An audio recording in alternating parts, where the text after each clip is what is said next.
Chapter 3206. In these past few days, I've been worried that Uncle Master wouldn't be able to come, so I didn't think too much about it. Then Master Mingyu added, "Let the monastery of Jiangchao bring it on. Our Shao Jin Temple will deal with whatever comes our way. Why should we be afraid of them?" "Ha ha, that's right, Uncle Master Mingyu." Xing Chen laughed when he heard Zen Master Ming use last few words. "Exactly. No matter what rules the monastery of Jiangchao sets, they're nothing but ants before the power of our Shao Jin Temple." With that, Xing Chen entered the Shao Jin Temple with his head held high. The three disciples of the Transcendence Realm followed him, leaving Zen Master Mingyu and the rest behind. "Ha! Uncle Master Xing Chen is really straightforward," Ming Fa said enviously. "Exactly," Zen Master Mingyu said in a low voice. "If Uncle Master can stay at our Shao Jin Temple for a while after the Immortal Buddha ceremony, we'll definitely benefit greatly." But just as Zen Master Mingyu was thinking about how to keep Xing Chen, a disciple called out softly from behind him, "Someone seems to be coming from the foot of the mountain." "Oh!" When Zen Master Mingyu heard this, he hurriedly turned his head. Indeed, there were a few horse carriages slowly approaching the small gold temple on the mountain path about 1 mile away. Beside the horse carriages were several burly men on horseback guarding them. "This is Manager Feng from the Green Pine Drugstore in West Town." Ming Cheng looked at him for a moment and said with a smile, "When I passed by the Green Pine Drugstore that day, I heard him mention that the Immortals and Buddha's ceremony is a rare event in the Longevity Town. Today, he will definitely come to support the Shao Jin Temple." Zen Master Ming, you didn't know whether to laugh or cry. He naturally understood that in the hearts of the people of Longevity Town, the so-called Immortal Buddha ceremony was no different from ordinary social theater and music performances. Shopkeeper Feng came to support just to watch the show. Forget it. Since he's here, he's a guest. My Shao Jin Temple can't be too slow. Zen Master Ming, you waved his hand. "Come with me to welcome him." Since Shopkeeper Feng of the Green Pine Medicine Store was here, the shopkeeper of the Sundry Goods Store, the shopkeeper of the Grain and Oil Store, and so on wouldn't be far away. Carriages after carriages and streams of people came from all around Longevity Town towards the Little Golden Temple. By the time the sun was high in the sky, there were already several hundred people gathered around the arena. Looking at the mountain path at the foot of the mountain, there were still many people coming over. Zen Master Ming, you had really underestimated the gimmick of the Immortal Buddha Grand Ceremony. This was especially so when the Immortal Buddha Grand Ceremony included the competition between the Buddhist sect, Confucian cultivators, and Taoist sections. These hundreds of people had long surpassed the usual number of people who came to the Shao Jin Temple to offer incense and worship Buddha. His Shao Jin Temple only had about 30 people. How could it handle this? Fortunately, just as Zen Master Ming was sweating profusely and feeling extremely anxious, Longevity Academy sent over 100 disciples. Under the lead of a teacher, they assisted the Shao Jin Temple in maintaining the order of the ceremony. While Zen Master Ming was extremely grateful, he originally wanted to discuss with the teacher how to assign these disciples to assist the Shao Jin Temple in arranging the hundreds of people. However, the teacher only greeted Zen Master Ming with a smile. After announcing his name, he immediately turned around and instructed the 100 disciples to split into 10 groups and lead the villagers in all directions of the arena. He didn't even bother to discuss with Zen Master Ming. Zen Master Ming was very dissatisfied. This was clearly overstepping one's authority. Where would the Shao Jin Temple put its face? However, in just a moment, the Long Life Academy disciples were divided into groups, each carried out their own duties, commanding the villagers. When they saw the chaotic arena become orderly again, Zen Master Bright Moon revealed a bitter smile. Now, how could he not know that his little golden temple, compared to Long Life Academy, couldn't take a single blow? Not to mention the number of disciples and cultivation, just the experience of dealing with such a big scene was far inferior. Zhu Junfeng suggested that the Immortal Buddha ceremony be held in Shao Jin Temple. On one hand, he wanted to see how Shao Jin Temple would deal with it. On the other hand, he naturally wanted to see Shao Jin Temple make a fool of itself. Fortunately, Zen Master Ming Yu smiled bitterly and rejoiced at the same time. This seat has always respected Longevity Academy. Moreover, Longevity Academy doesn't need any incense. Between them, it can be considered harmonious. This is why Zhu Junfeng was able to send disciples over to assist. Although Longevity Academy is strong, today is the Immortal Buddha ceremony. It's not a big deal for them to cover up my Shao Jin Temple's brilliance. Immortal Buddha, Longevity Academy is in front of my Shao Jin Temple. Regardless of whether it was Zen Master Ming Yu's self-deception or Longevity Academy's overstepping one's authority, the order in front of the arena gradually improved. Even though there were many villagers who came later, they were all led to an orderly place by the Longevity Academy disciples. Naturally, the villagers in front of the arena weren't all kind people. Some of them didn't accept the arrangement and stood in a bad position. It was inevitable that there would be some complaints and conflicts. Longevity Academy's disciples didn't show any mercy to these people. They either subdued them or chased them away. Zen Master Ming Yu and the others were envious of their ruthless methods. In the eyes of the Buddhist monks, these people were pilgrims and parents of food and shelter. However, in the eyes of the disciples, they were troublemakers. They could use any means to deal with them. There were even some ruffians who didn't look like they were here to watch the competition. When they saw the Academy's disciples, they didn't even go near them. They stayed far away and turned around. The crowd was weaving. When the sun was high up in the sky, there was already a black mass of heads in front of the arena. The people at the front came early, so brought their own chairs and stools. Even if the people at the back brought some, their line of sight was blocked by the people at the front. When they sat down, they couldn't see the arena clearly. Zen Master Ming Yu took a look and got a fright. Weren't there close to 2,000 people here to watch the show? If these people come to my little gold temple, everyone will burn incense for the Buddha and give a copper coin to the little gold temple. Zen Master Ming Yu couldn't help but think. Just as Zen Master Ming Yu's imagination was running wild, Ming Fa ran over and whispered, "Senior Brother Abbot, no one from Longevity Academy and Jianchao Temple has come yet." "It's fine," Zen Master Ming Yu smiled and said, "Longevity Academy's disciples are here. How can Erdine not come? As for Jianchao Temple, I forgot that Shao Jian and I didn't agree on a time. That guy is so sinister. He will not come, right?" When he finished speaking, Zen Master Ming Yu's expression almost changed. If Jianchao Temple didn't come, wouldn't this arena become a joke? These few days, he was jealous of Jianchao Temple and worried that Xing Chun hadn't come yet. This made Zen Master Ming Yu a bit flustered. Buzz, buzz. A slight buzzing sound came from the horizon. Zen Master Ming Yu's ears twitched, and a look of joy appeared on his face. He looked up and saw a few figures flying towards him with flashing sword lights in the distance. Longevity Academy's people are here. Zen Master Ming Yu put his palms together and said with a smile, "The Confucian cultivators are here. This immortal Buddha ceremony can begin. As for Jianchao Temple's Taoists, if they don't come, it can only be said that they fled before the battle. There's nothing to fear."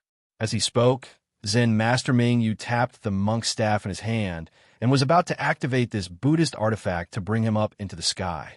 However, from the little gold temple's mountain gate behind Zen Master Ming Yu, a few loud and clear Buddhist chants came. Ba, excellent, excellent. Martial Nephew Ming Yu, hurry up and welcome the Confucian cultivators. Yes, Martial Uncle Xing Chun. Zen Master Ming Yu was overjoyed. Using the flying technique in front of so many people would be the center of attention. It would be of great significance to the little gold temple's reputation in the future. He could almost imagine the kind of longing these good men and women would have when they came to the little gold temple to worship Buddha and fulfill their vows.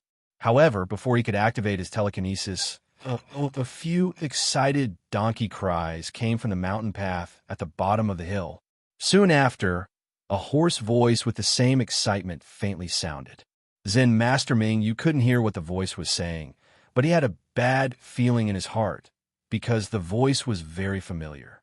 Wasn't it Taoist Xiao Jian from Jianshao Temple? Sure enough, when he looked up on the mountain path far away, a lame donkey was pulling a broken carriage. In front of the carriage was Yuanya. He held a small whip in his hand and was trying his best to control the small broken carriage to move towards the little gold temple. After Yuanya was naturally Xiao Jian. He was standing on the carriage and waving his hand at Zen Master Mingyu. Sigh. Zen Master Mingyu sighed. Is this the Taoists' honor? How shameful. Ming Chung, go and welcome them. Anyway, they're here for the immortal Buddhist ceremony. Our little gold temple can't be impolite. Unfortunately, before Ming Chung could speak, Xing Chen's instructions rang in Zen Master Mingyu's ears. Sigh. The Taoist sect has fallen to such a state. How can they be a match for our Buddhism sect? Forget it. Nephew Mingyu, go and welcome them. Anyway, they're here for the immortal Buddhist ceremony. Our little gold temple can't be impolite. Yes, yes. Zen Master Mingyu opened his mouth and wanted to say something, but when he saw Xing Chun fly up from the mountain gate with Xing Kong, Xing Min, and Xing Fan, the crowd of nearly 2,000 people was in an uproar. Everyone exclaimed, and many people even knelt on the ground and shut their mouths helplessly. Zen Master Mingyu waved his hand and shouted, Ming Fa, Ming Chung, follow me down the mountain to welcome the Taoist sect of Jianshao Temple. When you see them in the arena later, don't hold back. Beat them into a pig's head for me. Yes, senior brother. Seeing that Zen Master Mingyu was so angry that he spoke like that, Ming Fa and Ming Chung didn't dare to not answer loudly. Zen Master Mingyu strode down the mountain. The mountain path that had been watered and cleaned long ago was already covered in dust after being trampled by 2,000 people, staining the lower hem of the Zen Master's brand-new monk robe. The little stains were hard to hide, just like Zen Master Mingyu's mood. However, seeing that the donkey carriage was approaching, Zen Master Mingyu took a deep breath and passed his monk's staff to Ming Chung. He put his palms together and bowed. Taoist Xiao, I represent the Buddhism sect to welcome the Taoist sect to the immortal Buddhist ceremony of the Buddhism sect and the Confucian cultivators. Chapter 3207. You. Just as Monk Mingyu was bowing, not only did the donkey cart not stop, it even sped up. Yuanya hurriedly pulled on the reins of the lame donkey and shouted loudly, wanting to stop the donkey cart. Yuanya's strength was extremely great. Slurp.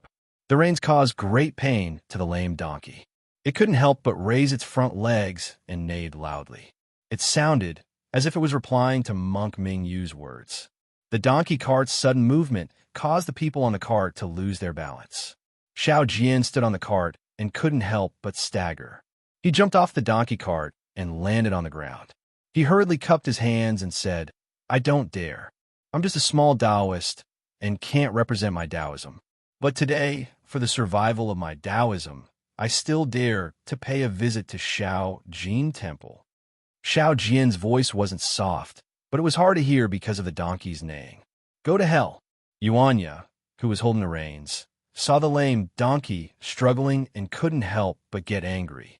He shook the reins and jumped off the cart, kicking the lame donkey's butt. Yuanya's strength was extremely great. Slurp, the lame donkey cried out in pain. It was kicked to the side of the mountain path by Yuanya and fell to the ground along with the cart. Xiao Hua, who was sitting cross-legged at the back of the cart, calmly jumped off the cart. Although his figure was strong and healthy, one couldn't see anything special about him. Damn it, Xiao Jin originally had the look of an expert as he politely bowed to Zen Master Mingyu. When he saw this, his expression changed drastically as he cursed. Yeah, this is the donkey cart that I borrowed from the tea house at the foot of the mountain. This donkey is worth a lot of money. If you break it, how am I going to compensate the tea house's boss? Hearing this, Yuanya didn't say anything. Monk Mingyu's face turned green. He glanced at Ming Chung, who understood and said with a smile, Taoist Xiao, don't bother about the donkey cart. Let's hurry up the mountain. It's already late. The Immortal Buddha ceremony should start. The competition on the stage has already made people look forward to it. Io, that's right. When Xiao Jian heard this, he came to his senses and shouted, "That's right, yeah? Hurry and move the donkey cart to the side. In a while, you'll be competing with these monks on stage. Remember, since we came here today, we don't plan to go back. After we get the arena, we will take this little gold temple under our Jiangqiao temple. Is this a donkey cart? It's fine if you don't want it." Master, on the other side, Yuanya had already raised the donkey cart with one hand. The lame donkey was also obedient now. It shyly moved to Yuanya's side and actually licked his hand. Unfortunately, Yuanya slapped the donkey's head to the side and answered Xiao Jian. "This donkey cart is worth a few coins. Although Xiao Jin Temple has some copper coins, we can't live extravagantly." Zen Master Ming Yu was so angry that his nose was about to become crooked. He looked around and saw that there weren't many villagers from Longevity Town. Thus, he sneered, "Xiao Jian, are you daydreaming? Do you think this penniless monk doesn't know what you and your disciple are capable of? You, a new Taoist disciple, want to chase this poor monk away from Longevity Town? Why don't we wait and see?" Xiao Jian laughed loudly. "However, this old man feels that you should ask Ming Fa about this. He seems to be more confident than you. This penniless monk only knows that he can give you a black eye." Ming Fa's gaze naturally avoided Xiao Hua. He coldly looked at Xiao Jian and shouted, "If you have the ability, why don't you come to the arena with this penniless monk?" "Haha, of course. In a while, I will see you on the arena." Xiao Jian waved his hand and looked at the crowd in the distance. He smiled and said, "Ming Yu, why aren't you bringing this penniless monk to the arena? Is this how your little gold temple treats its guests?" "Oomph." Zen Master Ming Yu gritted his teeth hatefully. However, he still put his palms together and said, "It ba. Taoist Xiao has come like this." As he spoke, he took the monk's staff from Ming Cheng and led the way without looking back. He led Xiao Jian and the other two up the mountain path. In the sky, Xing Chan was flying in front. When he saw the faces of Mo Jianli and the others, he unconsciously narrowed his eyes. These people's cultivation was about the same as his, but Mo Jianli was obviously much younger than him. The hidden immortal continent was indeed full of hidden dragons and crouching tigers. However, when he thought of Ling Chen's powerful Buddhist awareness that made him feel suffocated, he sneered in his heart. He stopped in midair, put his palms together, and saluted. "Xing Chun of the Cloud Forest Temple and my 3 junior brothers, Xing Kong, Xing Min, and Xing Fan, greet fellow immortals of Confucian cultivation. We don't dare." Mo Jianli was originally behind Zhu Junfeng.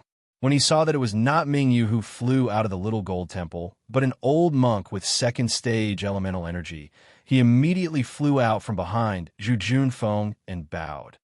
"I am Mo Jianli of the Chongyan sect. I bring my 3 junior nephews, Qiu Jian, Li Mo Ming, and Ji Dong, as well as Zhu Junfeng, and tie into the Longevity Academy. Greetings, fellow immortals of the Cloud Forest Temple."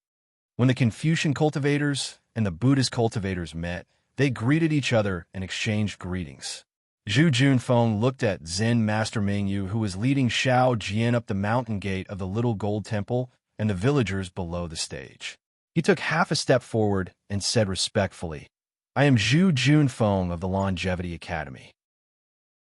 On behalf of the Longevity Academy, I welcome Senior to the Longevity Town to participate in the Immortal Buddha ceremony." "Haha, Junior Zhu." Xing Chen smiled and said, "I have heard of Principal Zhu's name before I came to the Longevity Town. In these few years, the Longevity Academy has not only supported the Little Gold Temple, but also sent out students to help the Little Gold Temple today. That's why Ming Yu did not make a fool of herself. On behalf of the Cloud Forest Temple, I have to thank the Longevity Academy. Seeing that the immortals and Buddhists of the Longevity Town are getting along so well, in 10 or 20 years, I will still come to the Longevity Town to participate in the Immortal Buddha ceremony." "Haha, if Senior is so considerate, The Longevity Academy will invite Senior to the Longevity Town to participate in the Immortal Buddha ceremony every 10 years. Zhu Junfeng said with a smile. Yes, that's how it should be. Xing Chen also clapped his hands. In the future, every 10 years, I will also ask Mingyu to send an invitation to fellow Immortal Mo. You and I will come together. Aha, well said, well said. Mo Jianli did not like to argue with Xingchen. He laughed dryly and looked at Xiao Jian, who had not yet reached the mountain gate. He waved his hand and said, Martial Nephew Junfeng, you go ahead with Martial Nephew Mingyue and hold the Immortal Buddha ceremony. I have a few words with fellow Immortal Xingchen. Yes, Junior Uncle. Zhu Junfeng agreed and cupped his hands at Xingchen and the others. Then, he flew through the crowd with Mr. Tai and landed on the arena. Greetings, sir. As soon as Zhu Junfeng and Mr. Tai landed, hundreds of disciples shouted in unison. It was such a spectacular sight that a few people almost collapsed on the ground. Ha, you have worked hard. Zhu Junfeng was as elegant as jade. He raised his hand and gestured to his surroundings. From the looks of it, he was even more like an abbot than Zen Master Mingyu. President Zhu, a loud voice came from below the arena. I haven't seen you in a long time. I heard that the Tidal River Temple will be challenging the Shao Jin Temple and the Longevity Academy today. You won't be joining in, will you? Haha, so it's shopkeeper Zhang. Zhu Junfeng glanced at him and said kindly, It's just a spar. I'm afraid it's not my turn to fight. Of course, if you need me to fight, I will not be stingy. I will not hide anything. Because my Longevity Academy is Longevity Town's Academy, Longevity Academy students are Longevity Town students. This Zhu is also a citizen of Longevity Town. Good, well said. Before Zhu Junfeng's voice landed, countless applause and cheers rang out. Many of the villagers who had never seen the methods of Confucianism before looked at Zhu Junfeng with pious eyes. They had long regarded Zhu Junfeng as an immortal who had descended to the mortal world. At this moment, Zen Master Ming, you had already arrived at the mountain gate. He had already heard Zhu Junfeng's words, and the anger in his heart was even more depressing than when he heard Xiao Jian's arrogant words. If Zen Master Ming Yu's nose was crooked from anger just now, he would be fuming with rage right now. Zhu Junfeng's words and the Shao Jin Temple's efforts were covered up. Wasn't the Shao Jin Temple doing all the work for others? Who was the abbot of the Shao Jin Temple? Unfortunately, Zen Master Ming, you could not get angry. He could only put on a fake smile and wait patiently for the pig-like Xiao Jian to catch up. Martial Uncle Xingchen's words last night were right. At this moment, Zen Master Ming Yu was completely convinced. He originally thought that since Changsheng Academy was a Confucian cultivator, they would at least know more about etiquette than Jiangchao Temple. However, now that they had shown their etiquette, it was clear what they were thinking. Of course, Zhu Junfeng raised his hand again and smiled. Today, Shao Jin Temple is hosting the ceremony. Longevity Academy is also here as a guest. On behalf of Longevity Academy, I would like to thank the Buddhist sect, the disciples of Shao Jin Temple, and Zen Master Mingyu for your hard work and effort. Amitabha Buddha is merciful. Fortunately, although the 30 or so monks' chants were not as loud as Longevity Academy's, they were still uniform. It was obvious that they had practiced this countless times. Amitabha, many of the villagers who came to participate in the ceremony were also devotees of Shao Jin Temple. There were even some who had been instructed by Zen Master Mingyu many times. When they heard the monks speak, they naturally echoed. The entire scene was finally harmonious in Zen Master Mingyu's eyes. Buddha is merciful. At this moment, Zen Master Mingyu had just reached the mountain gate. He lightly tapped the staff in his hand and activated the telekinesis in his body. An extremely faint cloud appeared under the staff and wrapped around Zen Master Mingyu's feet. Then, as Zen Master Mingyu raised his hand and lowered his head to chant Buddha's name, he slowly flew toward the arena. Buddha is merciful. Zen Master Mingyu usually did not reveal his Buddhist cultivation. When he suddenly flew from the mountain gate to the arena, Many devotees were stunned. Then a commotion broke out. In just a moment, many people lowered their heads and chanted Buddha's name with Zen Master Mingyu. Chapter 3208. Welcome, Principal Zhu and Mr. Tien, to my Shao Jin Temple for the Immortal Buddha ceremony. Zen Master Mingyu landed on the arena gracefully and bowed to Zhu Junfeng and Mr. Tien. Greetings, Zen Master Mingyu. Zhu Junfeng and Mr. Tai, and naturally returned the greeting.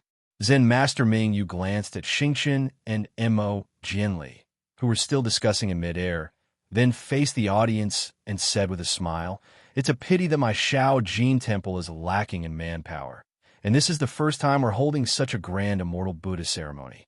It can't be compared to Chongqing Academy at all." Benefactors who went to Chongqing Academy to participate in the Immortal Buddha ceremony 10 years ago might not have said it out loud, but I'm sure you're already grumbling about how stingy my Shao Jin Temple is, right? Boom! There was a burst of laughter below the arena. Everyone had a kind smile on their faces. They didn't think too much about the competition between Confucian cultivators and Buddhists. Although my Shao Jin Temple didn't do well today, with the help of Chongqing Academy, I think my Shao Jin Temple will do better and better. Zen Master Mingyu continued. After 10 years, 20 years, or even 50 years, my Shao Jin Temple will definitely give all of you a perfect Immortal Buddha ceremony. Clap, clap. There was another round of applause below the arena. Zhu Junfeng didn't care about Zen Master Mingyu's tit-for-tat words. He also raised his hand and clapped with a warm smile on his face. Of course, the so-called Immortal Buddha ceremony is to commemorate the friendship between us Confucian cultivators and Buddhists. This friendship was also tested in the fight against the enemy. Now, the hidden immortal continent, the Western Paradise, and 1,000 demons' sacred realm are the proof of this precious friendship. Although time will pass, although you and I will grow old, although the sun and moon will change, this friendship will never change. Holding the ceremony every 10 years is to remind us juniors that the peace of the 3 continents was not easy to come by.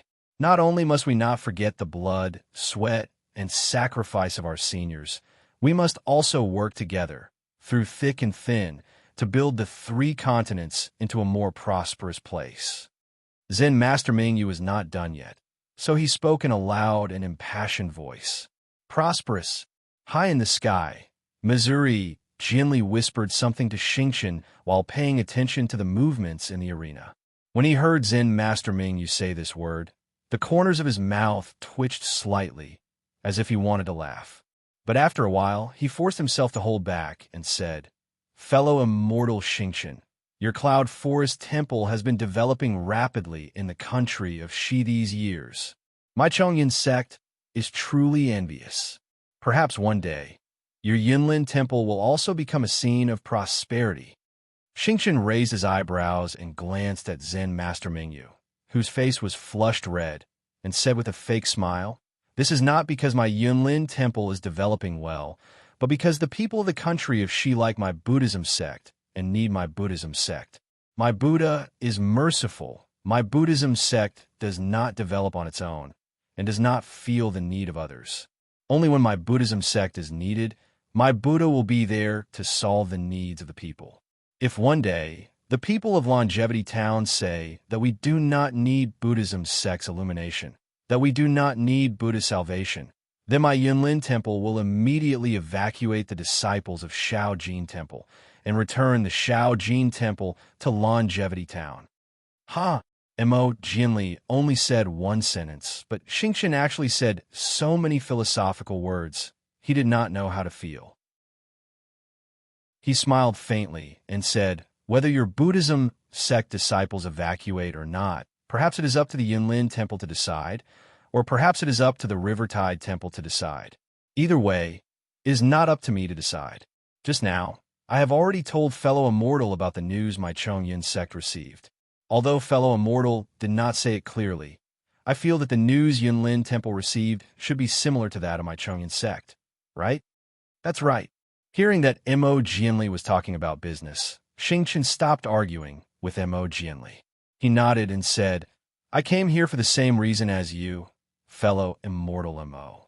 We are here because of the vague news that the monster is going to massacre the town of Longevity.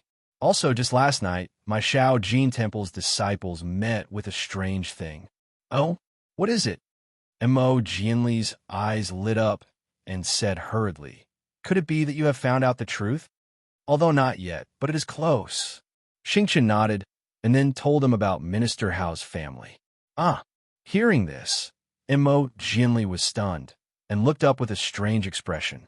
It was Xiao Hua, who had followed Xiao Jian to the front of the arena, his eyes fixed on the arena, and asked curiously, "Fellow immortal Mo, are you talking about this person?" "He should be." Xingqian smiled and said, "Besides Xiao Jian and Yuanya, isn't there only one person in the Rivertide Temple? Who else could it be?" "It seems that fellow immortal Mo has hidden himself well." Mo Jinli nodded slightly and said, "Although I heard that there were miracles in the Rivertide Temple, I always thought that it was caused by the elixirs that Taoist Xiao had. If it is as fellow immortal Mo said, then I have to look at Taoist Xiao in a new light." Taoist disciples have risen from the ashes for a long time, and there have been many in the past, right? They are just decorations for the immortal Buddha ceremony, so you don't have to care about them. Xingqian said with a smile. "Well, let's not talk about the Rivertide Temple." Mo Jinli looked away and said, "I came to Rivertide Town a few days ago, and I met with something in the Liao River outside the town." Then Mo Jinli told Xingqian about the Liao River, and then he pointed at Xiao Jian, who was in the arena, and said with a smile, "The next day, those fishermen went to the Rivertide Temple and reconstructed the so-called golden body of the sea god, Humph. They are all fools. The so-called sea god is just a clay statue, and there is no Buddha." Xingqian sneered and said with disdain. However, he stopped when he saw Mo Jianli's expression change. Mo Jianli was no match for Xingqian when it came to a battle of words, but now they were fighting against an unknown monster together. He could not let others have a bad impression of him. Therefore, he changed the topic and said, "How could it be as miraculous as the disciples of the immortal Buddha sect? However, if what fellow immortal Mo said is true, could it be that the monster is a member of the water tribe?" "Very likely." Mo Jinli nodded and said, "But after that day, I took 2 martial nephews along the river for hundreds of miles, and we didn't find anything. However, according to what fellow immortal Mo said, the ordinary monsters near Jiangshang town have all escaped. Maybe it is really a member of the water tribe in the river. Well, since we have found the monster's location, after today's immortal Buddha ceremony, we will search along the river again. Your divine eye and spiritual sense are marvelous, and my Buddha sense is also good at observing the subtle. We should be able to find something." "Okay," as fellow immortal Mo said. Mo Jianli clapped his hands and said with a smile, "Let's go and see if the immortal Buddha ceremony of the Shao Jin Temple is different from the one of the Changsheng Academy. Please." Xingqian raised his hand and said with a smile, "I am a host. Please forgive me if I don't treat you well." "Ha ha, please." Mo Jianli also laughed, and several people controlled the clouds and sword lights to land on the arena. Zen Master Mingyu flew onto the arena with the help of his staff. Xiao Jian, who was behind him, was displeased. He looked around and found no ladder. The arena was 6 feet high. How could he get onto it? Senior Xiao. Xiao Jian naturally thought of Xiao Hua first. He turned around and called out. However, behind Xiao Jian, Xiao Hua stood there in a daze. His eyes stared straight at the extremely ordinary arena. He turned a deaf ear to Xiao Jian's words. "Senior Xiao?" Xiao Jian called out again, but Xiao Hua still ignored him. Xiao Jian did not dare to say any more. He roared at Yuanya, who was behind Xiao Hua. "Why are you dying behind Senior Xiao? Quick, get Master onto the arena." "Yes, Master." Yuanya answered and ran in front of Xiao Jian. He looked at the edge of the arena and called out, "Master, come here. Disciple can throw you onto the arena." "Throw?" Xiao Jian looked at the somewhat tall arena. He clenched his teeth and said, "Fine, throw then throw. Anyway, this is the only time I will lose face. After the competition, This Shao Jin temple will belong to this old man. This old man will be the first to break this arena. As he spoke, Shao Jin walked in front of Yuanya.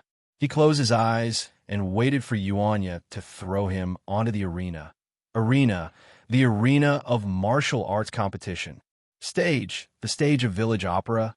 Lu Town, Piamiao sect. Xiao Hua stood at the mountain gate. When he saw the arena for the first time, a kind of incomparable familiarity emerged from the bottom of his heart. Scenes of extremely familiar scenes appeared in his mind. A small child waving the clumsy and specious Big Dipper God fist on the arena, fighting with several monks in all seriousness.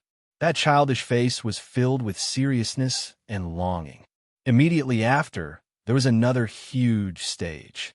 On it, there were several people dressed in opera costumes singing. Immediately after, there were several indistinct punches and kicks. Zhang Xiaohua. Oh, Zhang Xiaohua. So you were so cute when you were young. So stubborn. So righteous. Xiao Hua's eyes could not help but heat up. Lu Tao, my hometown. Perhaps it is in this hidden, immortal continent. In his memory, he had never seen this arena in the Dawn Rain continent. Moreover, the Dawn Rain continent did not have anything like a stage. There was also no cultivation sect or Buddhist sect called Piamiao sect. It seems like this Xiao was sent back to his hometown by fate's hands. Only I don't know which country this Lu town is in and which province it is in. When Shao Jin walked in front of Yuanya and waited for Yuanya to throw him onto the arena, the corner of Xiao Hua's mouth rose again. He laughed and said, Zhang Xiaohu, that is my second brother. Back then, he seemed to have thrown me into the ring just like that.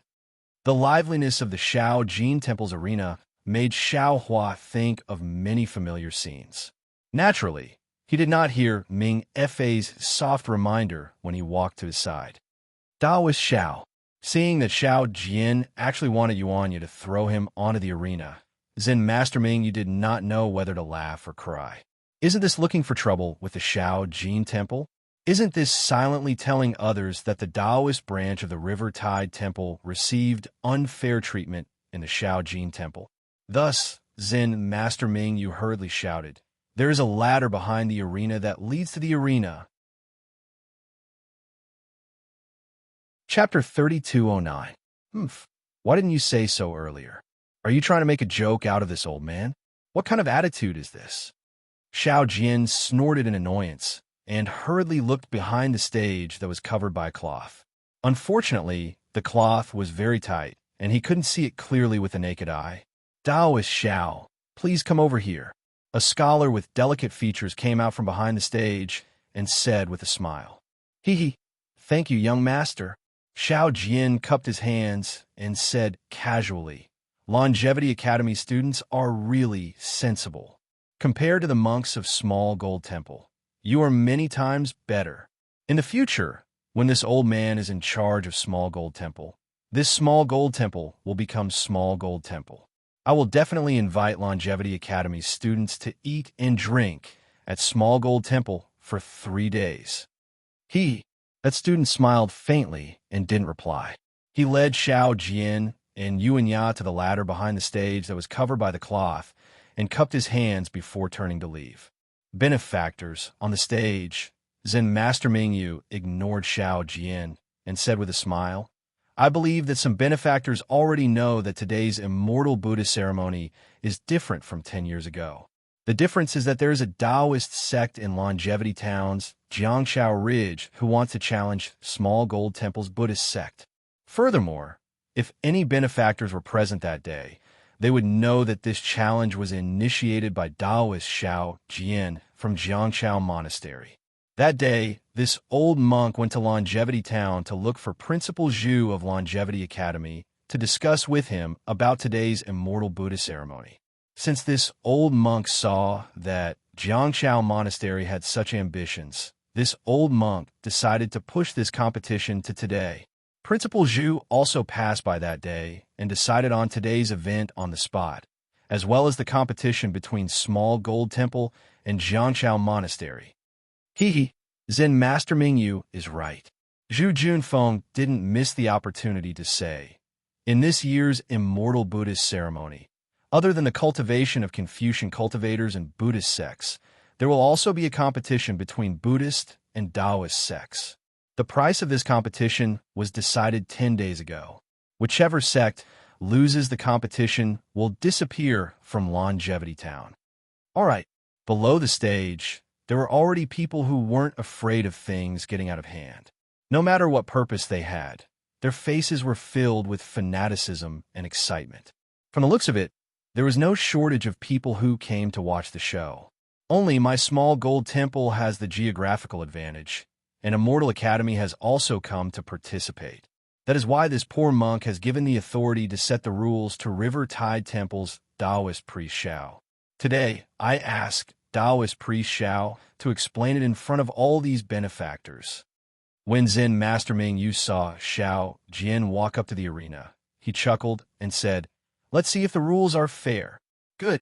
Below the arena, a few elders clapped and said, "Zen Master Ming Yu is indeed an upright person. He doesn't bully others." I greet Principal Zhu. Xiao Jian walked up the stage and cupped his hands towards Zhu Junfeng. Zhu Junfeng naturally did not dare to be negligent and also cupped his hands in return. Following which, Xiao Jian walked up 2 steps and stood side by side with Zen Master Ming Yu and the others. He cupped his hands towards the surroundings again, as if he wasn't uneasy at all. He smiled and said, "Benefactors, my River Tide Temple doesn't have many people. Including I, there are only 3 people. Benefactors, you must be a witness for my River Tide Temple. Don't let this small gold temple shamelessly refuse to leave after our River Tide Temple wins." Ha ha ha. Below the stage, everyone roared with laughter. Don't worry. If small gold temple loses and they don't leave, we will chase them away for you. That's good. This way I can be at ease. Xiao Jian bowed towards the crowd and said, "Now, I will announce the rules of the competition and let everyone see if it is fair." Good. Below the stage, everyone shouted in unison. Xiao Jian glanced at Zen Master Ming Yu and Zhu Junfeng and said, "My River Tide Temple doesn't have many people, and Small Gold Temple doesn't have many people. If my River Tide Temple were to compete with Small Gold Temple, it would be fine. However, Chongqing Academy actually has over 1,000 people. If all of them participate." Without waiting for Xiao Jian to finish, Zhu Junfeng immediately waved his hand and said, "Taoist Xiao, don't worry. My Chongqing Academy only has 131 people. If you say how many people you want to send, my Chongqing Academy will send that many people." That's good. Xiao Jian nodded. "I feel that Small Gold Temple and Chongqing Academy should send 10 people each." Oh, Zen Master Ming Yu looked at Zhu Junfeng. He originally thought that Xiao Jian would ask Small Gold Temple and Chongqing Academy to send 3 people each. He was already prepared to refute. He didn't expect Xiao Jian to agree to Small Gold Temple and Chongqing Academy sending 10 people each. It was really unexpected. Zhu Junfeng smiled. "Even if there are 10 people, your River Tide Temple will only send 3. Wouldn't you be at a disadvantage?" "There is no other way," Xiao Jian said helplessly. "It is the Immortal Buddhist ceremony. Naturally, Confucian cultivators and Buddhist sects will be the main participants. My Taoist sect will only be there for decoration." "Fine," Zen Master Ming Yu nodded. "Then how should we compete?" "Very simple." Xiao Jian raised his voice. "Our 3 sects will list out the names of the participants and announce it on the spot. Then, they will go up the stage according to the order from first to last. Of course, only 2 people can compete on the stage. The order will be Confucian, Buddhist, and Taoist. Whichever sect's disciple loses, the next sect disciple will go up. Of course, if this disciple loses, he will lose the right to fight again. The next disciple will wait for his sect's turn to go up the stage. In the end, whichever sect's disciple stays on the stage will win. Of course, my River Tide Temple and Small Gold Temple, whichever sect's disciple loses first will lose the challenge and disappear from Chongqing Town. I'll say something. Zhu Junfeng waited for Xiao Jian to finish before saying with a smile, Taoist Zhao's method seems fair, but there are still some drawbacks. If my Longevity Academy and Xiao Jin Temple work together, wouldn't your River Tide Temple suffer a great loss? One of your disciples is going to deal with two of our disciples. I believe in Chongsheng Academy. Xiao Jian smiled. If I don't believe in Chongsheng Academy in Chongsheng Town, who can I believe in? Good.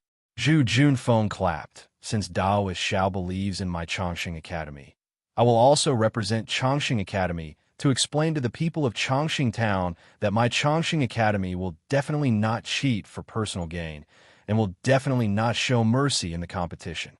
Good, I will testify. Everyone below the stage clamored loudly. Taoist Xiao, are you at ease? Monk Mingyu sneered. Xiao Jian laughed. I have always believed in Chongsheng Academy. Since Taoist Xiao believes in me, then I still have to say a few words. Zhu Junfeng continued. The key to the competition is Small Gold Temple and River Tide Temple. Therefore, the order should be Buddhist, Taoist, and Confucian. My Chongsheng Academy fighting with whoever is first is unfair to them. Taoist Xiao, don't you agree? That's right. Principal Zhu is right. I really didn't think that much. Xiao Jian slapped his forehead and said, I was thinking about how to arrange the three people of River Tide Temple so that they wouldn't be at a disadvantage. I really didn't think about this. If Taoist Xiao has no objections, then let's use this order. Zhu Junfeng smiled. Chongsheng Academy has no objections to the other rules. What about Monk Mingyu? I have no objections. Principal Zhu is right. Monk Mingyu said with a smile. Good. Since that's the case, I will go and prepare the name list for the competition. Zhu Junfeng clapped. How about letting the disciples prepare for the ceremony? Good. That's how it should be. Monk Mingyu looked up and saw Xing Chun, Mo Jianli, and the others flying over. He smiled and said, It's a good opportunity for the seniors to be our reference. Then, Monk Mingyu tapped his staff and said, Principal Zhu, please. I will go down with Taoist Xiao. Zhu Junfeng did not activate his sword light, but smiled and said to Xiao Jian, Then let's go down together. Monk Mingyu nodded slightly. After the five of them left the arena, Xiao Jian looked up at the two sheds on both sides of the arena and said with a smile, Lord Abbot, may I know where the disciples of River Tide Temple are resting? Which of these two sheds is? River Tide Temple only has 3 people. Please come to my Xiao Jin Temple's mountain gate to rest. Zen Master Ming Yu said faintly. After the immortal Buddha ceremony, I will see you on the arena. Ming Yu, aren't you going too far? Xiao Jian was furious. Taoist Xiao, if you don't mind, why don't you come to my Chongsheng Academy shed? Zhu Junfeng quickly said. No need. Xiao Jian shook his head and said, After today, this Xiao Jin Temple will belong to my Taoist sect.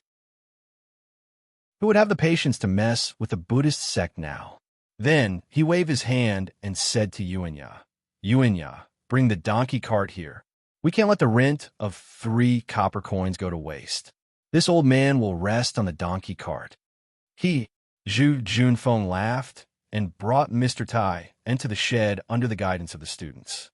Monk Mingyu smiled coldly and left without paying attention to Xiao Jian. Xiao Jian turned around and walked towards the Xiao Jin Temple's mountain gate in anger. Yuanya quickly ran towards the mountain path beside the mountain gate. That lame donkey was tied to a tree beside the path. Senior, what are you looking at? Seeing Xiao Hua standing there and looking at the arena, Xiao Jian was puzzled and asked in a low voice, What is there to look at in this arena? Is this kind of arena common in Hidden Immortal Continent? Xiao Hua asked in a low voice. Naturally, it is very common. Xiao Jian nodded and said, As long as there is a fight, it will be on the arena. Oh, then have you heard of Lu Town and Piamiao sect? Xiao Hua asked again. Lu Town? Piamiao sect? Xiao Jian thought for a moment and shook his head. Disciple has not heard of it. However, there are countless villages and towns in Hidden Immortal Continent. Even if Disciple does not know, Disciple can guarantee that if there are not 20 Lu towns in Hidden Immortal Continent, there are at least 10. I just don't know which Lu town you're talking about. As for Piao Miao sect, disciple is not particularly familiar with Confucian sects and cannot casually say, "Oh." Xiaohua also did not think that he would be able to find it so quickly and only lightly nodded his head. That's right, senior. Did you see those people in the air just now? Xiao Jian winked at Xiaohua and said in a low voice, "How is it?" Chapter 32:10. Nothing. Xiaohua spat out these 3 words, then turned around and walked towards the donkey cart that Yuanya brought over. Xiao Jian suppressed the ecstasy in his heart and quickly followed behind Xiaohua. He looked at the gate of the small gold temple as if he was looking at his own home. In just half a cup of tea's time, Xing Kong and Xing Min from the Cloud Forest Temple, along with 10 monks from the small gold temple, walked onto the stage. The 10 monks sat cross-legged on the stage with a wooden fish in their hands. One of their hands tapped lightly, and the other hand placed in front of their chest while chanting. As the monks chanted, the entire stage emitted a faint Buddhist light. The Buddhist light gradually transformed into the shape of a lotus. Amitabha. The kind-hearted people below the stage couldn't help but cry out in shock. The moment the lotus took shape, clouds appeared below Xing Kong and Xing Min's feet. The 2 of them flew into the air, clapped their hands, and took out 2 purple gold alms bowls from their sleeves. Under the activation of their telekinesis, 2 Buddhist lights shot out from the alms bowls, like pillars of light flying into the air. Amitabha Buddha is merciful. The 2 monks chanted Buddhist mantras as they formed seals with their hands and struck the alms bowl. The alms bowl emitted a thunderous sound as the pillars of Buddhist light trembled and intertwined in midair.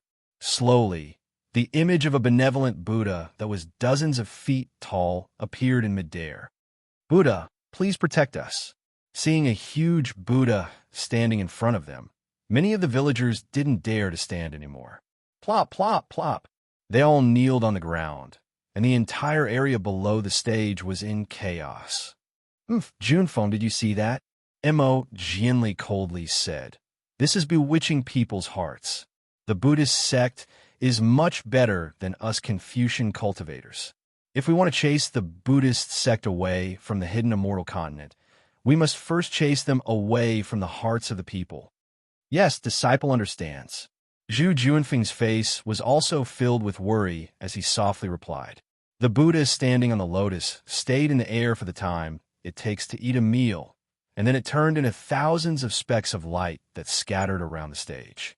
Xing Qin's voice was extremely calm. "Amitabha, this is my grace, the reign of the world. Anyone who obtains this item has fate with the Buddha and is born with kindness.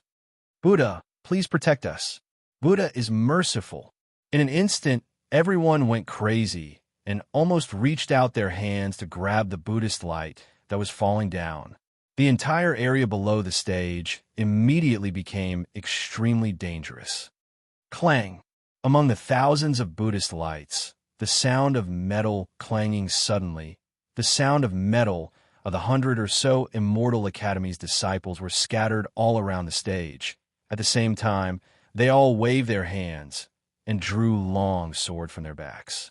This sword energy was originally weak, but when the 100 or so disciples all activated it at the same time, the scene was magnificent. The sword energy was like a song and immediately cut apart the thousands of Buddhist lights and even destroyed the fanaticism of the 1,000 or so people. "Go!" Seeing this, Zhu Junfeng patted his back, and the flying sword rushed into the air like a rainbow.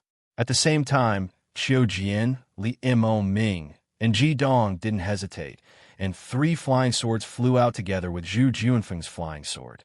The 4 flying swords on the stage were like swimming dragons and set off waves of turbulent waves.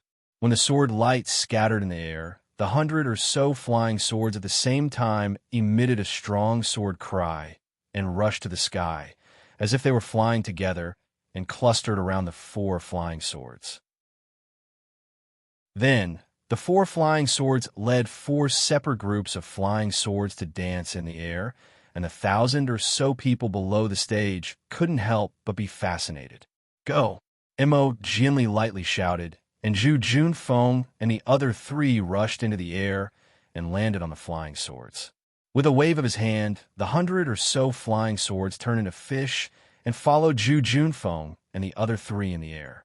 Mo Jianli waved his hand, and a fist-sized vermilion red gourd appeared in his hand.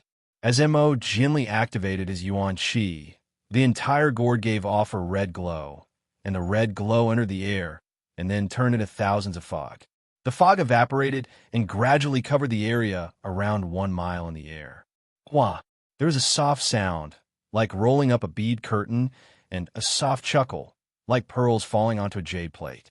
But where the breeze passed, the fog was lifted, and a brilliant light was born from the fog, and an unimaginable fairyland appeared in the air. Thousands of golden lights rolled, and thousands of auspicious chi sprayed out purple fog. There was a heavenly gate, deep and dark, made of glass, and bright and made of precious jade. Wasn't this the legendary Southern Heavenly Gate?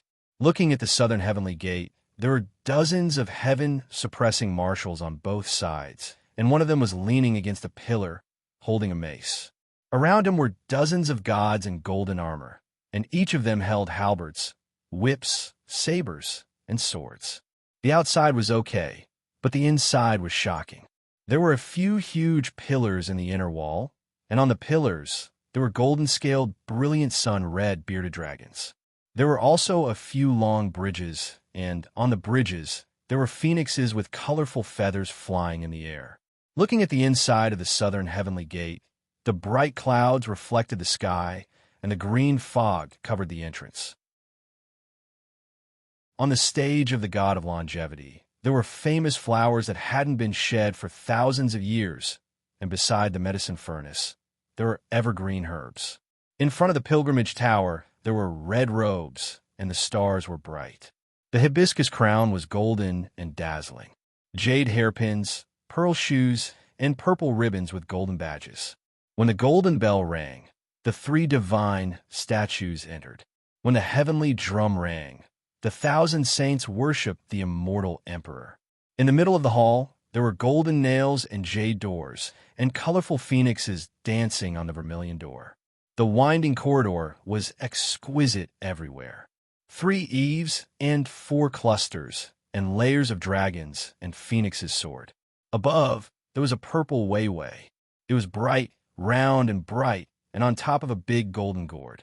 Below, there was a heavenly concubine holding a fan, and a jade maiden holding an immortal towel. Fierce, heavenly generals in charge of the state. Spirited, immortal ministers protecting the emperor. In the middle, there were many layers of tai pills in a glass plate. In an agate bottle, there were a few curved coral trees.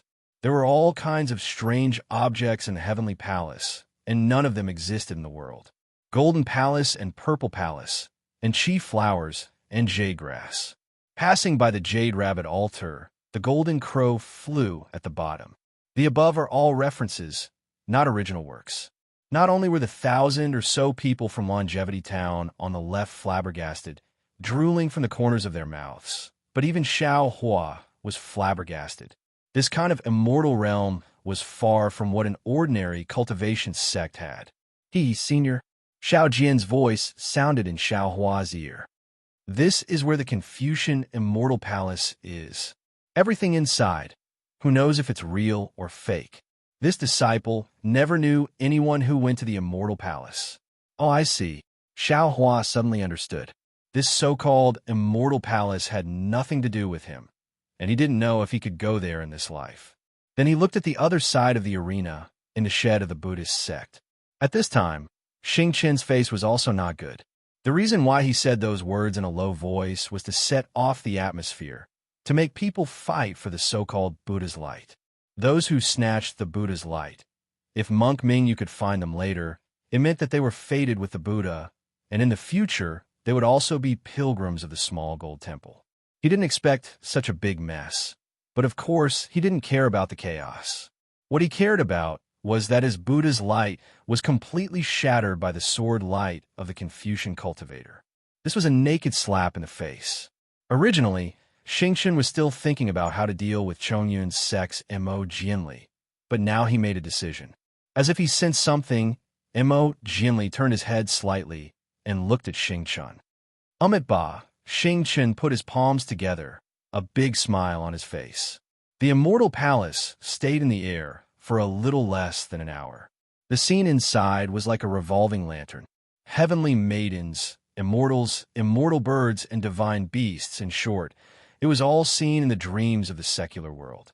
When everyone felt like they were in a dream, all the fog slowly fell and was absorbed into the gourd in Mo Jianli's hand. All the illusions disappeared without a trace, and only the 100 or so flying swords were still floating in the air. Changsheng Academy wishes the immortal Buddha ceremony a success. The 110 students shouted in unison again. That voice, along with the true energy that the students cultivated, resounded loudly in the air above the entire small gold temple. Mixed with the whistling sounds of swords, it really made one immediately feel respectful. When Mo Jianli and the others descended from the air, the 100 or so flying swords flew back into the hands of the students. Zen Master Mingyu appeared on the stage and waved his hand. The immortal Buddha ceremony is over. Now, the competition that everyone has been waiting for is about to begin. This competition will affect the fate of the Little Gold Temple. I don't know if the Little Gold Temple will still exist in Changxing Town after this battle. This poor monk is really nervous. The Little Gold Temple will win. Zen Master Ming, you will win. Someone shouted, and it immediately caused dozens of people to shout. The whole place was in an uproar again. Zhu Junfeng frowned. The key to this battle was the Little Gold Temple and the River and Tide Temple. It had nothing to do with Changxing Academy. However, he didn't know if these words had other meanings, but it made him feel very unhappy. The voices below the stage rose and fell, making Zen Master Mingyu very excited. Thank you, everyone, for your blessings. This poor monk will do his best and will not disappoint you. Then Zen Master Mingyu opened his mouth again. The Little Gold Temple is the host of this immortal Buddha ceremony. This poor monk will be the first to announce the order of the competition. As he spoke, Zen Master Mingyu announced the Little Gold Temple's name list. It was Jian Zheng, Jian Ping, Jian Shan, Ming Fa, Ming Cheng, Xing Kong, Xing Min, Xing Fan, and Xing Chen. After he finished speaking, Zen Master Mingyu looked below the stage and said loudly, Priest Xiao Jian of the River and Tide Temple. Can your Tide Temple's name list come out? My Tide Temple only has 3 people. It's really simple. Xiao Jian said loudly. The first to fight is my inferior disciple, Yuanya. The second is naturally fellow Taoist Xiaohua. The last is I. Oh, Xiaohua. Both Mo Jianli and Xingchen looked at Xiaohua. How could they not know Xiao Jian's wishful thinking? Xiaohua was the one with the highest cultivation in the Tide Temple. As long as he didn't lose, Xiao Jian, who was average, didn't need to fight. What about Changsheng Academy? Zen Master Ming, you also looked down on Xiao Jian in his heart. He raised his head and looked at Zhu Junfeng. Actually, according to Zhu Junfeng's arrangement, the 4 seniors from the Chongyun sect didn't need to fight. At least, Mr. Mo Jianli didn't need to fight. However, after hearing the Little Gold Temple's arrangement, even Xing Chen was arranged. How could Mo Jianli not fight? Chapter 32:11. Forget it. Mo Jianli shook his head and whispered something to Zhu Junfeng.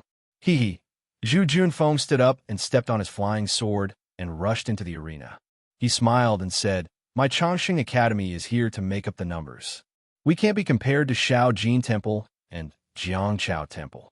However, in order to let everyone see an exciting performance, my Changxing Academy has also arranged a simple lineup. We will fight with Xiao Jin Temple and Jiangchao Temple later.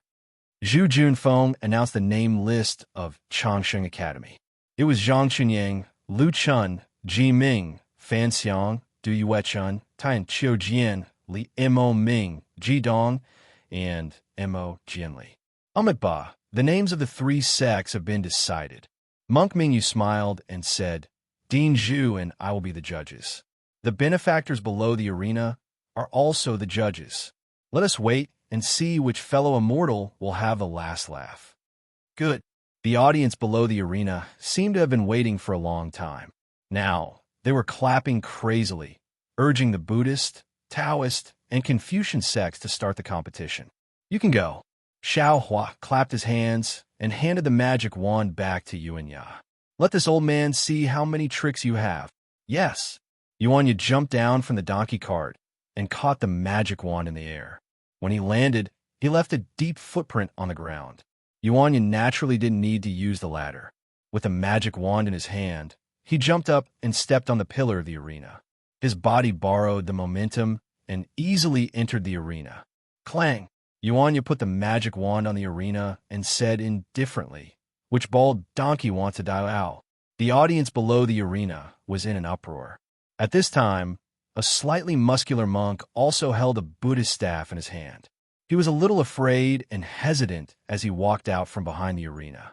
He was Shao Jin Temple's monk, Jianzheng. This monk often fought with Yuanya, but because he had more people, he didn't suffer too much. Today, he saw himself facing this demon alone, and this demon had a black magic wand in his hand. Haha, you are Jianzheng. When Yuanya saw this monk, he couldn't help but laugh out loud. I don't know how many times I've beaten you up, but you actually caught up with me. Jianzheng shrunk his neck in fear. However, when he saw Zen Master Bright Moon's sharp gaze, Jianzheng could only raise the Zen staff in his hand and shout, "Yuanya, this penniless monk usually doesn't want to lower himself to your level, but today is different. I want to show you I's true cultivation. If you're scared, just admit defeat."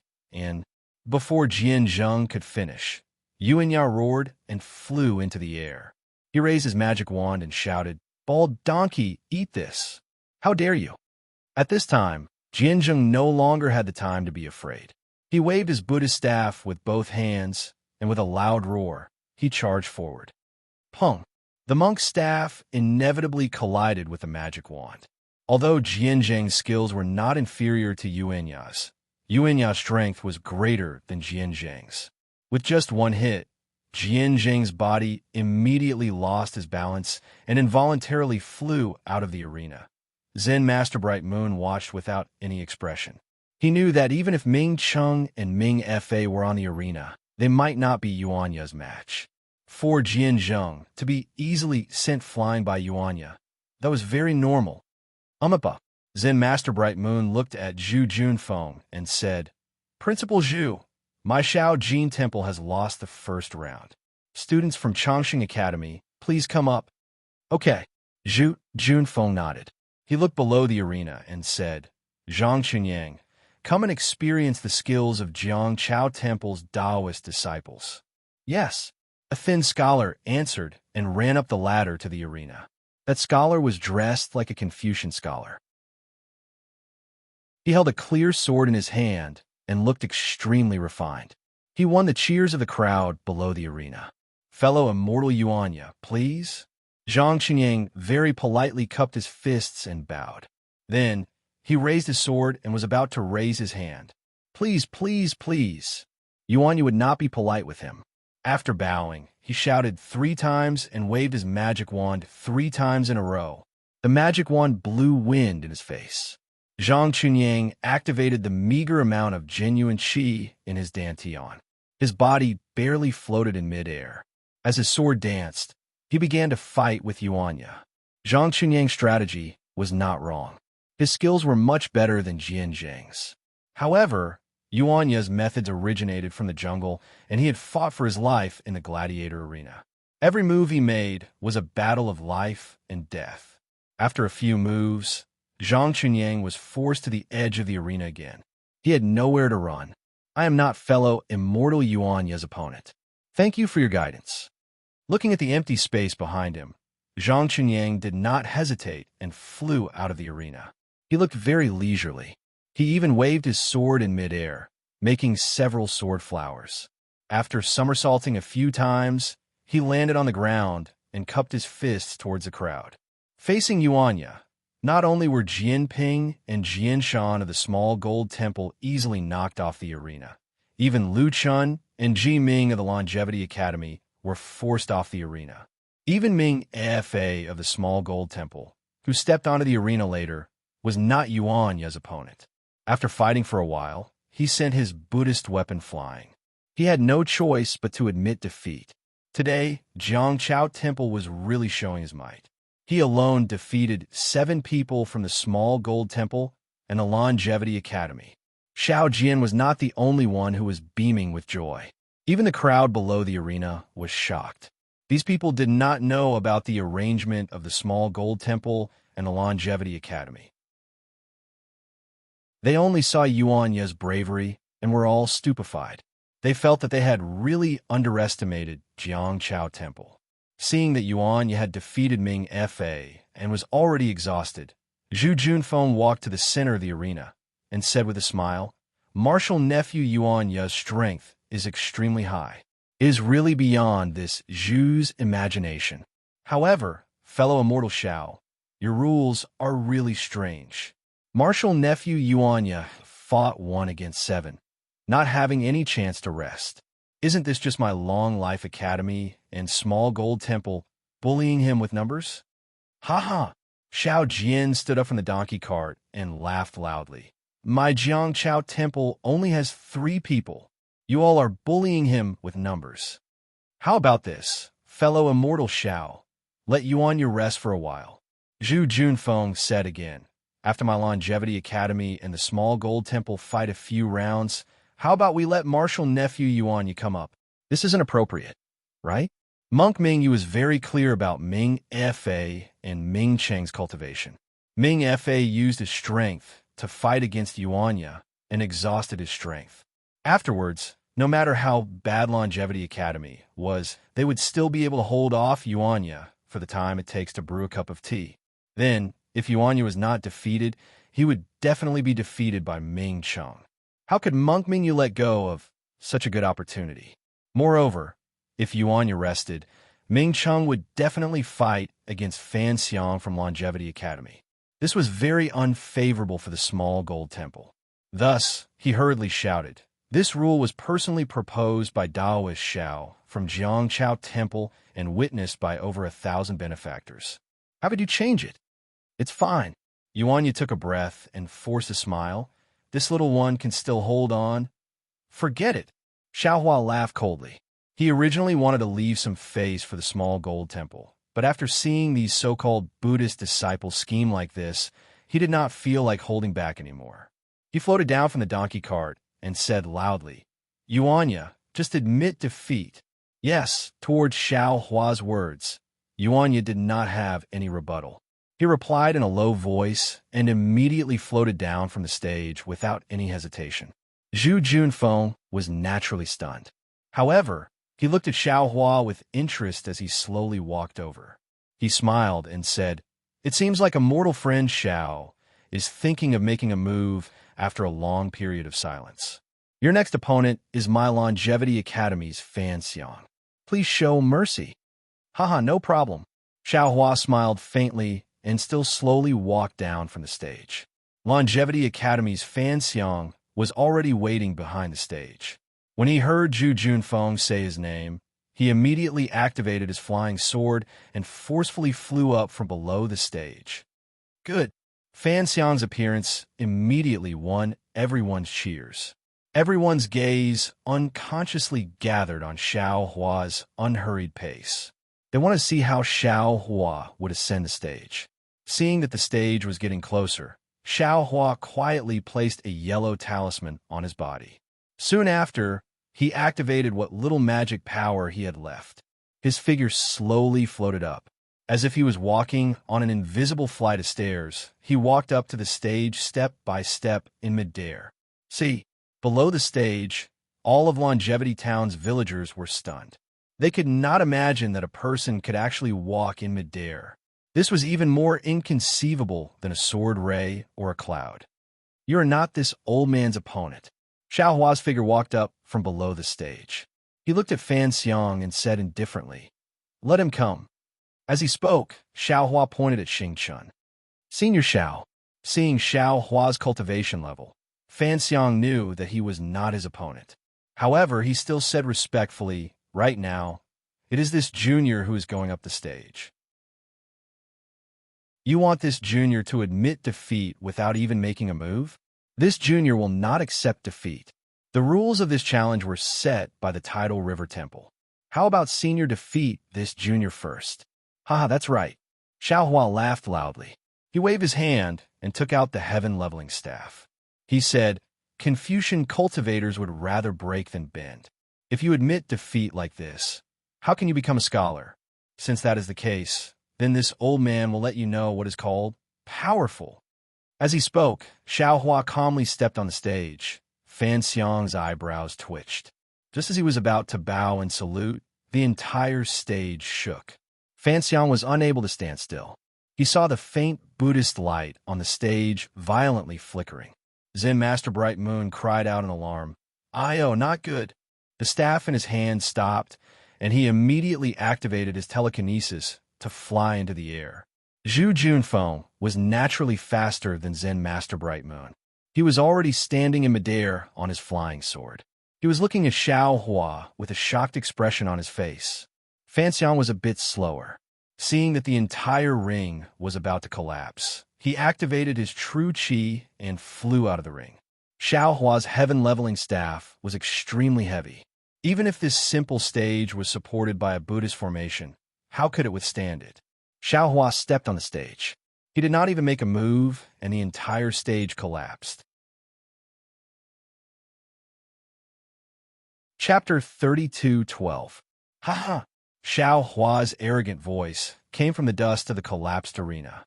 How can we fight in such a broken arena? Anyone who doesn't want to die, bring it on. This. Xing Chun, Mo Jianli, and the others all stood up and sucked in a breath of cold air. They stared blankly at Xiaohua and the heaven-leveling staff in his hand in the middle of the tattered arena.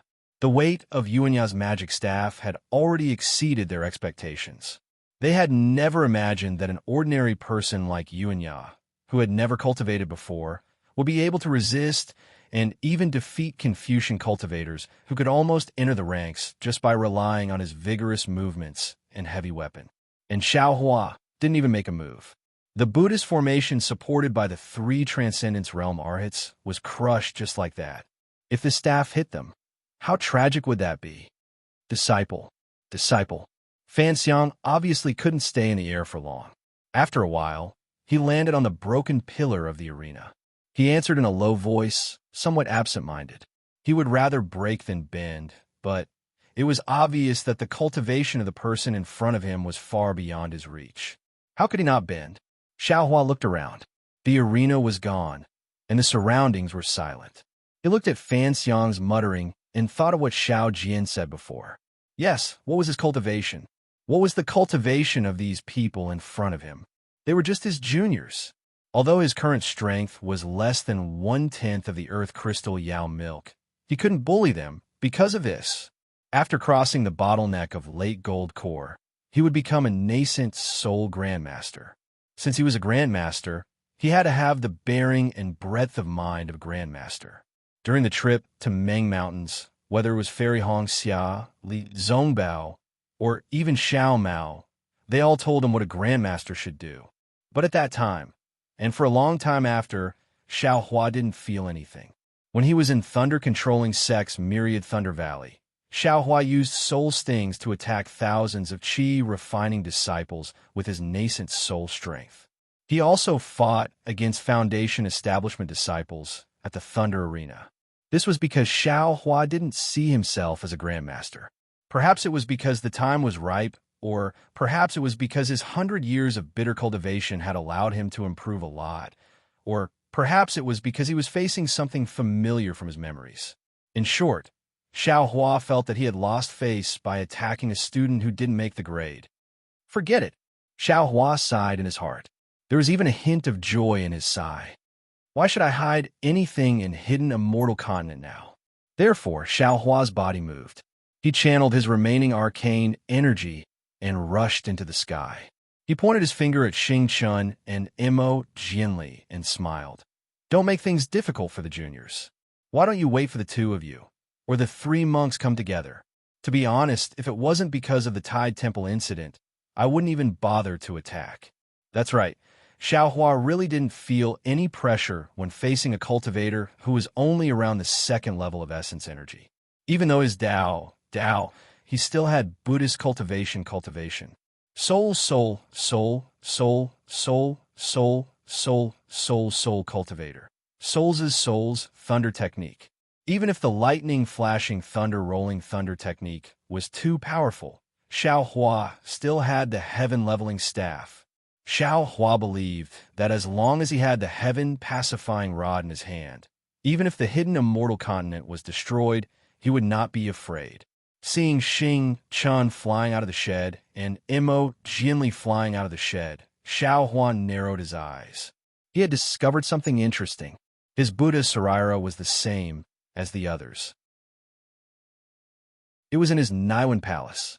But because there was a divine restriction outside his Naiwan palace, as long as he didn't release his Buddhist consciousness, ordinary Buddhist disciples couldn't detect his Buddhist cultivation. And just now, from the conversation between Monk Mingyu and Zhu Junfeng, Xiaohua had already keenly sensed the gap between Confucian cultivators and Buddhism. In the future, Xiaohua might reveal his Confucian cultivation base, so now. And perhaps in the future, he didn't plan to let others know that he had Buddha Saraira. As soon as he flew out of the shed, Imo Jianli immediately used the mystic art of his sect. His eyes flashed with a faint clear light as he tried to see through Xiaohua's cultivation. But to his surprise, other than the faint zhen qi of the Confucian cultivator, he couldn't see anything else. Of course, Imo Jianli also knew that there were many secret techniques in the hidden immortal continent. Therefore, it was normal that he couldn't see Xiaohua's cultivation. In particular, the commonly used methods of the 3 continents to determine the origin energy of the 9th grade and the 27th grade were not only effective for Confucian cultivators, Buddhist sects, and demon sects, but there were also many other strange techniques that could not be measured by the grade of the origin energy. Taoism has been in decline for countless years. Who knows where Xiaohua obtained the lost Taoist orthodoxy? But Imo Jianli knew that since Xiaohua called himself Old Man and challenged all the cultivators of level 2 of the origin energy, Xiaohua's cultivation didn't match his young appearance. Xiaohua was definitely a cultivator of level 3 of the origin energy. Senior. Therefore, Imo Jianli didn't let Qiu Jian and the others come out. He flew up into the sky alone and bowed respectfully. Junior Imo Jianli from the Chongyun sect of the country of Shi greets Senior. If Imo Jianli could think of it, Xing Chen could also think of it. But he didn't expect that Imo Jianli would put him in the position of a junior. This made Xing Chen feel a little awkward, because Xing Chen couldn't see Xiaohua's cultivation either, but he could vaguely see that Xiaohua was a Confucian cultivator. When Imo Jianli called him senior, Xing Chen was shocked. He thought to himself, "Oh no, is this a secret move of the Chongyun sect?" But then, he was confused again. If it was a secret move, Imo Jianli couldn't slap his own face on the spot. How could he expose him? Besides, Xiaohua's flying technique didn't seem to be anything special. It seemed to be relying on external force. Who knew if he was like Xiao Jian, who often bluffed people? I'm Xing Chen from the Yunlin Temple. Greetings to fellow immortal Xiao. Although Xing Chen couldn't treat himself as a junior, he didn't dare to neglect. All kinds of thoughts flashed through his mind. He immediately stopped in midair and bowed respectfully. You two are too polite. Xiaohua twirled the heaven-leveling staff in his hand. He smiled and returned the greeting. We're on a stage now. No need to be so polite. It won't be too late to talk about it after I, Xiao Jin Temple, and Changsheng Academy finish this. Hee, Senior must be joking. Imo Jianli naturally didn't feel burdened. He smiled and said, Today is the immortal Buddhist ceremony. My Chongyun sect is only here to join in the fun. How can we really fight with Senior? If I knew Senior had such methods, I would have made Zhu Junfeng admit defeat long ago. Yes, Junior admits defeat on behalf of Changsheng Academy. Zhu Junfeng, who was standing in midair, saw Mo Jinli's attitude. How could he delay? He immediately bowed and said, Xiaohua nodded. I'll remember this. In the future, Jianshao Temple will have to rely on Chongsheng Academy. Principal Zhu, please take care of it. Naturally, Zhu Junfeng heard and knew that Xiaohua would leave after this. Xiao Jian and Yuanya alone wouldn't be a threat to Chongsheng Academy. How could he not agree? Immortal friend Xiao. Seeing Mo Jinli change sides, Xing Chen's face darkened. He cupped his hands and said, May I know where Immortal Friend is from? Xiao Jin Temple's head is a disciple of my Yunlin Temple. I and others representing Xiao Jin Temple is normal. Immortal Friend, why are you representing Jianshao Temple? Xiaohua originally wanted to say that he was a loose cultivator from the West Ocean. However, when he thought about the West Ocean Eye, he immediately changed his words. I'm a loose cultivator from the East Ocean. Previously, I met with some trouble and was saved by Jianshao Temple. Since there's kindness, I naturally have to repay it. I'll take responsibility for the fight between Jianshao Temple and Xiao Jin Temple. Moreover, I'm from the Taoist sect. All the Taoist sects in the world are one. Why can't I fight for Jianshao Temple? East Ocean, loose cultivator. Xing Chun was shocked.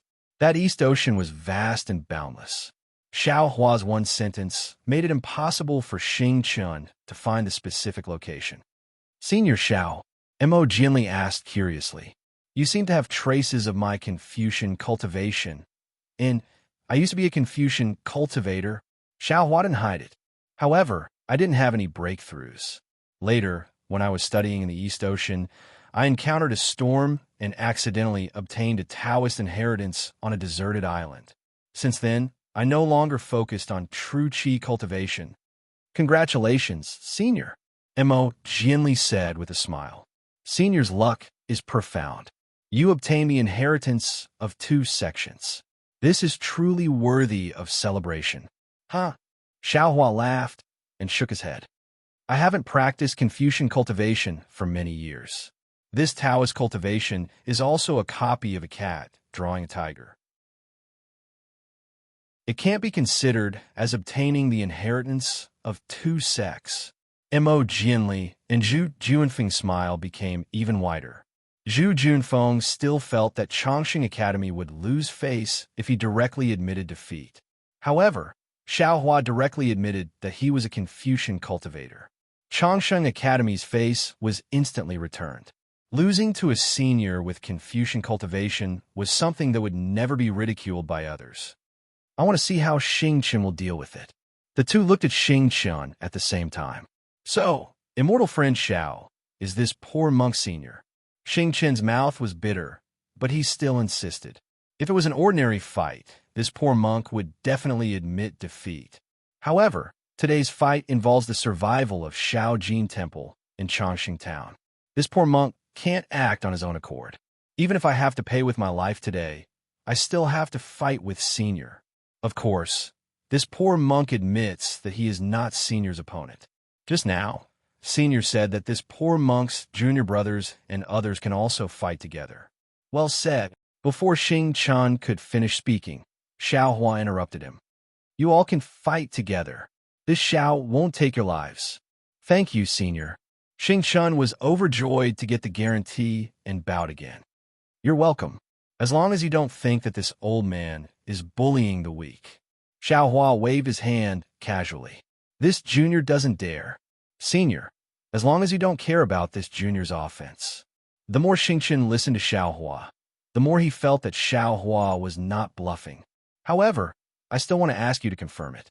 If we are lucky enough to win by 1 or 2 moves, will you immediately order the Jianshao Temple to withdraw from the Longevity Town? Chapter 32:13.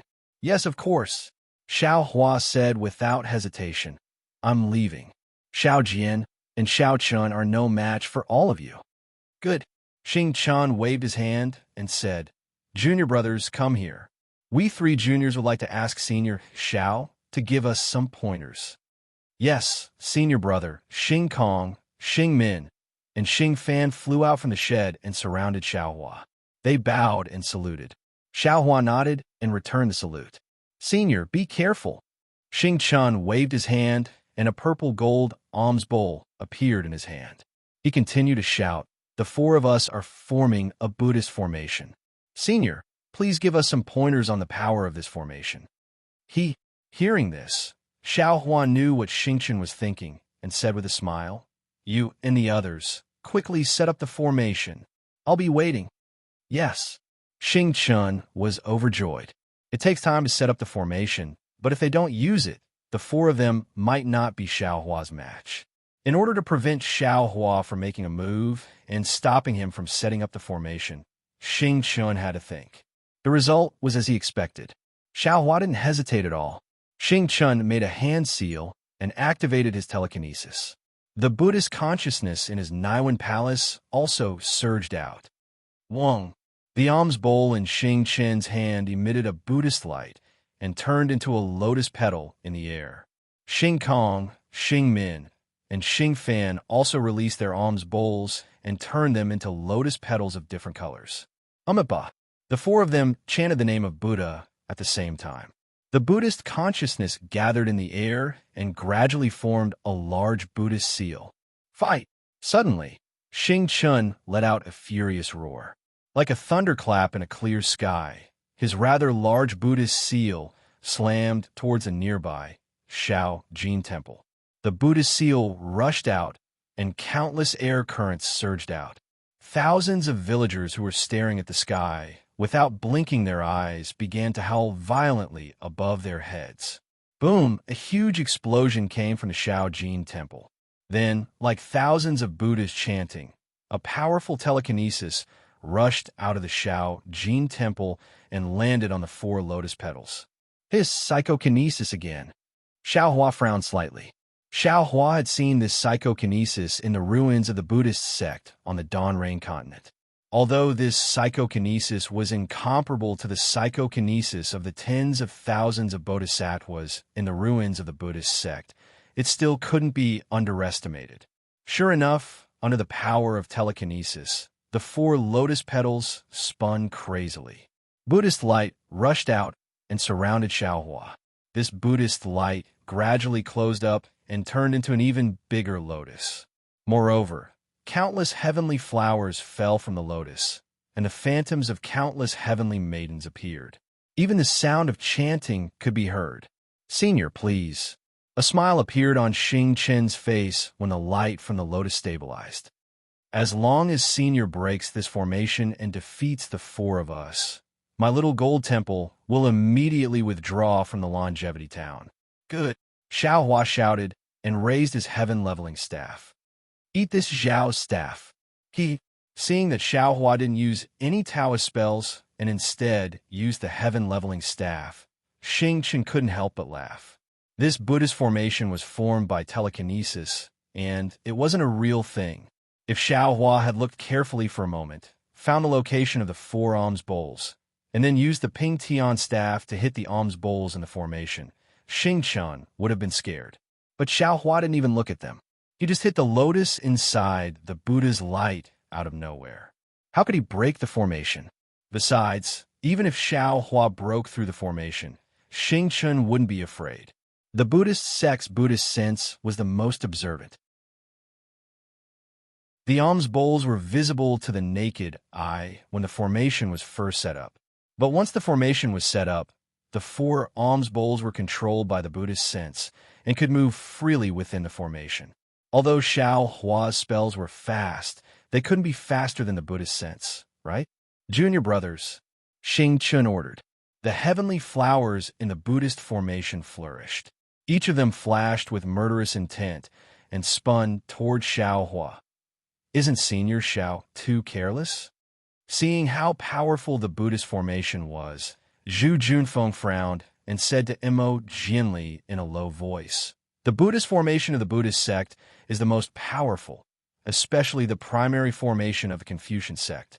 I've never seen a Taoist formation, but it's best to break it before it's set up. Since it's set up, we can only find the eye of the formation. Senior Zhao's reckless attack. I'm not sure." Mo gently shook his head. I want to say that Senior Xiao is confident, but I don't know where he planted his bamboo shoots. Even this old man can't sense his true cultivation. If it's not unfathomable, then it's... Zhu Junfeng smiled and said in a low voice, a swindler. Boom! The sky-leveling staff seemed to have heard Zhu Junfeng's slander and struck the lotus that surrounded Xiaohua.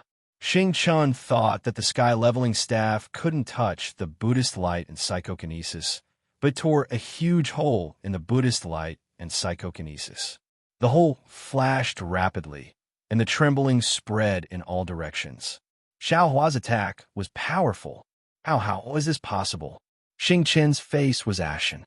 He couldn't believe that the Buddhist formation set up by the four of them collapsed under Xiaohua's attack. Unfathomable.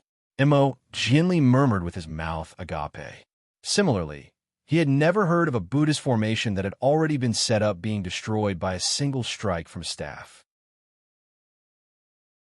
Xiaohua put away the sky-leveling staff and looked coldly at Xing Chun and the other three who tried their best to activate their psychokinesis to stop the Buddhist formation from collapsing. However, it seemed that the four of them were like mantises trying to stop a chariot. They couldn't resist the irresistible force of the Buddhist formation. Alas, this is an unfair victory. Xiaohua sighed. Then, he activated the flying talisman and flew out of the Buddhist formation. He waved the sky-leveling staff and said, Xing Chun, take this. Forget it. When Xing Chun saw Xiaohua's awe-inspiring demeanor, he knew that he was no match for him. Strength can break all techniques. Just as he was about to admit defeat, a dejected thought appeared in his mind. Woo! A huge roar came from the distance. It sounded like thousands of cows mooing, but it also sounded like the shaking of heaven and earth. What's going on? Xiaohua was shocked. How could he still care about defeating Xing Chun? He hurriedly used his divine sense to check the source of the sound. Not good. When Xiaohua saw the situation in the distance, his expression changed drastically. His body involuntarily rose up and was about to fly away. Senior. Xiaohua's divine sense was fast, but Xing Chun and the others' Buddhist awareness, Mo Jianli, and the others' eye-clearing and divine sense techniques weren't slow either. Just as Xiaohua was about to fly away, Xing Chun hurriedly shouted, What's wrong? Xiaohua frowned. Do you still want to fight? Now that the water tribe is rampant and the people of Longevity Town are about to be plunged into misery and suffering, how can we still remember to fight? Xing Chun hurriedly explained, Although this fight hasn't ended yet, we know that we are no match for you. If you have something to say it quickly. Xiaohua was angry.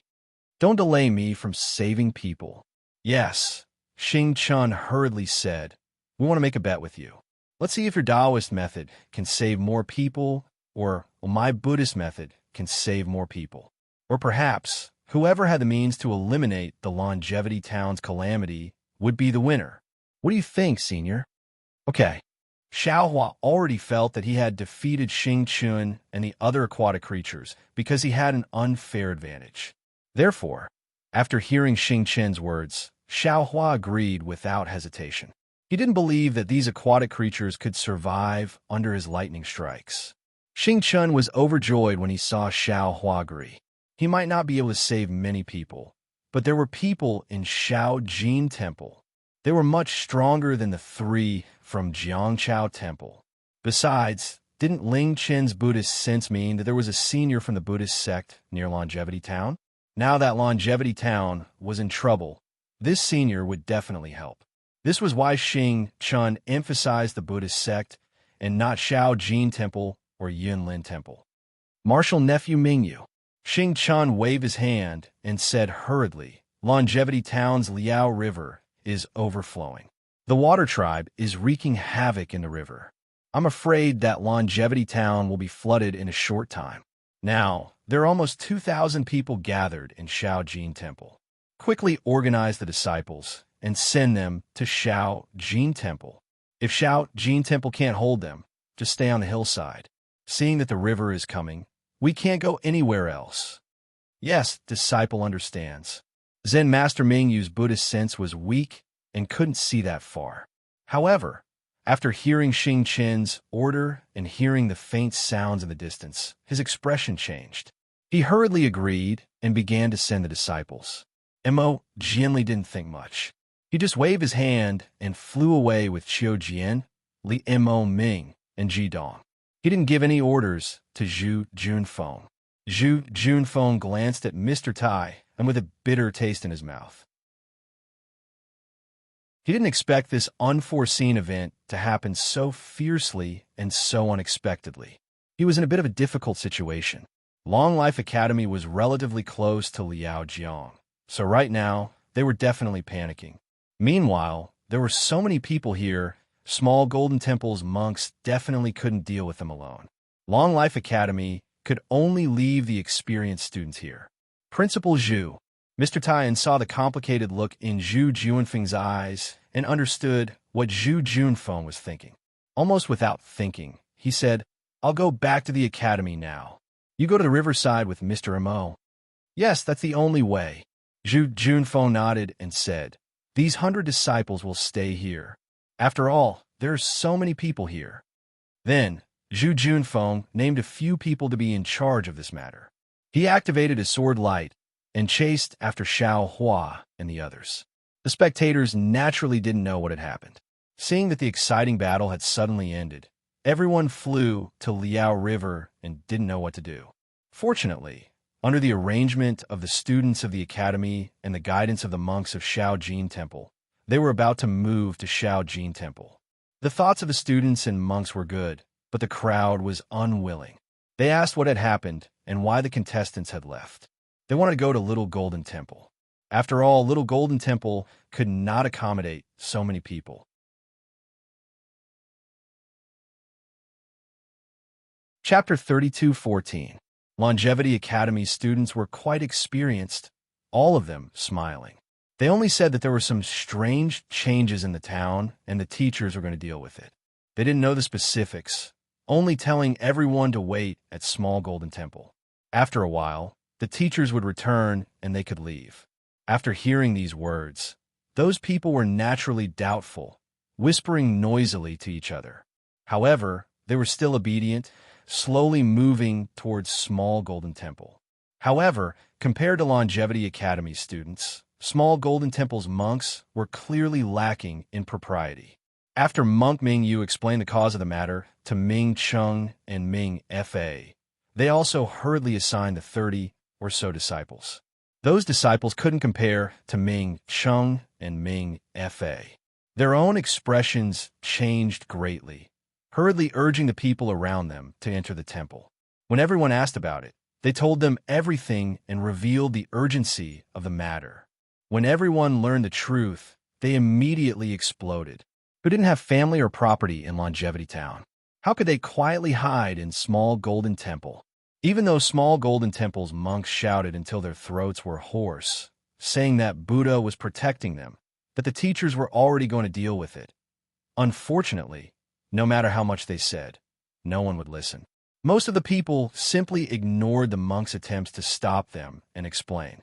They rushed down the hill faster than the tide and rushed into Longevity Town along the mountain path. Monk Ming Yu and the others were a bit confused as they watched the dispersing crowd. They really didn't understand. However, fortunately, less than 40% of the 2,000 people were calm. They knew that even if they went back, they wouldn't be able to do anything. They would just give up their lives for nothing. Even though their hearts were twisted by knives, like ants on a hot pan, they still listened to Longevity Academy's arrangements, rushing towards Small Golden Temple. After this small, unforeseen event, the situation immediately became clear. Those who could cause trouble all left. Those who couldn't didn't need the guidance of the monks and students. Even though it was a bit chaotic, they could all enter Small Golden Temple. As a result, Longevity Academy's students coldly looked at Small Golden Temple's monks. They were also worried about the academy's safety, as well as the safety of the town's inner family. However, they still couldn't fly on their swords, so they could only wait here. Among the thousands of people in the entire Small Gold Temple, the calmest ones were probably Xiao Jian and Yuanya, who were currently in the Hall of Great Strength, commenting on the golden body of Buddha. The two of them were originally staying near the Shao Jin Temple's mountain gate. With this sudden turn of events, Yuanya immediately became alert. He pulled Shao Jian and rushed into the Shao Jin Temple. Shao Jian originally wanted to pull the lame donkey along with the donkey cart, but Shao Hua's sound transmission came. Shao Jian's expression changed drastically. He trembled and loosened his grip on the reins. He rushed into the sect even faster than Yuanya. Within a few miles, the Shao Jin Temple was located on the highest hill, and the highest point of the Shao Jin Temple was the Great Buddha's Hall. At this moment, Shao Jian did not care about the difference between Buddhism and Taoism. Without any scruples, he was the first to rush in. Just as Shao Jian was making irresponsible remarks about the golden body of Buddha, Shao Hua was activating the flying talisman and rushing towards Liao Jiang. Unfortunately, his spiritual power was lacking. He only felt that his body was heavier than a mountain. He flew slower than a snail. Not only could he not catch up with Mo Jianli, but even Xing Chun looked at him strangely and flew far away. Shao Hua was extremely depressed. There was no other way. Whether it was in his meridians or in his body, they were all blocked by the earth crystal Yao milk. This thing was very precious. The stingy Shao Hua was not willing to waste it.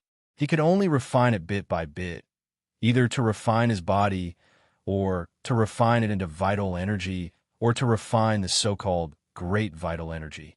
All of these required time.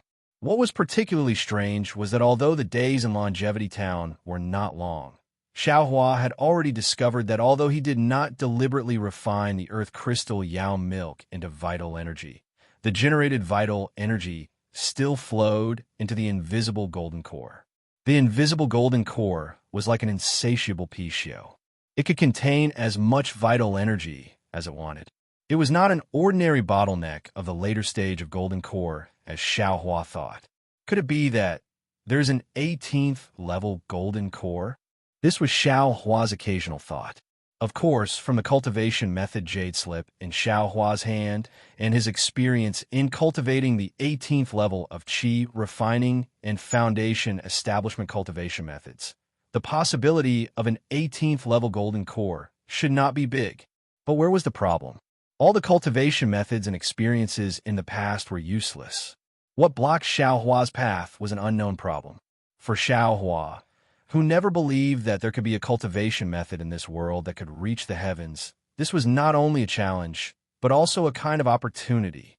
But now, in addition to complaining about his flying speed, Shao Hua had the kind of anger towards the water tribe. That's right.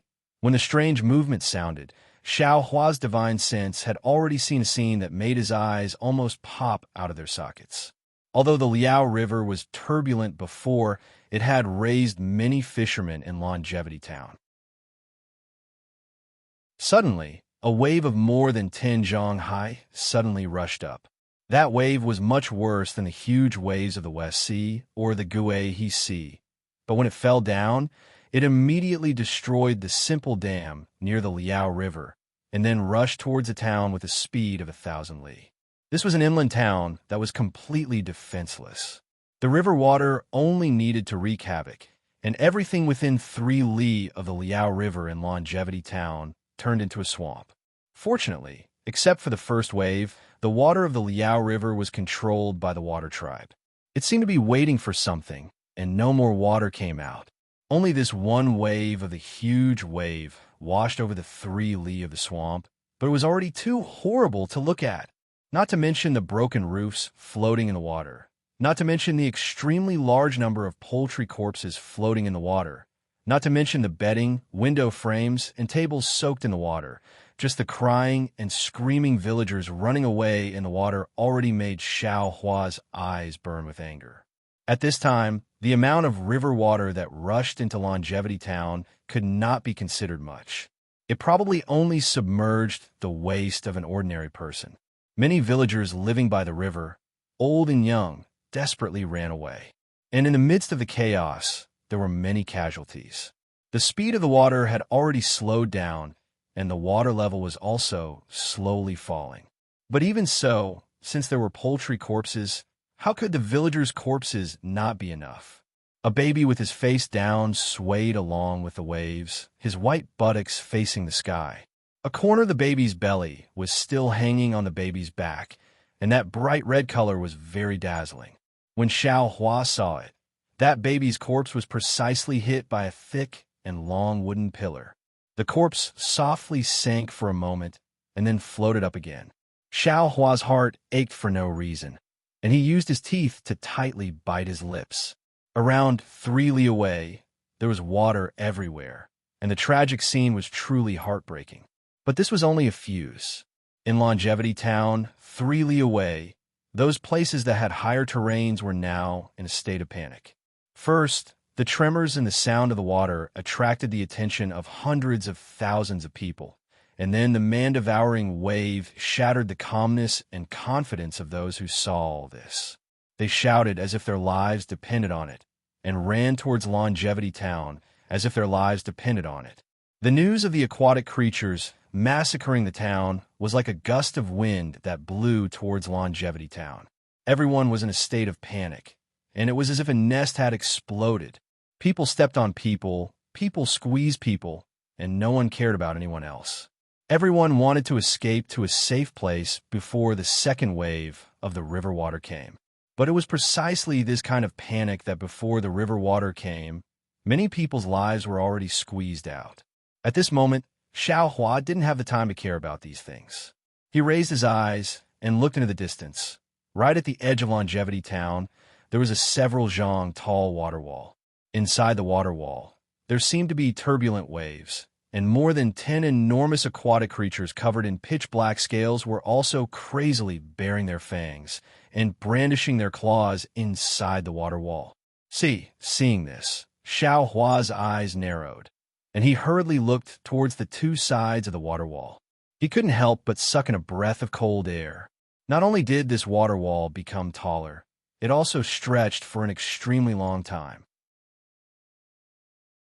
Even without using his divine sense to check, it was likely that this water wall covered the area of several li around Longevity Town. As long as the water wall slammed down, the Liao River's water would definitely destroy the entire Longevity Town, like breaking rotten weeds. Not to mention human lives, even all the buildings would be destroyed. It was definitely a purgatory on Earth. What Xiao Hua could see, the people who were slightly closer to the river could also see. This water wall was like a sharp sword hanging over their heads, and if there was a slight delay, it would fall down and take their lives. Damn it! Xiao Hua cursed angrily, and a faint green light began to flicker between his eyebrows. Facing this monster that wanted to destroy the entire Longevity Town, Xiao Hua definitely wouldn't show mercy. Although the water wall was controlled by the water creature and couldn't fall down for a while, the sound of the waves within was still ear-piercing, and the sound of the surging waves was louder than muffled thunder. Not only did it cover the cries and screams of the villagers who were fleeing in panic, it also blocked the voices of Xing Chun and the others who had flown to the front of the water wall to negotiate with the water creature. Xing Chun and the others flew faster than Xiao Hua and arrived here a step earlier. However, in the process of their arrival, everything had already happened. The river was several li long, and the water was fierce. Other than Xing Kong and Xing Min casually saving the 2 children, they couldn't do anything else. When Xing Chun and the others saw the water wall that was forming above the river, their first reaction was no longer to save the children, but to stop the water wall from forming and to prevent the river water from crashing into Longevity Town even more fiercely. Xing Chun flew up into the sky, and after crossing the water wall that was several zhang high, he saw the waves that were several li high, and the shock in his heart was even greater than before. He had thought of many possibilities of a monster attack, including the water creatures of Liao River. However, he had never thought that the water creatures would use the water of Liao River to destroy Longevity Town directly. After all, this wasn't just the power of 1 or 2 water creatures, and it wasn't something that could be done by 2nd or 3rd level elemental energy. If there were so many water creatures, and they were so powerful, Why would they come to destroy an insignificant longevity town? They could have just gone to Jishun Town, where there were many people and boats, and it was much more prosperous than Longevity Town. However, this fleeting thought just happened to appear in front of his eyes, and Xing Chun had no choice but to face it head-on. Fellow immortal Mo, Xing Chun looked at Mo Jianli, who was standing not far away from him, and smiled bitterly. I don't know how to deal with this, but I do know that I don't have the power to stop these water creatures. They are stronger than us.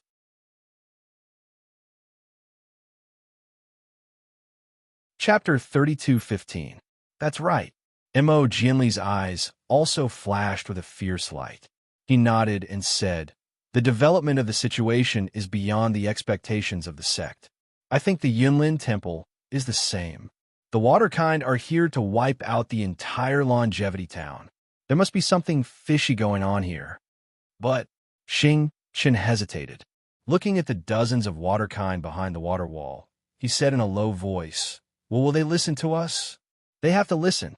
Mo Jianli sneered. Even if I die here, I have to fight for a chance of survival for the hundreds of thousands of people in the longevity town. Then Mo Jianli turned to Zhu Junfeng and said, Junfeng, hurry back to the Longevity Academy. This is an emergency. Before Mo Jianli could finish, Zhu Junfeng understood. He nodded and said, Mr. Mo, be careful. If things go wrong, go now. Mo Jianli waved his hand coldly. Yes. Zhu Junfeng didn't dare to hesitate. He hurried off with his sword light. Don't worry, fellow immortal Mo. Seeing that Mo Jianli had made up his mind, Xing Chun hurriedly shouted, Senior Xiaohua, the Daoist school, is behind us. Why don't we see what kind of magic he has? Mo Jianli bit his lips and turned to look at Xiaohua, who was flying closer and closer. He smiled bitterly and said Senior Xiao is powerful, but it seems that he is good at body refining. Also, as far as I know, the Daoist school mostly uses killing people. When it comes to saving people, I'm afraid it can't be compared with the Confucian school and the Buddhist school. Seeing that Xiaohua was flying slowly, Xing Chun murmured in his heart.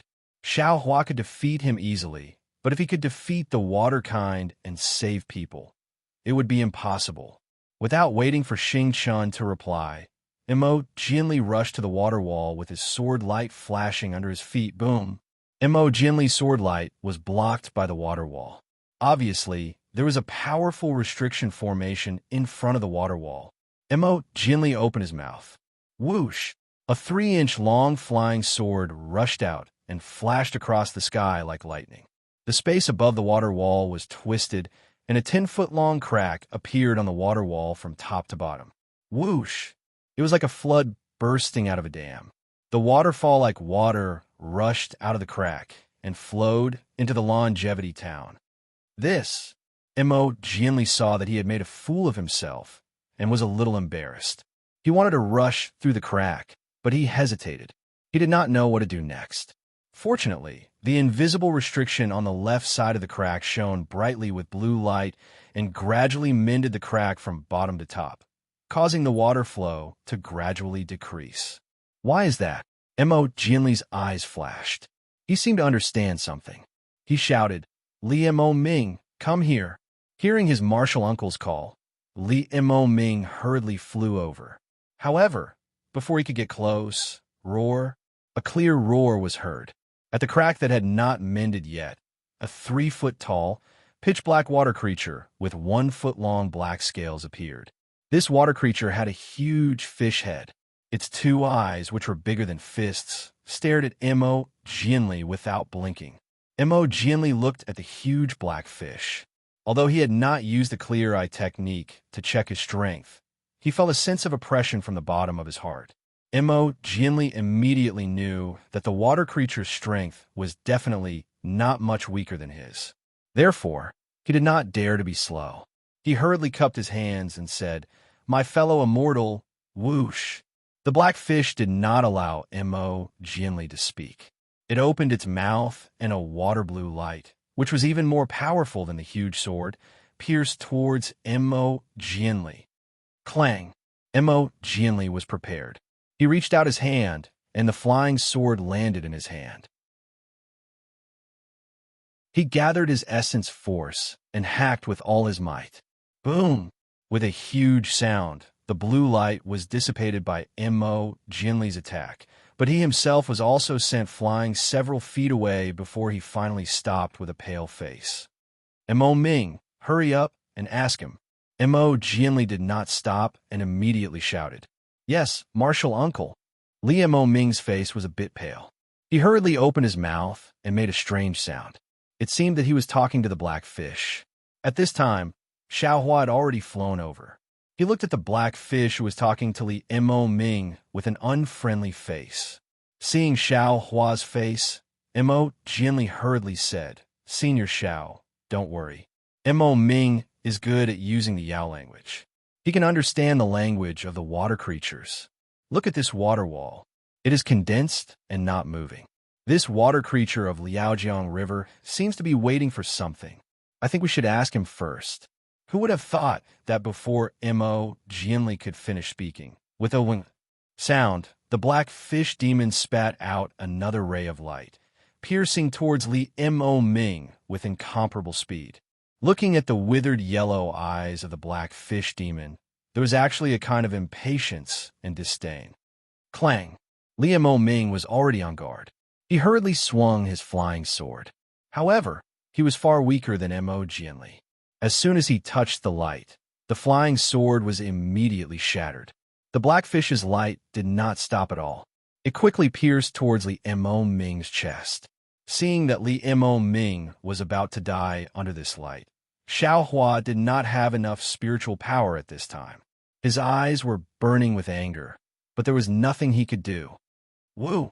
At this critical moment, Li Mo Ming's chest swelled. He opened his mouth and spat out a red stream from his mouth. Boom! It hit the light, and he took the opportunity to retreat quickly. The red stream blocked 70% of the light, but there was still 30% that rushed out of the red stream. However, this 30% only cut off half of Li Mo Ming's hair. It did not kill Li Mo Ming. Li Mo Ming might have been scared, or maybe it was because the red stream consumed too much of his spiritual power. Li Mo Ming's originally pale face did not have a trace of blood. It was difficult for him to even stand still in the air. Without waiting for Mo Jinli's order, Jidong immediately flew over and supported Li Mo Ming. Roar! The black fish was furious again. Its body swayed, and a huge wave rose to the sky. Kacha! Without waiting for the black fish to make another move, Xiaohua's forehead glowed green. A ball of green light rushed into the sky. Following the appearance of this green light in the sky above Liaojiang River, lightning flashed and thunder roared. The appearance of the lightning was extremely strange and extremely fast. The black fish had just noticed it when a thumb-sized heavenly lightning struck down. Zalala! The heavenly lightning was like a burning red spear. It directly pierced through the black fish's body. Those 1-foot-long scales were instantly pierced through.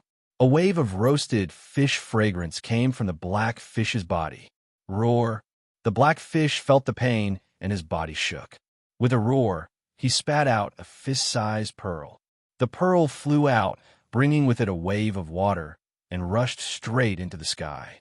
His body slid and fell into the waves. He actually wanted to escape.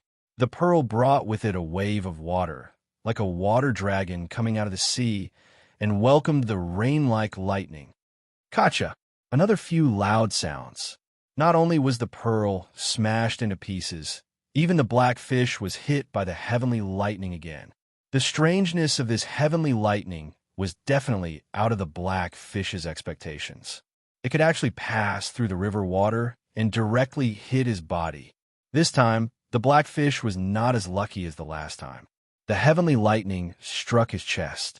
Several streams of black blood gushed out. The black fish's body flapped a few times. It was no different from an ordinary black fish. His belly turned white, and he floated to the surface of the Liao River. Mo Jinli was shocked. Xiaohua's attack was too cruel and too fast. He did not even have the chance to warn Xiao Hua before the black fish was killed by Xiao Hua. Not only that, but Xiao Hua's lightning and thunder technique had a range of 1 mile. Other than the black fish, the other aquatic creatures were also killed or injured.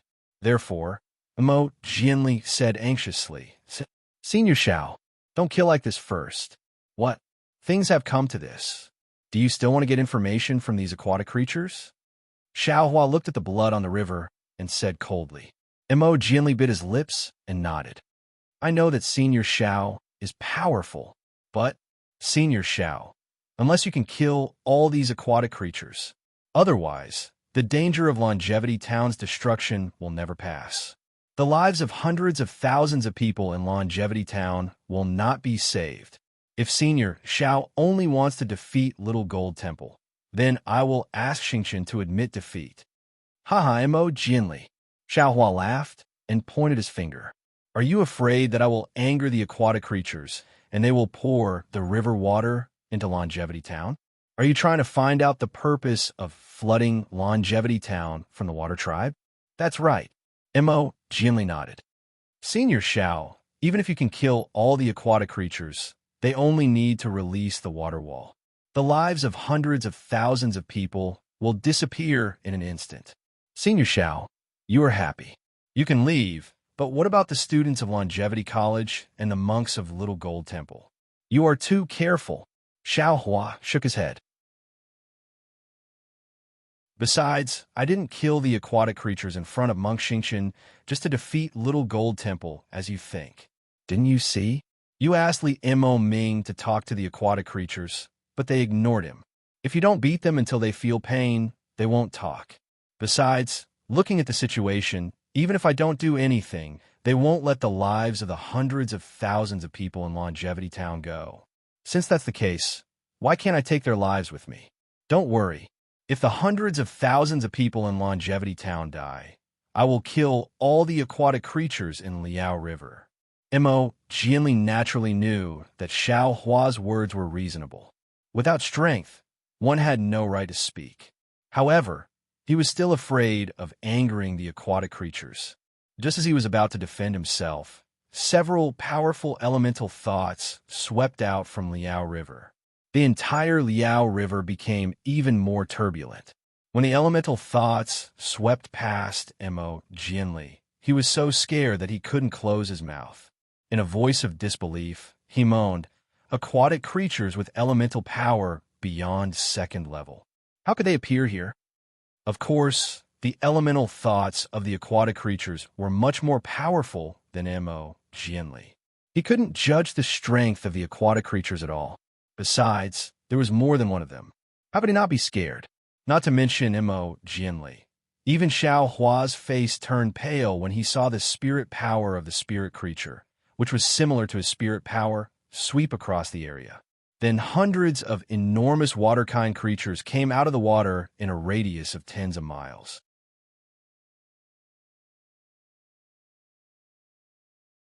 Chapter 32:16.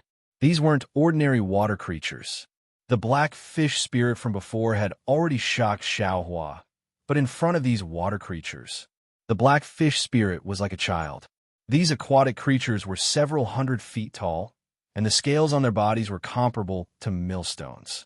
Blackfish demons did not have many teeth in their mouths, but these aquatic creatures had fangs that were more than a foot long. What was special was that their mouths were extremely wide, and the 2 rows of fangs were completely exposed. The white color of their fangs was tinged with a bloody light, and they were extremely bloodthirsty. After these water creatures floated up, the wall of water suddenly increased by 10 feet, and the waves became even more turbulent. "Oomph," Xiao Hua sneered. "Since we can't avoid it, then let's kill a few more first." Then, another dark green brilliance appeared, and the lightning that had just subsided appeared again. One after another, the heavenly lightning bolts were like vigorous swimming dragons, roaring in the air as they pounced towards the hundreds of water creatures. Roars and whimpers rose one after another, as if all the water creatures knew that danger was coming. Following the roars, pillars of water sprayed out from the water creatures' mouths. These pillars of water seemed to be light, but also like river water, azure blue in color. When the pillars of water reached about 10 feet in the air, they fell back down with a hua sound. The moment they fell, each pillar of water blossomed with a chrysanthemum-like brilliance.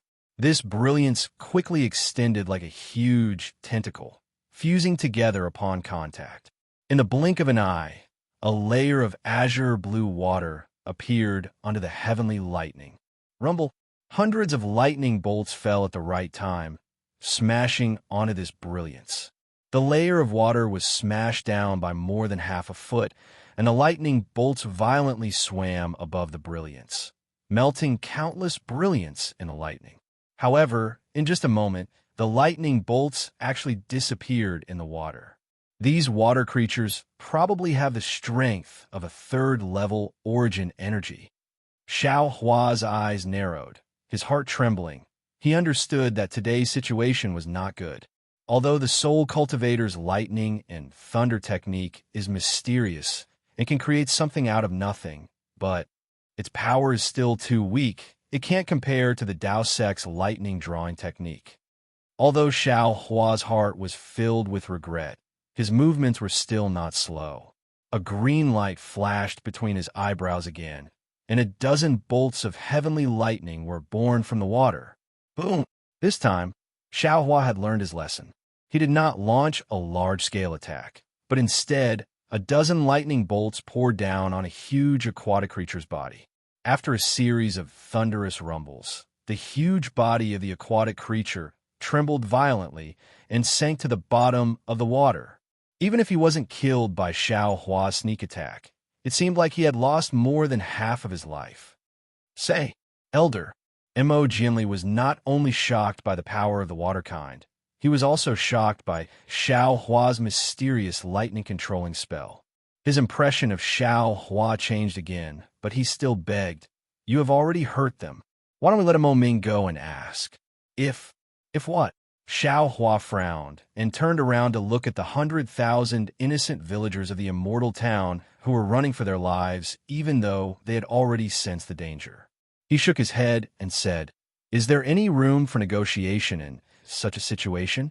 Even if there is room for negotiation, what about this Xiao's grudge with the water kind?" The current Xiao Hua was no longer as indecisive as he was in the Xiaoyu continent. After the baptism of blood, the test of life and death, he gradually revealed his ferociousness. Towards some specious matters, he had completely made his own decision. Elder Xiao, Mo Jinli smiled bitterly. This junior came to the immortal town to save these 100,000 villagers. Seeing that there's a glimmer of hope, how can this junior not try? Elder's grudge with the water kind is for the sake of the villagers of the immortal town. This junior is not talented, but I am willing to bear this grudge with Elder. Even if this junior dies in the hands of the water kind, I am willing. Can you do it? Xiao Hua smiled faintly. Although death is easy, there is no value in dying. What's the use of you dying? This junior knows that he is incompetent. His cultivation is only a fraction of Elder's. Mo Jinli said sternly. Elder will not believe this junior's words. Of course, this junior can also use my Chongyun sect's name to bear this grudge for Elder, but this junior can clearly tell Elder. This time, the Chongyun sect did not pay enough attention to the disaster of the immortal town. This junior does not dare to use the sect's name to vouch for Elder. Moreover, this disaster of the immortal town should be handled by the government of the country of Shi. Elder has seen for himself, the power of the government here is really weak. Forget it. Xiao Hua saw that Mo Jinli was clear and waved his hand. Fellow immortal Mo, there is no need to say any more. This Xiao does not mind.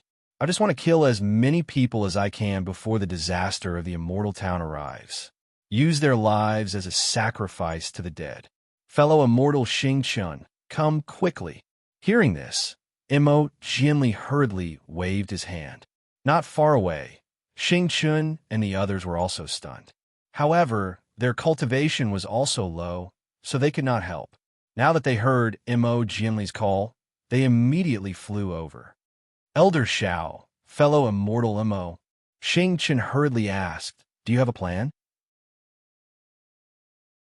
Mo gently looked at the messy, huge sea beasts on the water wall and said in a low voice, "We do not have a plan yet.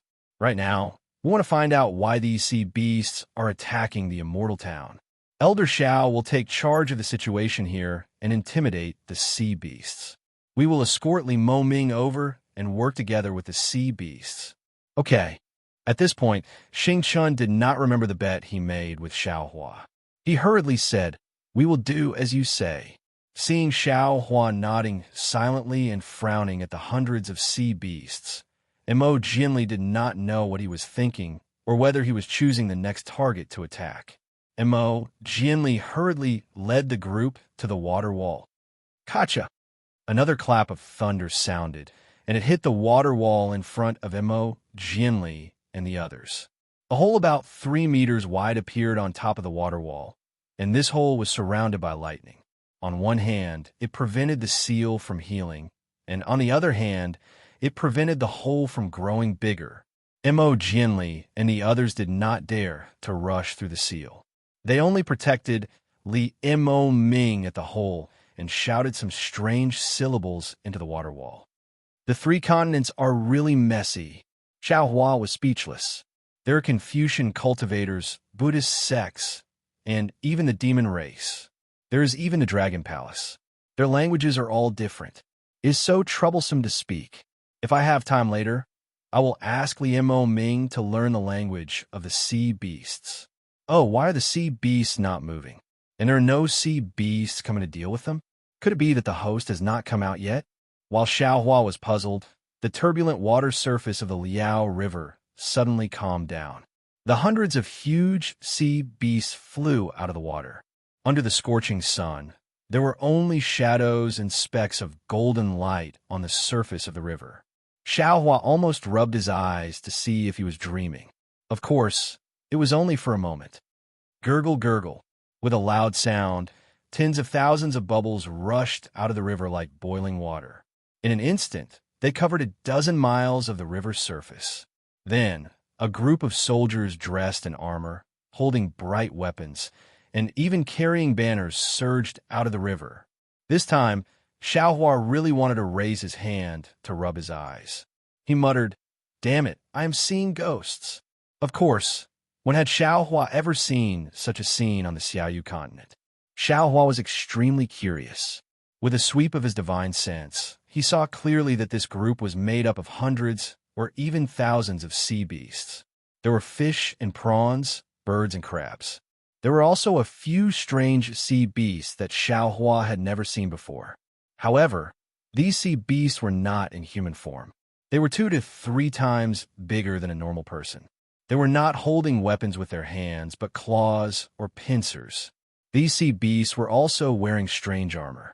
There was some red rust on the armor and some seaweed. This armor seemed to be protecting the sea beasts and hiding their cultivation. Xiao Hua could not see through their strength for a moment. However, looking at the intelligent eyes of these sea beasts, Xiao Hua knew that these sea beasts were definitely stronger than normal cultivators. Xiao Hua just finished looking when he heard a loud sound from the group. The body of the giant sea beast that Xiao Hua had just shot down slowly appeared on the surface of the river. The body of the sea beast trembled slightly. Obviously, it did not die. However, the lightning had not dissipated, so it could not move freely. After the body of the sea beast came out of the water, it did not stop. It continued to rise. Then, Xiao Hua saw a long and thin arm appear under the body of the sea beast. See, Xiao Hua took a deep breath. He understood that the sea beast that was about to come out should be the person in charge of the array. Moreover, seeing that this sea beast could lift the giant sea beast with one hand, its strength must be ridiculously strong. Under the gaze of Xiao Hua, Mo Jinli, and the others, another shocking scene appeared under the long and thin arm.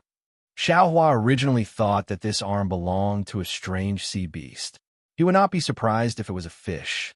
However, what appeared in the end was actually a 3-chi long midget. Moreover, This midget was human. Not only did it have 4 limbs, it also had facial features. The funniest thing was that this midget was riding on a giant seahorse, looking at the incomparably huge sea beast on the midget, and then looking at the incomparably huge seahorse below the midget. Xiaohua almost fell down for the sky laughing. Mo Jinli and the others were different from Xiaohua. They didn't even have time to laugh, because the dwarf's gaze swept across them. His cold, steel-like primordial spirit swept across them. They shuddered, and a feeling of being in an ice cave involuntarily rose from their hearts and bodies. Liemo Ming, who was shouting just now, opened his mouth. He did not dare to make any sound. It was as if he attracted the attention of this midget, he would be killed by this midget's gaze.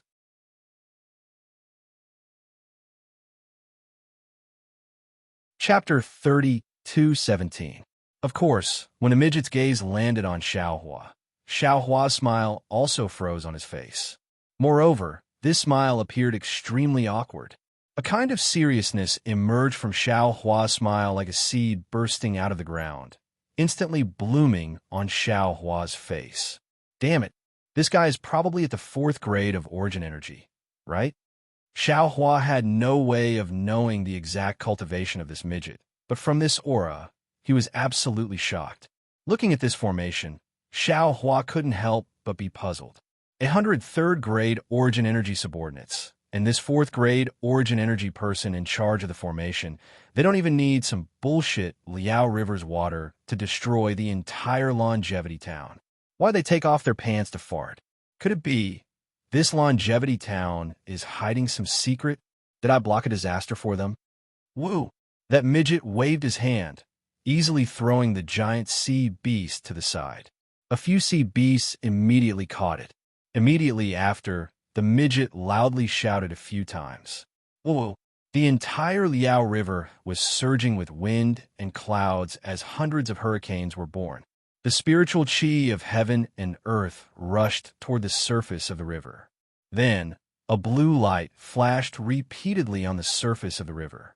The hundreds of huge sea beasts transformed into 3 zhang-tall giants one by one. However, although these giants had armor on their bodies and looked incomparably brave, their eyes were not as shrewd as the sea beasts from before. G. That midget casually ordered a few more times. Those 100 burly men roared in unison, then scattered towards the edge of the water wall. At the same time, the hundreds of people in the team also waved their banners, and even the sound of war drums could be heard, as if they were eager to give it a try. Senior Xiao, that Liemo Ming was very anxious. Without even reporting to Mo Jinli, he hurriedly shouted, "These sea beasts are going to activate the restriction and flood the longevity town." What are they going to do? Why do they want to flood the longevity town? When Xiaohua heard, he was also very anxious. He didn't dare to be negligent, and without thinking, his figure flew up and rushed towards the flaw of the restriction. Oomph! This time, Xiaohua understood. He coldly snorted like a human. He saw the dwarf raise his head and casually wave his hand. A blue brilliance appeared on the surface of the water and rushed towards him. It looked like a very ordinary radiance. Xiaohua scanned it with his divine sense, and his face was filled with shock. Without thinking, he waved his hand and similarly threw out a dozen fireball talismans. Rumble! Sure enough, every trace of that blue brilliance contained an enormous amount of power. As soon as it came into contact with Xiaohua's fireball talisman, it immediately exploded, and the air within a radius of several tens of meters surged. Mo Jinli and the others naturally could not stay in the vicinity. They hurriedly dodged. As for Xiaohua, he was also blocked outside the restrictive spell. Chirp, chirp, chirp, chirp, chirp. Seeing Xiaohua block his brilliance, the dwarf unconsciously raised his eyebrows and cried out, "I don't understand. Don't just blabber." Xiaohua sneered and raised his voice to speak to the pygmy chicken and duck. Senior, Liemo Ming was brought over from afar by Mo Jinli. He shouted, "He's asking you if you killed his subordinates." "Oh, answer him." Xiaohua waved his hand and said, "If he wants revenge, then come at me. However, I still have to ask him who they are." Oh, what kind of water clan are they? Why do they use so much strength to flood Longevity Town? Yes. If it was any other question, Li Mo Ming would naturally have answered. However, this involved killing. If he was not careful, it would bring disaster to Xiaohua. Li Mo Ming did not dare to be careless. He could only ask Xiaohua first. Now that he received Xiaohua's permission, he immediately shouted. Sure enough, this time, the dwarf spoke. However, looking at Li Mo Ming's helpless expression, Xiaohua somewhat understood. These water clan were definitely not the brainless trash that he thought. It was not difficult for him to show a bit of sincerity. They would not answer honestly. Sure enough, Li Mo Ming said awkwardly, Senior, this person only said he took your head, then he will answer. Then let him come and take it. Xiaohua waved his hand without hesitation. As long as he has the ability, let him come. Yes, Li Mo Ming really admired Xiaohua to the point of prostrating himself in admiration. This kind of courage was definitely something he couldn't reach. That dwarf seemed to be somewhat impatient. He casually dealt with Li Mo Ming while commanding his own team. Senior, Li Mo Ming smiled and said, that person asked you to send your head over yourself. Okay, I will go over now. Xiaohua nodded. You all. If you can't, then leave early. From the looks of it, these water clan do not intend to keep you all. If Senior does not leave, then we will not leave either. Mo gently replied indifferently. He turned and said, Mo Ming, you all leave. We have already done our best. Xing Chun was somewhat unwilling. He turned and looked at the chaotic Longevity Town. His gaze seemed to be somewhat expectant. He then said, this monk will also accompany Senior Xiao. Ha, good. Xiaohua waved his hand and took out the heaven-leveling staff again. He laughed and said, let me see what kind of methods these water clan have. Senior, Li Mo Ming suddenly said. Junior just vaguely heard something. They seem to be looking for someone. Looking for someone? Xiaohua was stunned. He stopped and said, they need to flood Longevity Town to find someone? Xiaohua asked back. Li Mo Ming's face turned red. He hurriedly waved his hand and said, Senior, disciple only vaguely heard it. I am not sure. And if you don't leave, then slowly listen. Xiaohua nodded. I will go and meet this person. However, you all wait. Sai, if you can leave, then leave. I am afraid that I am unable to protect you all now. Moreover, if you all leave, you can save 1 or 2 people. After speaking, Xiaohua no longer paid attention to them. He activated his flying talisman and rushed into the water wall's restriction. Seeing Xiaohua enter, that dwarf sneered and did not stop him. You brat. Once Xiaohua rushed into the water wall, he did not say anything. He waved his hand, and the heaven-leveling staff was raised. With a roar, it flew towards the dwarf. The dwarf seemed to not have expected Xiaohua to come so quickly. He had not finished arranging some orders. However, he did not seem to care. He sneered and clapped his hand. Similarly, a halberd-like weapon appeared out of nowhere. At the same time, his figure flew up from a seahorse. He stepped on a water-like cloud and met Xiaohua head-on. The first time was always a test, so Xiaohua didn't dodge. He was extremely confident in his own heaven-leveling rod and strength. Boom! An intense rumbling sound suddenly rang out. Not only did it deafen everyone's ears, even the water of the Liao River, which was originally surging violently, was set off by violent waves at the same time. One of the 2 figures that were charging at each other was actually sent flying. What made Xing Chun and the other's eyeballs almost fall out was that the figure that was sent flying was Xiaohua, and not that 3 feet tall dwarf. Xiaohua, who had the strength of 10,000 caddies and the heaven-leveling staff, was extremely heavy, was actually not a match for this dwarf. Damn it, is he still human? Xiaohua himself was also shaken to the point of dizziness. His arms were sore and numb. He was practically shaking his heavy head as he thought in disbelief. This Xiao was really wrong. This guy, I'm afraid he's not human. Xiaohua suddenly realized. He should also be a member of the water clan. Moreover, he should be a transformed water clan. Senior, be careful. Mo Jinli's voice was extremely anxious. Xiao Hua was startled when he heard it. He quickly scanned with his divine sense. Sure enough, that dwarf had turned into a water-like light again. He quickly passed through the waves of water. In a few breaths, he had already arrived near Xiao Hua. This kind of battle tactic was previously used by Xiao Hua to kill other cultivators. Now, the Water Clan was using it to deal with Xiao Hua. How could Xiao Hua not know the strength of this dwarf? However, he could only clench his teeth and wave the heaven-leveling staff again. He activated the flying talisman to stabilize his body and began to fight with this dwarf.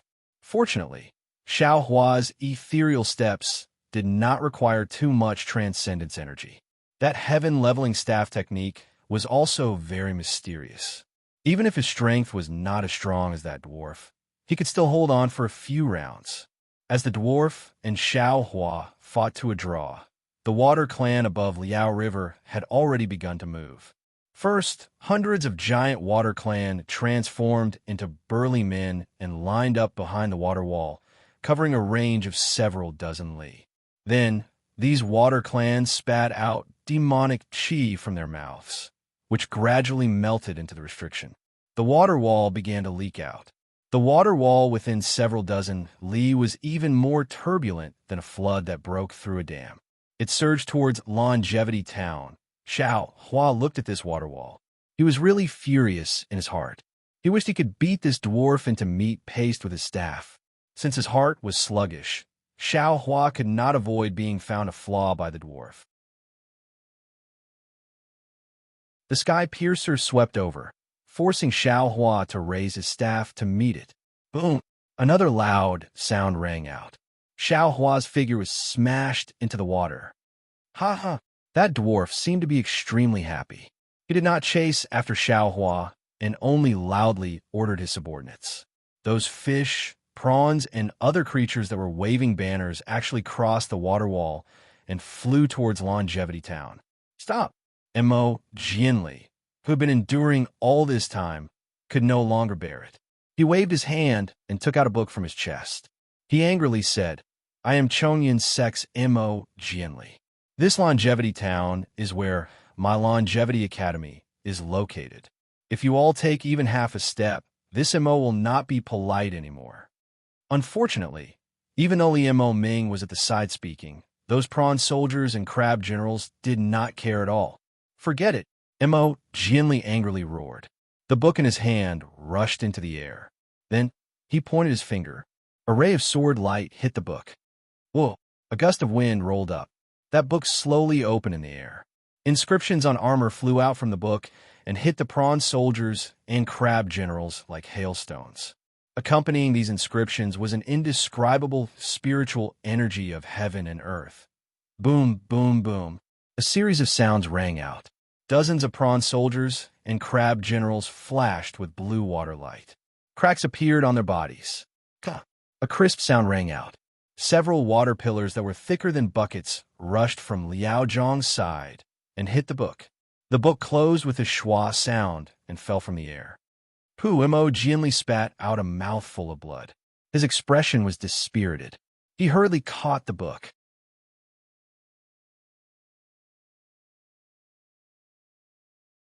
Chapter 32:18.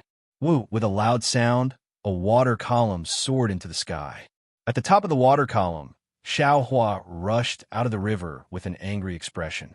He looked at Mo Jinli and shouted, Fellow Taoist Mo, you should hurry and save the villagers before these fishes and shrimps.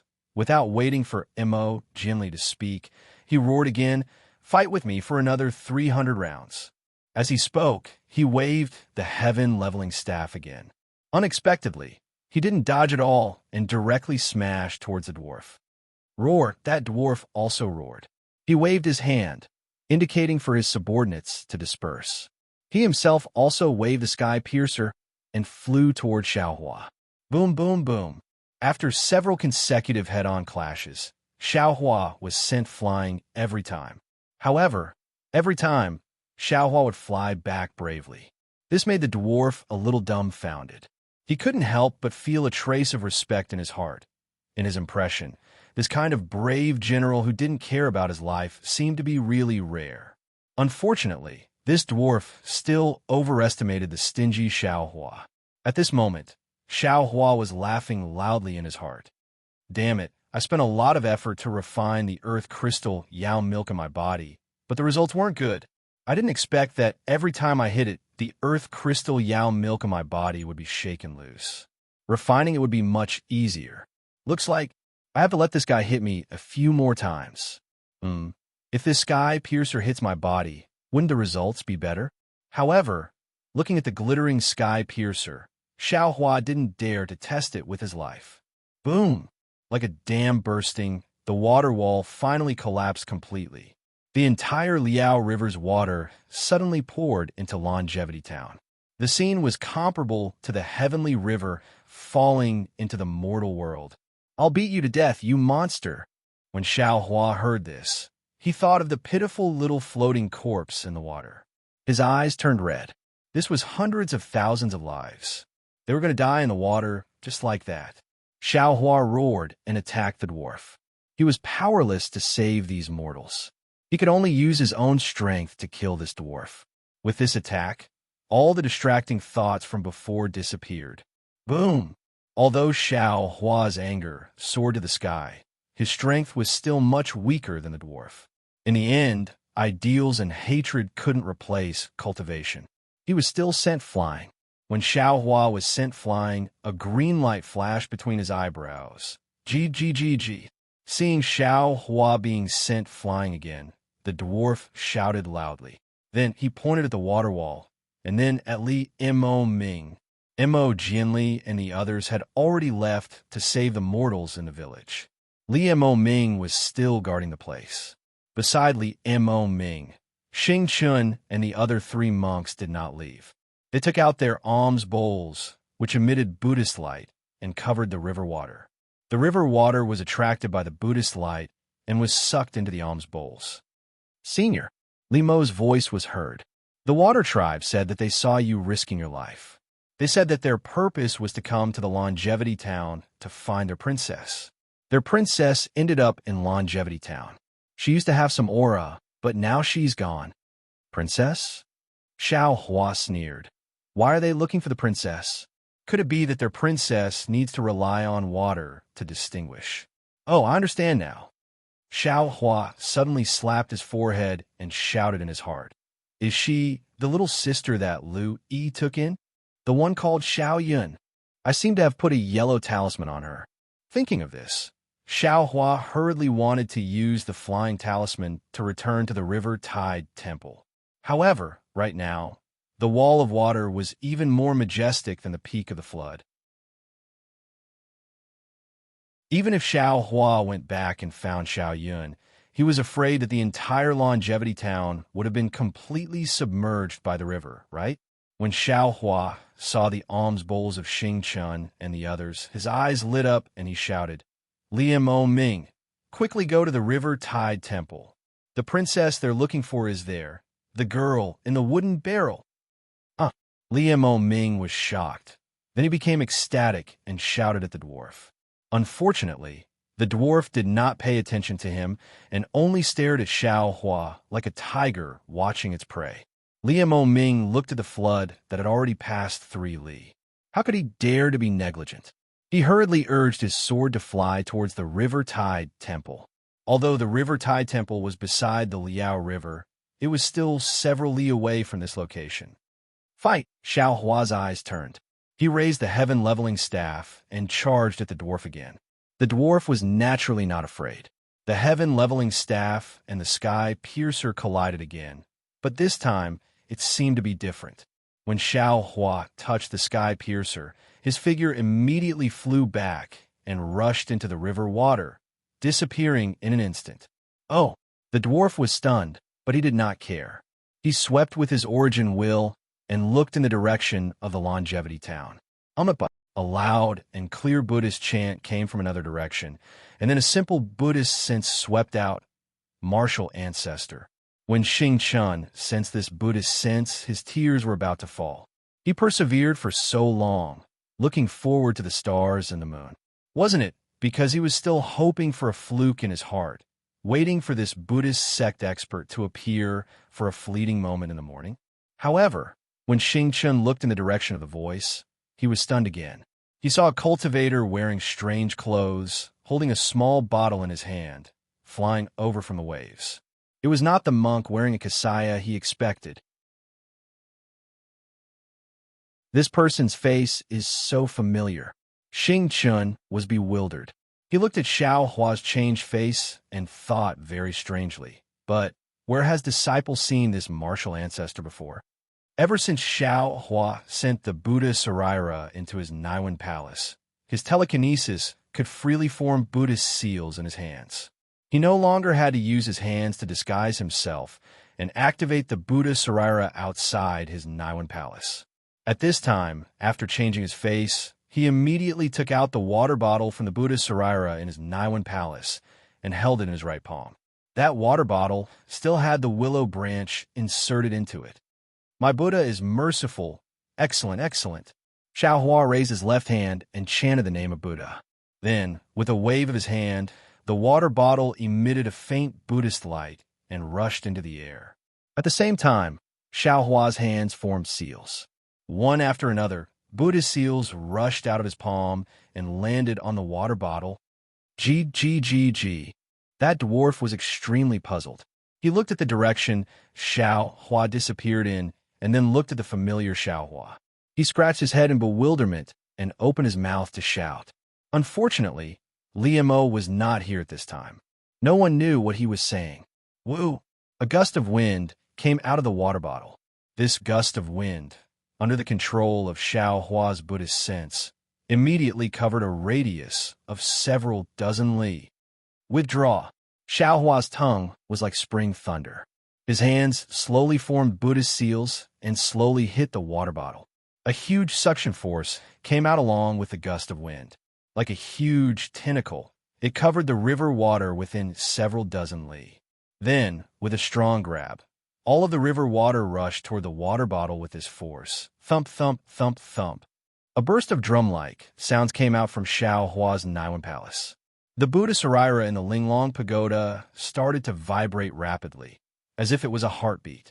After that, it started to shrink rapidly, and the Buddha aura around it also became abnormally dim. Clearly, Xiao Hua's telekinesis was not enough to completely unleash the power of the water bottle. Even the Buddha Saraira was somewhat damaged. But fortunately, the Buddha Saraira's Buddhist light dimmed. The exquisite pagoda emitted a myriad of scattered lights that slowly fell on the Buddha Saraira. The Buddha Saraira sent out a faint Buddhist sense, and the Buddhist fire also sent out a continuous stream of telekinesis. Amitabha, disciple Xing Chun of the Yunlin Temple greets Grandmaster. Xing Chun chanted the name of Buddha. He actually knelt down in the air and said loudly, "Disciple represents the 160,000 people of Longevity Town to thank Grandmaster for his great kindness." Amitabha, disciple thanks Grandmaster for his great kindness. Xing Kong and the rest also chanted the name of Buddha and knelt down in the air. The four people's voices were extremely loud, like thunder in the sky. It directly shook the ears of everyone within several li looking at that posture. It was as if they used all of their cultivation on this lion roar. They were afraid that the people of Longevity Town would not be able to hear it. The Buddhist sect's divine ability was indeed impressive. When a lion's roar landed in their ears, everyone who panicked and lost their sense of propriety calmed down for a moment. It was also at this moment that they saw from high up in the sky Xiao Hua's solemn and dignified expression, that shocking scene. The river water that was enough to engulf the entire Longevity Town was like a sparkling trapped dragon that was captured by Xiao Hua's compassionate eyes and obediently kept into that ordinary-looking small bottle in front of him. Inside the small bottle, the willow branch was calm. The green on the willow branch made people feel like they were reborn. Amitabha. An old man knelt down on the ground and kowtowed toward Xiao Hua. 2, 3, 10, dozens, hundreds of villagers all knelt down. Moreover, this kind of piety was like a kind of wind, rapidly blowing from Longevity Town to every corner. Thousands, tens of thousands, these people who were originally at the end of their rope in despair, when they saw a chance of survival, which one of them did not have a kind of absolute trust? Which one of them did not offer their purest piety to this great divine ability in front of them? Which one of them did not place their hopes of survival on this brave person who bravely stepped forward? Woo! A sound like a dragon's roar sounded. The suction force of the clear water bottle suddenly doubled. The river water that had already rushed out for several li was suddenly sucked back into the clear water bottle. See, I see. How could Xiao Hua's telekinesis be so powerful? However, the telekinesis of tens of thousands of people, the power of faith of hundreds of thousands of people, was enough to ignite the Buddhist fire in Xiao Hua's Buddhist Saraira. It was enough to double the telekinesis of Xiao Hua's Buddhist seal. G. Seeing Xiao Hua take out a Buddhist artifact, the dwarf seemed to have understood something. His face became solemn, and he waved his hand, putting away the sky piercer. Then, he shouted a few words in a loud and solemn voice. He grabbed downwards with his hand, and a blue brilliance fell towards the river water below his feet. The moment it touched the river water, it immediately rippled, and in an instant, it extended for dozens of li. Roar! The dwarf roared loudly. He raised his hand, as if he was lifting a heavy object. The water of Liao River suddenly rose by more than 10 zhang.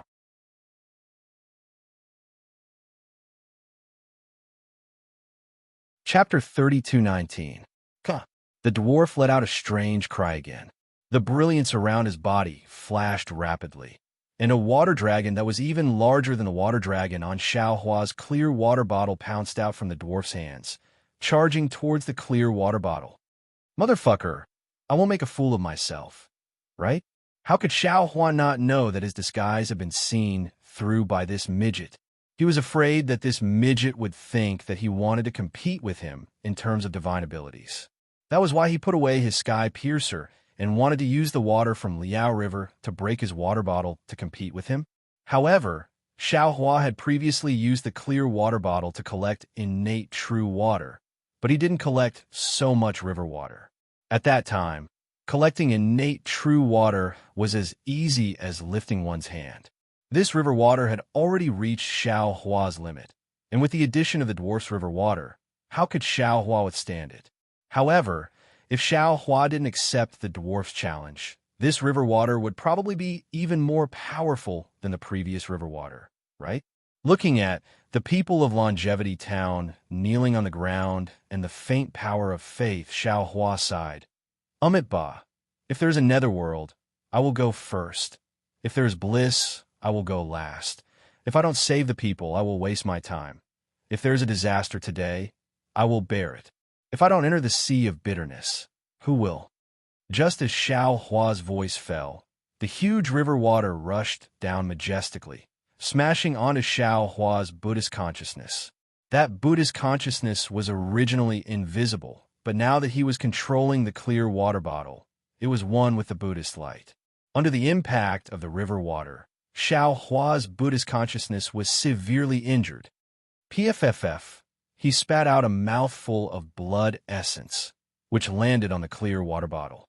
Xiao Hua's body trembled, and the Buddhist light around him swayed at the same time, like a dim light that was about to be extinguished in the wind at any time. Ba. Buddha is merciful. Xing Chun, Xing Kong, Xing Min, and Xing Fan were shocked. They hurriedly urged their psychokinesis, throwing out 4 alms bowls, which landed around Xiao Hua's body. As they chanted, the weak Buddhist light rushed into Xiao Hua's body. Merciful Buddha, save the Buddhist sect in distress. Seeing the imminent danger, the hundreds of thousands of people in the Longevity Town who had already prostrated themselves were all anxious. They chanted the name of Buddha and kowtowed to the ground. Forget it. Xiao Hua saw that the Buddhist light of his Buddhist Saraira was somewhat dim, and the power of thought he sent out was already weak. He couldn't help but sigh and make a decision in his heart. Why is this Xiao so unlucky? Dao Sect's cultivation has yet to recover.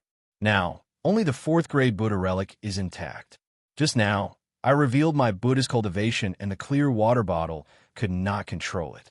Today, I can only abandon this Buddha relic and use this relic to exchange for karma to see if it can support the clear water bottle. Since he had made his decision, Xiao Hua's Buddha Saraira came out of the exquisite pagoda. Just as the Saraira rushed out of his Niwen palace, a loud and clear sound suddenly resounded in the heaven and earth. Bursts of Sanskrit chants came out as heavenly flowers sprinkled down one after another. One after another, beautiful heavenly maidens danced in the void. Namo Guan in Bodhisattva, Namo Buddha, Nan couldn't, Namo Monk. It was because of the Buddha. Fate with Buddha. Buddhism and Dharma were interrelated. I'm always happy and quiet. I read Guan in Bodhisattva in the morning. I read Guan in Bodhisattva in the evening. Thoughts arise from the heart. Chanting Buddha without leaving one's heart. Tian Luo Shan. Di Luo Shan. Separation is difficult. Difficult to leave. All calamities turn to dust. Namo Maha Prajna Permitha. Every word and sentence was like a murmuring stream that fell into everyone's ears along with the Sanskrit chants. Namo Guan in Bodhisattva. Everyone was enlightened and chanted along with the Sanskrit chants. Strands of thought power turned into gossamer threads and rushed into Xiao Hua's Buddha relic. The Buddha relic that was already preparing to melt gradually gave off a Buddhist light. Chirp, chirp. In the distance, when the dwarf saw this, hesitation appeared on his face. He looked at the clear water bottle that seemed like it could hold all rivers in the sea.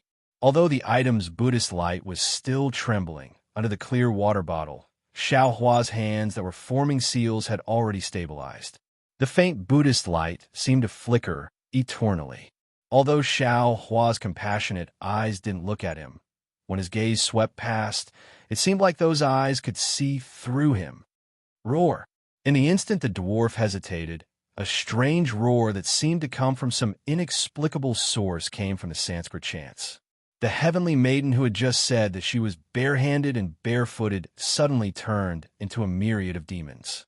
These demons were grotesquely shaped, ferocious, and pounced toward Xiao Hua with their bloody mouths. Pooh. Bodhisattva Buddha fruit.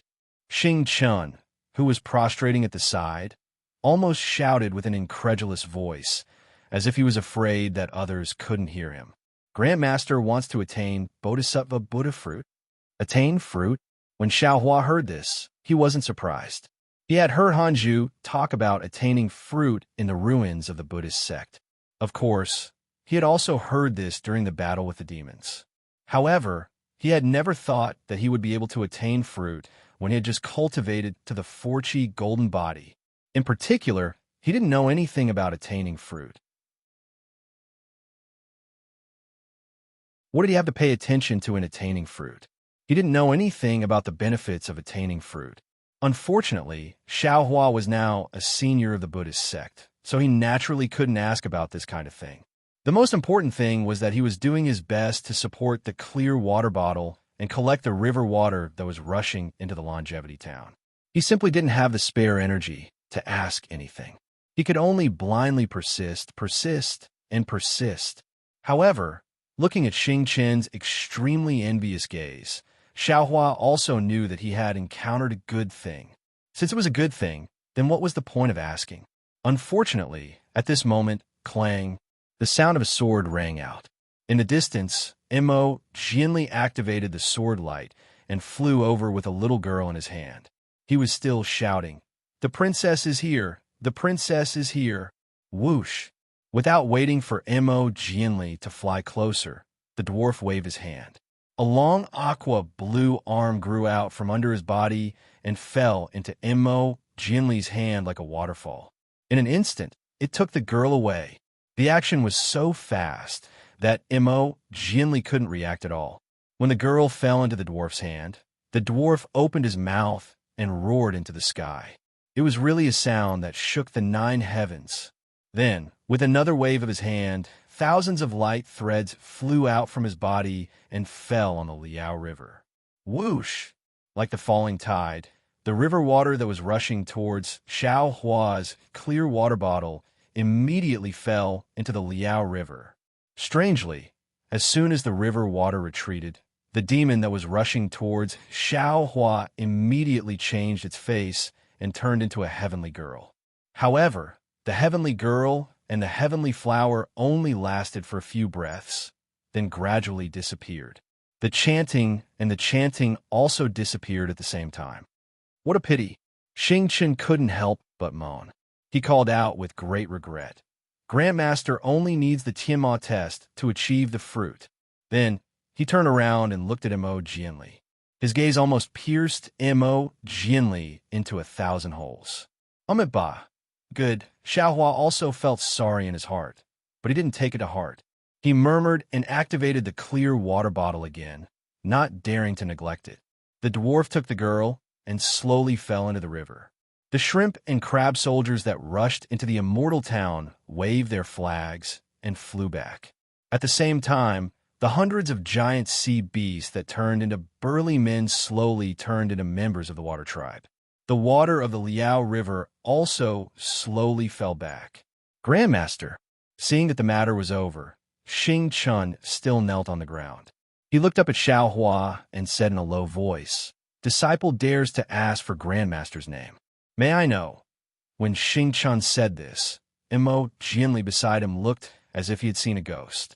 He said hurriedly, See God, my lord? See God, my lord of the River Tide Temple?" All of a sudden, Xingqian was also shocked. Although he had never been to the River Tide Temple, when he discovered Xiaohua's Buddhist consciousness in the early morning, he also used his Buddhist consciousness to explore the River Tide Temple. Naturally, he also saw the golden body of the sea god, but it was in a hurry, so he couldn't remember it clearly. Now that Mo Jianli called him, Xingqian immediately remembered.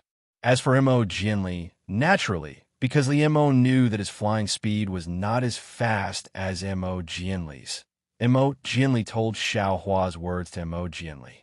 It was the golden body that Mo Jianli saw in the main hall when he rode his sword to the River Tide Temple. Ha ha! Ba. Xiaohua saw the water of the Liao River recede rapidly. He clasped his hands together and smiled. The sea of bitterness is boundless. Turn back and the shore is at hand. Then, he pointed at the clear water vase. The Buddhist artifact fell into his hand. His body slowly flew into the distance. Mas. Grandmaster. Xingqian was about to call out when he saw Xiaohua forming a seal with both hands. The word Lin emerged from his Buddhist seal and spread out in all directions. Xingqian's expression immediately changed. 9 words mantra? My Buddha is merciful. The 9 words mantra has descended upon the hidden immortal continent. Guanyin Bodhisattva, merciful salvation. Disciple respectfully sends Bodhisattva off. Namo Guanyin Bodhisattva. Xingqian's voice was so loud, and he used the lion's roar. Many villagers in Longevity Town heard him, and they all chanted Bodhisattva's name. Mo Jianli frowned, but when he saw Xiaohua's figure getting farther and farther away, he also lowered his head, not daring to say anything. Of course, he knew that Xiaohua didn't achieve Bodhisattva's Buddha fruit. Xingqian said that because he had other intentions. When Xiaohua's figure finally disappeared, Xingqian didn't dare to use his Buddha's awareness. Mo Jianli and the others didn't dare to use their divine sense either. Mo Jianli looked around and asked curiously, "Fellow immortal Xingqian, where is Senior Xiao?" Sigh. Senior Xiao was defeated by the water tribe. He was shot down from the Liao River before Bodhisattva arrived. Xingqian said indifferently, "He hasn't shown up for so long. I'm afraid he's dead." Senior. Mo Jianli was anxious. He used the eye-clearing technique and looked at the Liao River. At the same time, he sent a message to Li Mo Ming and the others to search for Xiaohua together. Xingqian's face carried a hint of arrogance. He looked at the panicking and praying townspeople in the distance, then lowered his head to look at the place that had been flooded by the river water. He waved his hand and said, "Xing Kong, one of you 3 will return to Xiao Jin Temple and inform Ming Yu of the situation here." Have him send out disciples to calm the townspeople down. The two of you will patrol the area and see if there are any water tribe hiding or bandits making trouble in the chaos. Grandmaster C.I. Hang defeated the water tribe. Our Buddhism sect has blessed Longevity Town. Don't let this blessing turn into water. I'll accompany you to search for Senior Shao of Taoism.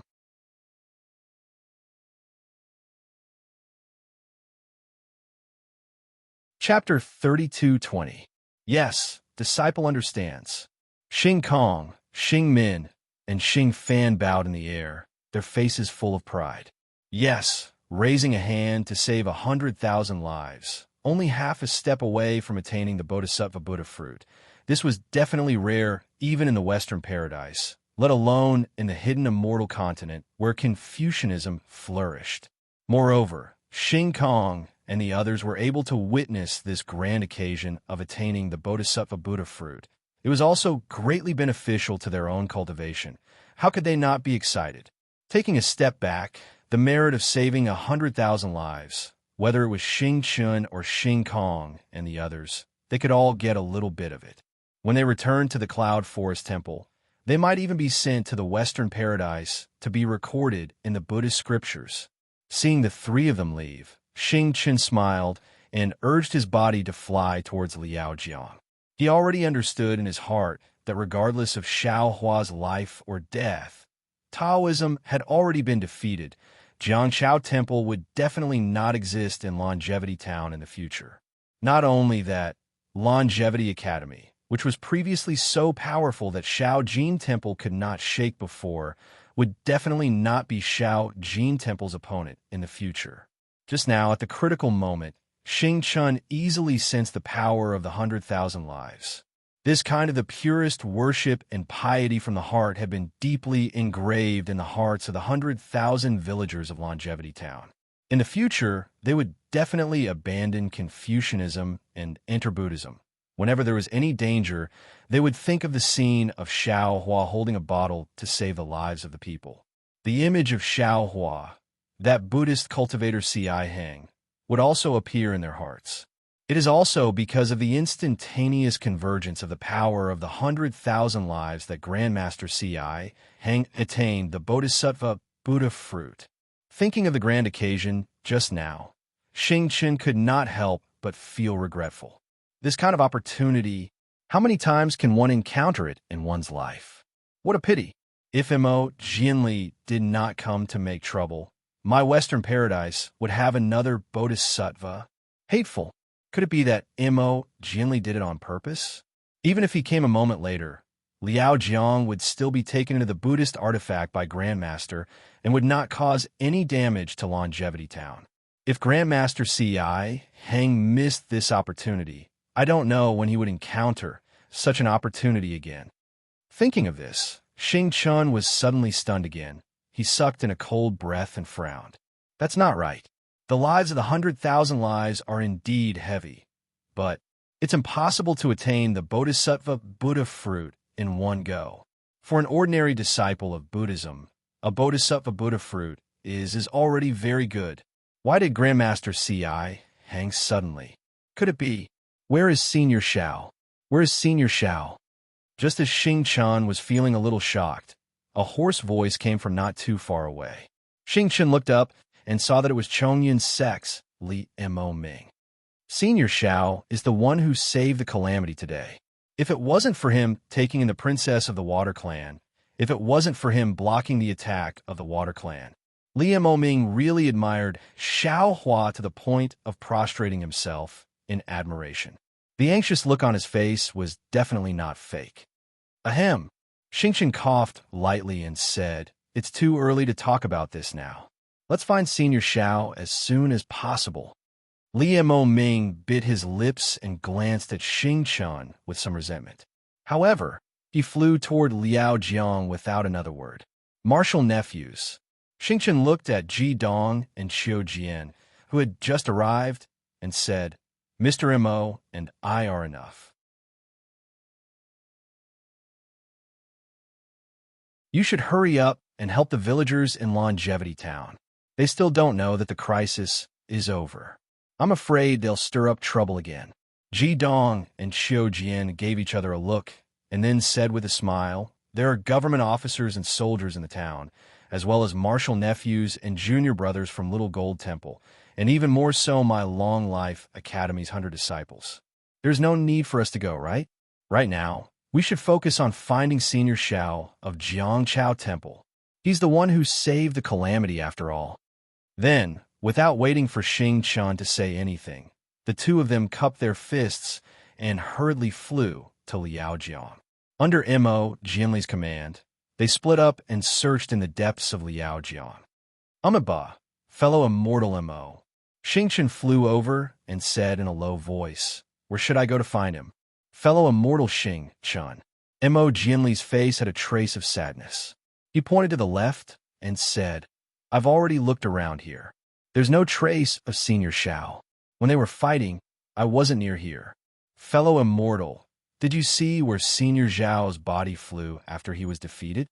Xing Chun thought for a while and pointed in a direction, saying, it should be that place. However, I was also using my mental force to absorb the river water with my Buddhist artifact. I didn't look carefully. Besides, then, Xing Chun hesitated and said, Senior Xiao killed many members of the Water Tribe and was regarded as a great enemy by the Water Tribe. Senior Xiao couldn't defeat that dwarf. Even if he wasn't killed, he would be severely injured. Although Ancestor Ci Hang showed up in the nick of time, Senior Xiao fell into the water. The Water Tribe is ferocious and cruel. Senior Xiao is probably dead. Alas, at this moment, Liaojiang was very murky. Sand and sand were floating in the air, and there were even some remains and dead trees that were washed back from Longevity Town. Moreover, the current was still turbulent, far more tranquil than before. Mo Jianli looked at the shadows in front of Liaojiang and sighed. Although I don't want to be too optimistic, Senior Xiao stood out bravely in the face of so many barbaric members of the Water Tribe. If he didn't attract the attention of the Water Tribe, how could we wait for Senior Ci Hang of the Buddhist sect?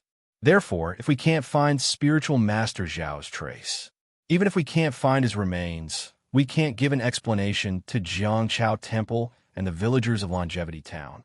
Can we? Besides, the most important thing is, I can't give myself an explanation. Mo Jianli looked away from the river, looked into Xing Chun's eyes, and said word by word. Indeed, Xing Chun avoided Mo Jianli's aggressive eyes and said, I think so too. Let's split up and search. We'll go into Liaojiang and check.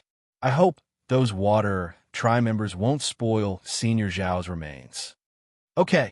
Mo Jianli didn't want to argue with Xing Chun. He only felt that Xing Chun was too arbitrary and subjective.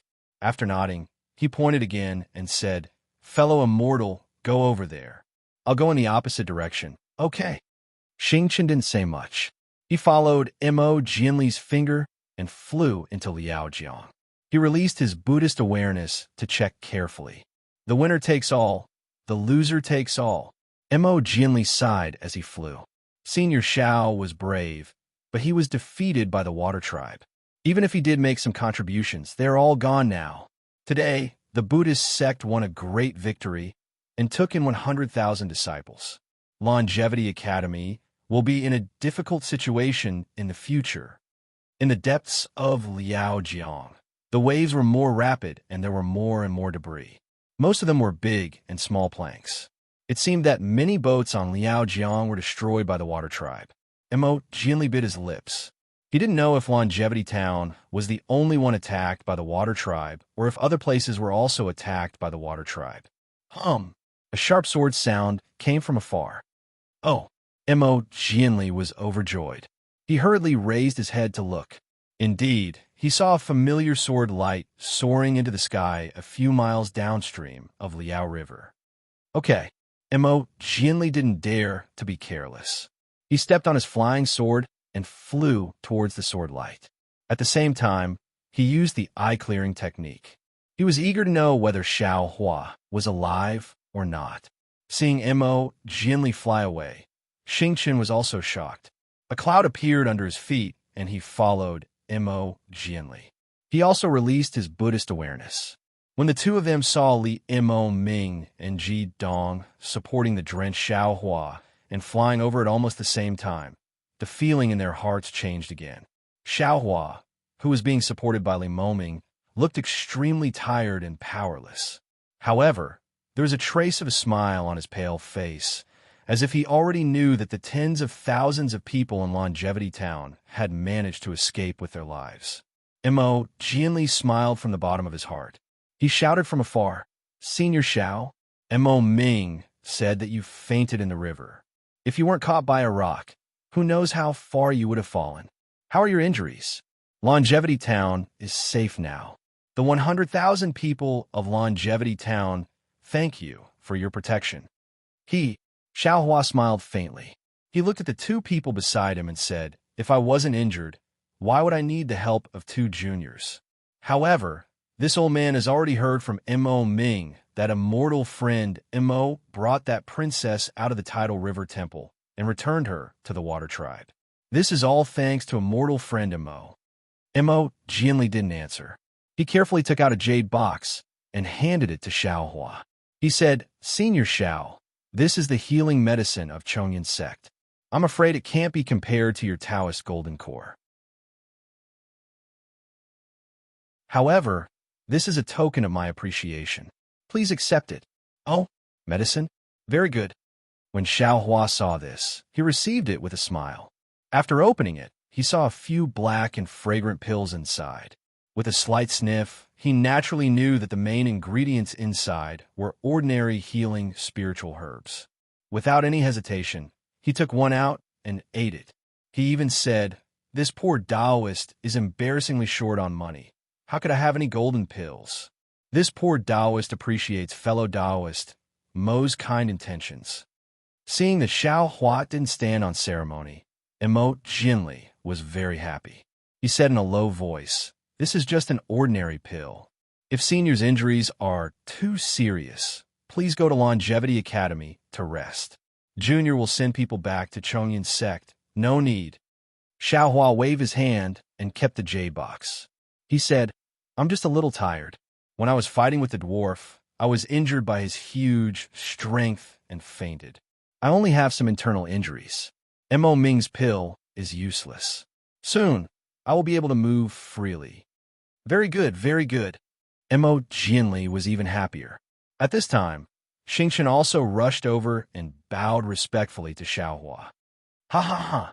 Xiao Hua waved his hand and said proudly, "Xingchen, when we were fighting in the arena, you and I made it clear that whoever could save the most villagers in Longevity Town would be the winner.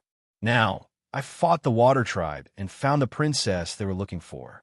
The hundreds of thousands of people of Longevity Town were saved by me. Your Xiao Jin Temple has lost."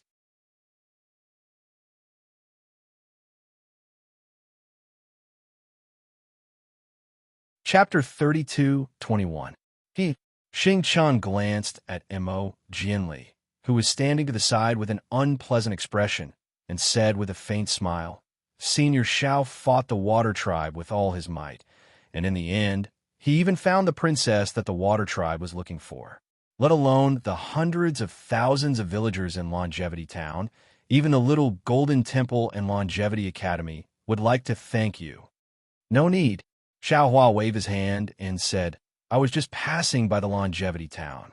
It doesn't matter if the people of the Longevity Town remember me or not. The Xiao Jin Temple only needs to remember the bet and leave the Longevity Town." However, Xing Chen smiled again and said, "Senior, you did protect the Longevity Town, but how many villagers did you save? Senior, you might not have saved more than the disciples of the Buddhist sect. As for the winner of the bet, I won't talk about it. Fellow immortal Mo, please be the witness."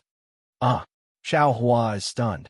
He looks at Mo Jianli, whose face is a bit gloomy, and says curiously, "Although I didn't directly save those villagers, I can't say that I lost to Xingchen because I fought against the aquatic creatures, right? Besides, I found their princess. Didn't that solve the crisis of the Longevity Town? If I can't win, does that mean Xingchen won?" Fellow immortal Xingchen, Mo gently smiled and said, I remember you said that we have to compete with the Taoist sect and the Buddhist sect to save more people, or to see which sect can solve the crisis of the longevity town. Whoever wins, right? Xingqian thought for a moment and nodded. That's right. Ancestor C.I. Hang of the Buddhist sect saved more than 100,000 villagers of the longevity town. Isn't that a victory? Hee, I didn't pay attention before, but now I understand. Mo gently frowned. Fellow immortal, you didn't mention the Shao Jin Temple or the Cloud Forest Temple, but only the Buddhist sect. Did you expect Ancestor C.I. Hang to come? That's right. Xing Chun didn't hide it. I sensed Ancestor's Buddhist awareness at dawn. But fellow immortal also said that apart from saving the most people, whoever can avert the calamity of a longevity town will be the winner. Mo gently blandly said, word by word. Elder Shao put the woman the waterkind were looking for in Jiangchao Temple. If he didn't tell us to send her back to the waterkind, how could this disaster be solved? This. Xingqian paused, then rolled his eyes. Fellow immortal Mo, you're wrong. The Tide Temple, the Tide Town. To be honest, the Tide Temple caused the crisis. If it wasn't for the fact that this woman was at the river and Tide Temple, how could the immortal town be forced by the water tribe? Tide Temple and the Tide Temple, the Tide Temple and the Tide Temple, the Tide Temple and the Temple, the Tide Temple and the Tide Temple, and only Tide Temple, only Temple, and the Tide Temple, the Tide can. Tide Temple, and the Tide Temple will be the... Oomph. Xiao Hua snorted coldly and looked at Xingqian coldly. Xingqian was so scared that he shrank his neck. Then he clenched his teeth and said, what Junior said is the truth. Many things happened after Senior fainted. You can punish me however you want, but the villagers of the longevity town are not blind, deaf, and mute. The truth will spread to the country of Shi, and even you province. Xiao Hua stared at Xingqian for half a cup of tea, then flew out from Li Mo Ming and Jidong support. He looked at Mo gently coldly and asked, what happened after I fainted? Who is Ancestor C.I. Hang? Mo gently felt helpless. He had been thinking about Xingqian's words over and over again. The root of the crisis of the longevity town was the Water Tribe princess in the River Tide Temple. The Water Tribe must have sensed the girl's aura in the longevity town, so they came to find her. But they couldn't find her anywhere, so they decided to flood the town. It could be said that Xiao Hua called the Water Tribe princess out of the River Tide Temple and solve the crisis. That was what Mo gently wanted to say. But the problem was, why was the Water Tribe princess in the River Tide Temple? If the Water Tribe princess wasn't in the River Tide Temple and the longevity town, this crisis wouldn't have happened. Especially, Mo gently had heard from Xingqian that there was a threat in his words. Xingqian was saying that he would spread the news that the Water Tribe princess was in the River Tide Temple. Mo gently knew that the villagers wouldn't think too much about it. They would only think that the Water Tribe flooded the longevity town because of the Water Tribe. That was to say, the River Tide Temple was the one that the Water Tribe wanted to flood, and the longevity town was just a fish in the moat. With this misunderstanding, even if the River Tide Temple still existed on the River Tide Ridge, when Xiao Hua left, Xiao Jian and Yuan would be killed by the people of the longevity town. Success and failure of the longevity town was because of the princess. Mo gently said bitterly, Senior, you don't know. Then, Mo gently told Xiao Hua about how Grandmaster C.I. Hang used a water bottle to block the flood of Liao River. Xiao Hua was pretending to be mysterious, but he was also very bitter in his heart. In fact, when he was hiding just now, he had thought things through. Since he showed up with the identity of C.I. Hang from the Buddhism sect, then the River Tide Temple was bound to lose. He had lifted a rock and smashed it on his own feet. But obviously, it was impossible for him to reveal his cultivation base of Taoist sect and Buddhist sect completely without understanding the situation in the country of Shi and the hidden immortal continent 10 days after he woke up in the longevity town. Especially, In these few days, he had seen the grudge between the Buddhism sect and the Confucian cultivators. This was the hidden immortal continent. If he revealed his cultivation of Buddhism, he would be a lonely ghost without any background. Wasn't he looking for death? The consequences of exposing himself were more serious than smashing his own foot with a stone. However, in that kind of crisis, when Xiao Hua hadn't recovered his cultivation, how could he not use his cultivation of Buddhism? That was an unavoidable choice.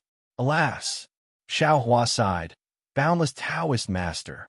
So there was Senior CI hang after me. With such a merciful heart, he saved hundreds of thousands of lives with his own strength. The whole Longevity town bowed down to him. I am ashamed of my inferiority. Forget it. Xiao Hua's depression was fake, but in fact it was real. When he was still cultivating in the West Sea, the wishful steel staff could already break the body of a 5th or 6th grade demonic beast. But today he met a 4th grade elemental energy demonic beast, and he couldn't defeat him. This really made Xiao Hua depressed. Of course, Xiao Hua couldn't use the heavenly laws embodiment technique now, so the power of the wishful steel staff was reduced by 40%. Moreover, the 5th or 6th grade demonic beast was only a 3rd grade elemental energy demonic beast. But Xiao Hua, who had always been proud of his strength, couldn't even defeat a 5th grade demonic beast. How could he be happy? Seeing that Xiao Hua was about to admit defeat, Imo Jinli hurriedly said with a smile, Senior Xiao, although your cultivation is not as good as Senior CI Hang's, your contribution is not small either. This matter involves the Little Gold Temple and the Jianshao Temple. Monk Mingyu and Daoist Xiao are not here. It's useless for us to say more. Let's go back to the Longevity Town and settle the villagers first. It won't be too late for us to discuss this matter. Xing Chun was originally smiling, but after hearing this, he couldn't help but twitch his mouth. He understood that Imo Jinli didn't want to give all the credit to the Buddhism sect. In particular, Imo Jinli wanted to rope in Xiao Hua and didn't want the Jianshao Temple to leave the Longevity Town. Xing Chun didn't say anything, but he sneered in his heart. That's true. Xiao Hua thought for a moment and nodded. This old man is just Jiangsheng City's helper. The outcome of the battle will depend on Xiao Jian's judgment. This battle was also started by him and Mingyu. Speaking of this, Xiao Hua thought of something and turned to Li Mo Ming. Nephew Li, did you hear anything from these aquatic demonic beasts? Have these aquatic demonic beasts lived in Liao River for a long time? What kind of aquatic demonic beast is that dwarf? Why is he so powerful? I have some magical powers, but in front of him, I'm really vulnerable. Senior, Li Mo Ming hurriedly said with a smile. Junior only heard some words about princesses and people. Their language is different from the language of ordinary demonic beasts, so they may not be able to understand Junior's words. Oh, by the way, there are 2 demonic characters on their banners, Heavenly Abode. I've never heard of this place in all the demonic realms I know. As for that dwarf, Imo Jinli said with a smile, Senior, you don't have to think too much about it. He must be a demonic beast. However, he has been cultivating for a long time and can already transform. Senior, you must have seen clearly that the legs of that demonic beast are different from those of humans. They are extremely thick and webbed. It's not easy for demonic beasts to cultivate. Their bodies are generally several times stronger than those of humans. Senior, you use the weakness of humans to compete with the strength of demons. Naturally, you will lose. Of course, we didn't expect that you could hold on for so long. Let's not talk about it. I've already been knocked unconscious thinking about it. Although this dwarf only had the strength of a 4th grade essence power, his intelligence was much higher than that of old monster Xie. Of course, this dwarf's body must have been tempered. It was normal for him to not be able to defeat him with just his strength. Thus, Xiao Hua smiled and waved his hand. Without saying anything else, they flew back to Longevity Town. At this time, Longevity Town had gradually regained its peace. Although most of the townspeople had no cultivation, they were different from the townspeople of Dawnrain Continent. They often saw demonic beasts. It was not that Liao River had not been destroyed by the aquatic demonic beast before. However, this time it was too big. The commotion was far greater than before. This made them feel hopeless. Now that the danger was over, most of the townspeople had calmed down. The chaos and disorder that Xiao Hua imagined did not appear. Now that the townspeople had settled down, Zhu Junfeng and Zen Master Mingyu came to greet them separately. The two of them had obviously received the news. Zhu Junfeng's face was a little gloomy, far from the excitement of surviving a calamity. Zen Master Mingyu's expression was the complete opposite. He also did not have the sorrow that Longevity Town should have. His expression of exultation was obvious even though he did not speak.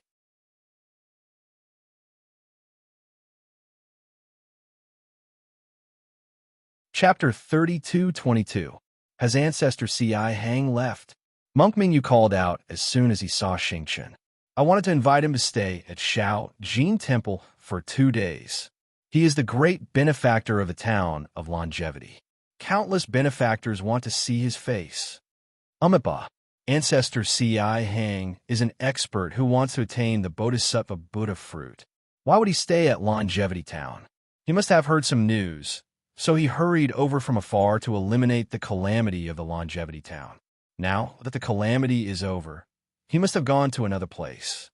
Xing Chan said faintly. It's a pity that I can't pay my respects to him and see his face. Monk Mingyu said regretfully. He left, but he left his golden body behind. Xing Chen naturally knew what Zen Master Mingyu meant. He smiled and deliberately didn't finish his sentence. Monk Mingyu was stunned. Martial uncle, why do you say that? How can Ancestor C.I. Hang have a golden body? Didn't he fail to attain the Bodhisattva Buddha fruit? Xing Chen pointed in the direction of River Tide Temple. Ancestor C.I. Hang's golden body is in River Tide Temple. He is fate with Longevity Town. In the past, he saved tens of thousands of people in Longevity Town. Now, he saved tens of thousands of people again. If you want to pay your respects, you can go to River Tide Temple. Monk Mingyu cried out. So this River Tide Temple wasn't originally a Taoist temple, but the temple of Ancestor C.I. Hang of Buddhism? Of course. Xing Chen and Mingyu asked and answered each other's questions very smoothly. Xing Chen stole a glance at Xiao Hua. Xiao Hua was also speechless. He was thinking about Taoist Master Zhao's image, so he used the golden body of the river and tide temple. However, he didn't expect that the stone not only smashed his foot, but also broke his leg. Monk Mingyu, Mo Jinli asked, where is Taoist Shao Jian of River Tide Temple? Is he still at Shao Jin Temple? This poor monk received the news and immediately rushed over from the small gold temple. However, when this poor monk left, the benefactors that gathered at the small gold temple also left in a hurry. I presume that Taoist Shao Jian was among them. Mo Jinli looked at Zhu Junfeng and said earnestly, Junfeng, the immortal Buddha ceremony at the Longevity Town today is very interesting. I must report this to my elders. However, apart from today's ceremony, there is also the competition between the small gold temple and the river and tide temple. We still need to give them a result. This matter is already so obvious. What results do you need? Zen Master Mingyu said with a smile.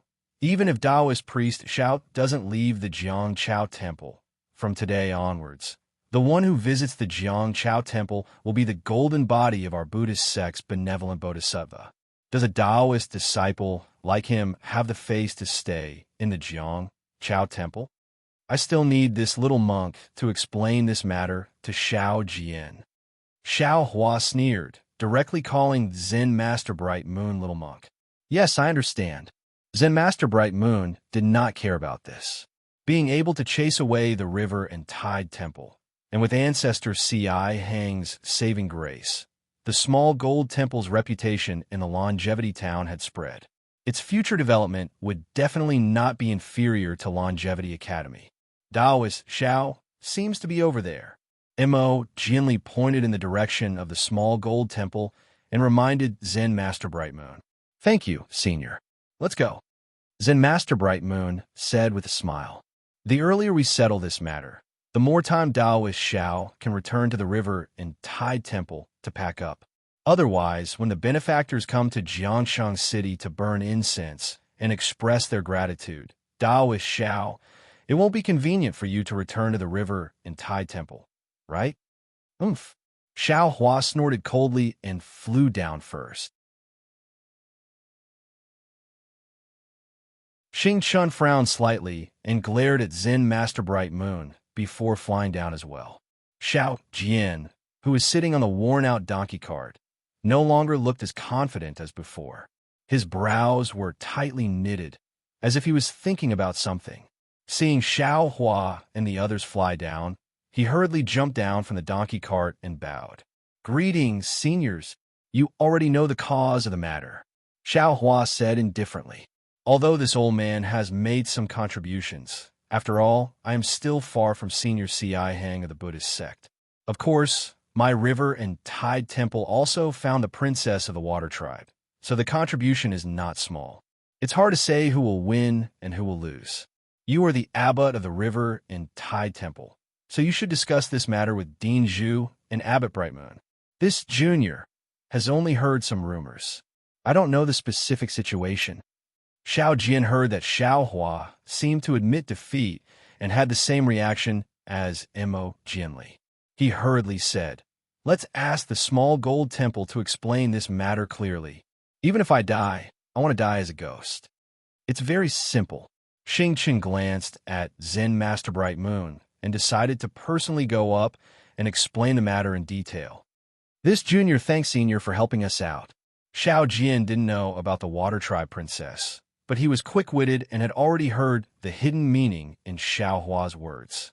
After Xing Chen finished, he bowed to Xiao Hua and said, "If senior didn't pass by the Longevity Town, this junior wouldn't even have the idea of challenging the small gold temple.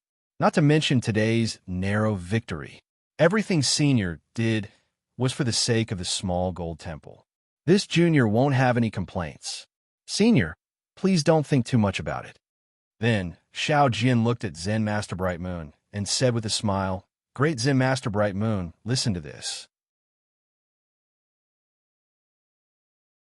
Senior Xiao of the Taoist sect found the Water Tribe Princess and even fought against the Water Tribe commander. Although he didn't win against the commander in the end, he still bought time for Senior CI Hang to arrive. Of course, Senior CI Hang used the heaven-wielding weapon to turn the tide and collect the water of Liao River, saving the lives of hundreds of thousands of people in the Longevity Town. This merit can't be erased. It's also not something Senior Xiao can compare with. However, this Liao River's water is probably endless, right? If Senior Xiao didn't find the Water Tribe Princess, this junior doesn't know how long Senior CI Hang could hold on. Oh, of course, this junior isn't questioning Senior CI Hang's cultivation. This junior just, how can your Taoist sect understand the magical power of my Buddhist sect?" Xing Chun snorted coldly. "Senior CI Hang is already a bodhisattva. In that case, a Buddhist weapon can contain the water of 3 rivers and 4 seas. What's a mere Liao River? Of course this junior understands this," Xiao Jian said with a smile. Even if Senior CI Hang was able to collect the water of Liao River, what if the Water Tribe commander led the Water Tribe to attack, while Senior was using his magical power? Senior CI Hang's strength alone wouldn't be enough, right? If Senior Mo didn't send the Water Tribe Princess out of my tidal river temple in time, my small gold temple acknowledges this merit," Zen Master Bright Moon said indifferently. "Today is the immortal Buddhist ceremony. As the representative of Confucian cultivators, it's natural that Senior Mo contributed to defeating the Water Tribe of Liao River." It wasn't known if Zen Master Bright Moon and Xing Chun had spread rumors, but what Xing Chun said was consistent. They both gave the final credit to Confucian cultivators. This is clearly my small gold temple's merit." Xiao Jian seemed to have underestimated the Buddhist sect's sophistry. He was a bit flustered. "If Taoist Xiao sent that girl to Liao River, I can naturally take it as your small gold temple's merit," Zen Master Bright Moon said unhurriedly. Xiao Jian was truly flustered and exasperated. However, he rolled his eyes and said with a fake smile, "Ah, Mingyu, I told you clearly that day that your small gold temple and my tidal river temple would compete in the arena. That battle just now didn't end. Why don't we start over?" Who didn't know how to act shamelessly? Xiao Jian's skin seemed even thicker than Mingyu's. Of course, Zen Master Bright Moon's eyebrows didn't move. He didn't even raise his eyelids as he said indifferently, "As long as Senior Xiao agrees." This sentence made Xiao Jian feel as if he had eaten a fishbone in his throat. He opened his mouth, and his Adam's apple moved a few times, but he couldn't say anything. Xiao Hua was a senior. How could he go back on his words? Xiao Jian didn't expect Xiao Hua to agree. Therefore, Xiao Jian looked at Xiao Hua. Xiao Hua's face was as calm as water. Daoist Xiao. Xing Chen at the side opened his mouth. "It's a bit hurried to argue about the outcome right now. Why don't we return to our respective temples and rest for a day? We'll discuss it tomorrow. How about it?" Oh, Xiao Jian was slightly stunned. He didn't understand why Xing Chen didn't strike while the iron was hot and settle this matter today. However, he was still willing to step on the stairs that were given to him. Xiao Jian's face immediately filled with a smile. He cupped his hands and said, "Senior Xing Chen is right. Junior just heard the details of today's matter and didn't think about it carefully. After all, the outcome of today's matter has a deep impact on both our families. We have to be careful. Okay, tomorrow afternoon, please come to my small gold temple. My small gold temple's monks will be waiting." Zen Master Bright Moon didn't understand, but he still said with a smile. Xiao Hua said indifferently, "I don't want to step into a Buddhist temple." That's easy. Mo Jianli saw Xiao Hua's rejection of the Buddhist sect and hurriedly said, "Tomorrow afternoon, how about we invite Small Gold Temple's immortal friends and Tidal River Temple's immortal friends to my Longevity Academy?" And Xiao Hua didn't want to step into Small Gold Temple. He just didn't want others to think that he was C.I. Hang. All right. Zen Master Bright Moon looked at Xing Chen's confident appearance and nodded. Then he put his palms together and chanted, "Amitba, this monk thanks everyone for today's merit. When this monk returns to the temple, this monk will first light incense and pray for everyone's blessings." Xiao Jian looked at Zen Master Bright Moon's hypocritical appearance and curled his lips. He almost snorted coldly. Then he invited Xiao Hua to get on the donkey cart and ordered the silent Yuanya to drive the cart back to Tidal River Temple. The monks of the Golden Temple naturally rode the clouds and left. The Confucian cultivators of the Changsheng Academy naturally rode their swords. Only Xiao Hua, who had the highest cultivation, sat cross-legged on the donkey cart. He let the donkey cart creak as it moved slowly through the Changsheng town after the calamity.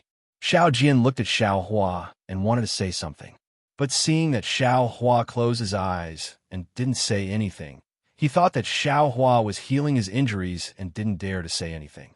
Xiao Hua naturally didn't know how to heal his injuries, but he immersed his divine sense into his body to check the situation of the earth crystal Yao milk in his body and meridians.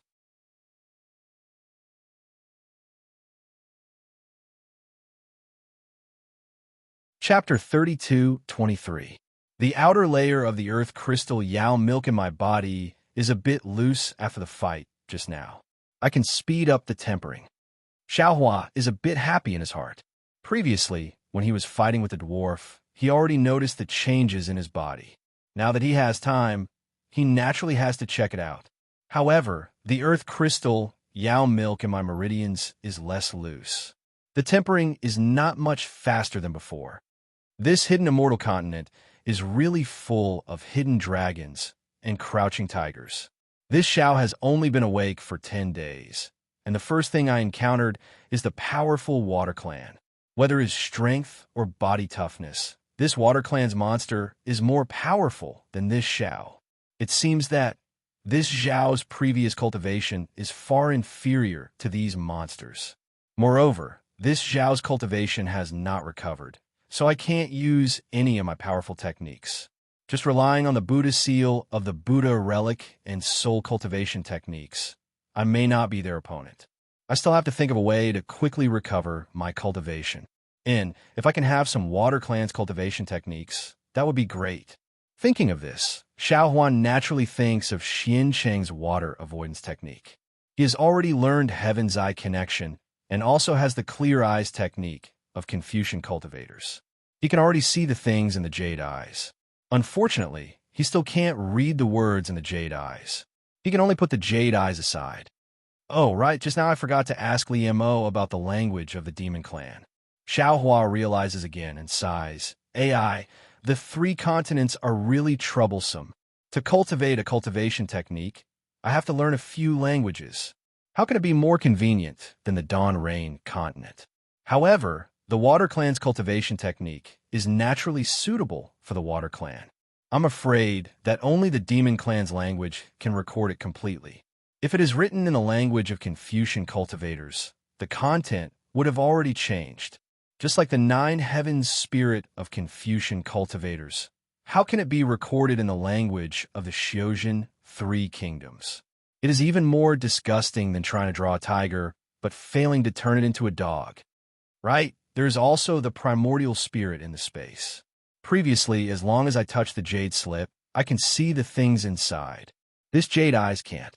But when this Xiao learns the clear eyes technique and can see the things inside the jade eyes, the primordial spirit can also be seen with a touch.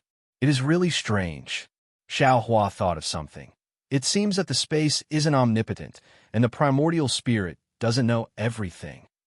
As Xiao Hua pondered, he continued to busy himself with the tempering of foolish old man's mountain shifter.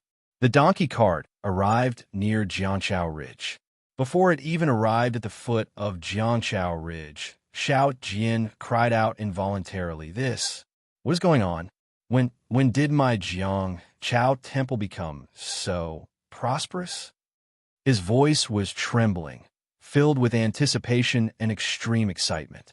Xiao Hua opened his eyes, only to see that the mountain path of Jiangchao Ridge, as well as the main road in front of Jiangchao Ridge, was packed with black masses of people. These people, without exception, were all rushing towards the Jiangchao monastery. However, although there were many people and the mountain path was not wide, they were orderly. Everyone was extremely pious as they slowly walked forward according to their own order. The mountain path was wide enough for only a few people to walk on, so there was no congestion at all. What was special was that on the side of the crowd, there were some people who came down from Jiangchao Ridge. These people who came down all had a satisfied and honored expression on their faces. Xiao Hua took a look and understood something. After thinking for a while, he realized that when Xing Chan was telling Xiao Jian the details of the matter, he didn't mention Si Hang's appearance. Xiao Jian naturally didn't know that Si Hang was the Lord Sea God worshipped by the Jiangchao monastery. Moreover, Xing Chan let Xiao Jian and the others return to the Jiangchao monastery to think. Clearly, he wanted Xiao Jian to see the current situation of the Jiangchao monastery and who these hundreds and thousands of people were worshipping. Alas, Xiao Hua sighed, you can't see the essence of the matter just by looking at the surface. You should go inside the monastery and take a look first. What can I see? Xiao Jian rubbed his hands excitedly, not quite understanding Xiao Hua's meaning. The Jiangchao monastery is so prosperous. This disciple can't give up. Let's wait until tomorrow and see how this disciple will chase away the bald donkeys of Xiao Jin Temple. If they don't leave, this disciple will let the longevity town. Xiao Jian originally wanted to say, let the people of the longevity town chase away the monks of Xiao Jin Temple. But when the words came to his mouth, he seemed to think of Si Hang and immediately shut his mouth. Xiao Hua heard this and shook his head slightly. Taking a step back, he could tell the truth that he was Si Hang. But what was the use of that to the Jiangchao monastery? He couldn't stay in the longevity town. Today's victory would only bring disaster to the Jiangchao monastery in the future. Rather than that, so what if he lost to Si Hang? When they arrived at the foot of the Jiangchao mountain, Xiao Jian had Yuan Yu return the lame donkey and the donkey cart to the owner of the tea house, while he arrogantly accompanied Xiao Hua to the mountain path. Ever since Yuanya saw Xiao Hua's power on the stage and saw Xiao Hua's arrogance that caused the stage to collapse with a single step, he had always been pensive. Every time he saw Xiao Hua, his eyes would flicker with fanaticism, but every time he would remain silent and his attitude would only become more and more respectful. "Good day, everyone." Xiao Jian wanted to invite Xiao Hua to walk in front of him, but when he saw Xiao Hua shake his head slightly, he didn't expose the matter. When Xiao Jian saw the group of pious men and women lining up at the side of the mountain path, he immediately cupped his hands and greeted them with a smile. These people naturally returned the greeting with a smile. This smile made Xiao Jian even more satisfied and even more confident. He greeted them all the way to the mountain path. Unfortunately, just as Xiao Jian was about to step on the mountain path, someone spoke. "Taoist, if you want to go to the Jiangshao Monastery to worship the Guanyin Bodhisattva, it's better to follow the order. This kind of delay is disrespectful to the Guanyin Bodhisattva. If the Guanyin Bodhisattva punishes you, not only will it be bad for Taoist, it will also be bad for our longevity town." "Guanyin Bodhisattva?" Xiao Jian was shocked and hurriedly said, "If you want to worship the Guanyin Bodhisattva, you should go to the Shao Jin Temple. This Jiangshao Monastery is my Taoist." Just now, when Xiao Hua appeared with the face of Si Heng, the entire Jiangshao town was filled with Sanskrit chants. The Guanyin Bodhisattva's heart sutra resounded throughout the longevity town. Everyone who knelt down was chanting with sincerity. Even the people who were avoiding disaster at the Shao Jin Temple were the same. Although Xiao Jian didn't kneel down and follow, he heard it all and naturally knew that this Guanyin Bodhisattva was the title the villagers of the longevity town gave to Si Heng. It's a pity that Xiao Jian claimed to be a Taoist successor and wasn't as pious as the villagers of the longevity town. Thus, he didn't get the news that the Guanyin Bodhisattva's golden body was in the Jiangshao Monastery. As for Xiao Hua, because he had some misgivings, he didn't want him to associate himself with Si Heng and thus didn't remind him. "Don't blaspheme the Nanwu Guanyin Bodhisattva." A few robust villagers immediately showed anger on their faces. This Jiangshao Monastery was originally his Taoist temple.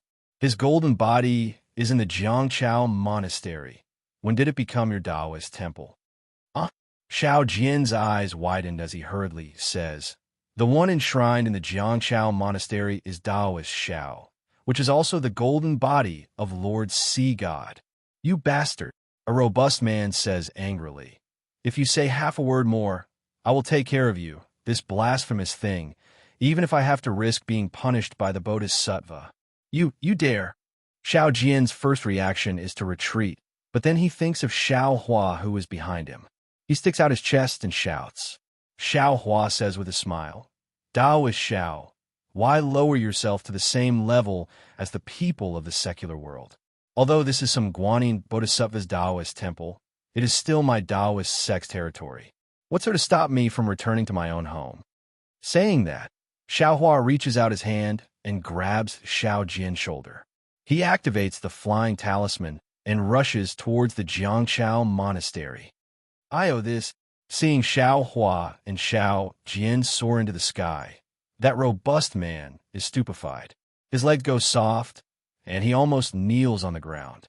Although Xiao Hua fought with the Water Clan's commander for a long time, at that time, the villagers of the longevity town were in a panic. Not many people saw it. So who could still remember Xiao Hua? What they are grateful for in their hearts is only Si Heng, who had a great momentum at the end. It has to be said that no matter if it is the Taoist sect or the Confucian cultivators, they are far inferior to the Buddhist sect in terms of extravagance and momentum. Although Xiao Hua is not a pure Buddhist cultivator, once he used the Buddhist sect's methods, he immediately attracted so many believers. He used the heaven-leveling staff to fight for half a day, but no one knows who he is. When Xiao Hua and Xiao Jian fly over everyone's heads and land in the Jiangshao Monastery, The villagers who do not know the truth hurriedly kneel down. But at the same time, there are many villagers who were about to kneel down when they saw Xiaohua. Their Taoist robes make them hurriedly stand up. Obviously, in their eyes, the Taoist sect and the Confucian cultivators cannot compare to the Buddhist sect Ci Heng, who just saved their lives. There are really a lot of good people in the Jiangchao monastery, but whether they are alone or in groups, they all respectfully enter the main hall. After they sincerely kowtow, they close their eyes and make a wish. Finally, they stand up and walk to the side of the main hall. There is a small table and an open booklet. After these people write something in the booklet, they more or less take out copper or silver from their bosom and put it in the merit box on the table. Then, they respectfully leave the main hall and slowly walk out of the Jiangchao monastery. Next to the table, behind the merit box, stands a young man. It is Lu Yi. Lu Yi has a smile on his face like a spring breeze. He smiles at these good people. But from time to time, he looks at the monastery door with a kind of anxiety. When Xiaohua landed from the sky, Lu Yi can no longer hold it in. He hurriedly rushes out of the main hall and says anxiously, "Immortal Master, where is Xiao Yun?" Xiaohua and Xiao Jian's landing naturally disturbs the people who are offering incense and praying. Everyone stops and looks at Xiaohua and the others. Xiaohua does not pay attention to them and says to Lu Yi in a low voice, "Xiao Yun has already been taken away by her family. We will talk about the details of this matter later. Don't ask too much now. Yes, this little one understands." Hearing that Xiao Yun was taken away by her family, the stone in Lu Yi's heart finally falls. He looks at Xiao Jian, who is walking towards the main hall in a daze, and says in a low voice, "Immortal Master, I don't know why, but suddenly many people come to the monastery to worship the sea god. This little one saw that Taoist Xiao is not here, so I acted on my own."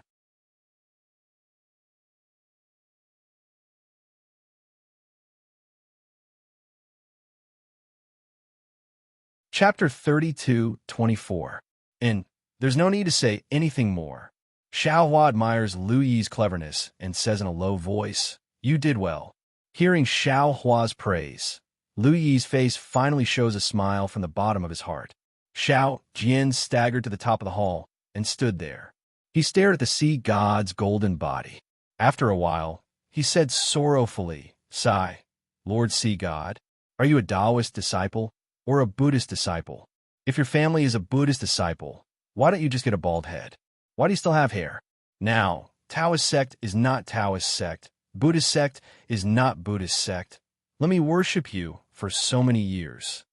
Speaking to here, he turns to the old woman who is preparing to kneel and asks, "This big sister, this Jiangchao temple has always worshipped the golden body of the sea god. When did it become the Guanyin Bodhisattva of the Buddhist sect?" Taoist Xiao. The old woman clearly knows Xiao Jian.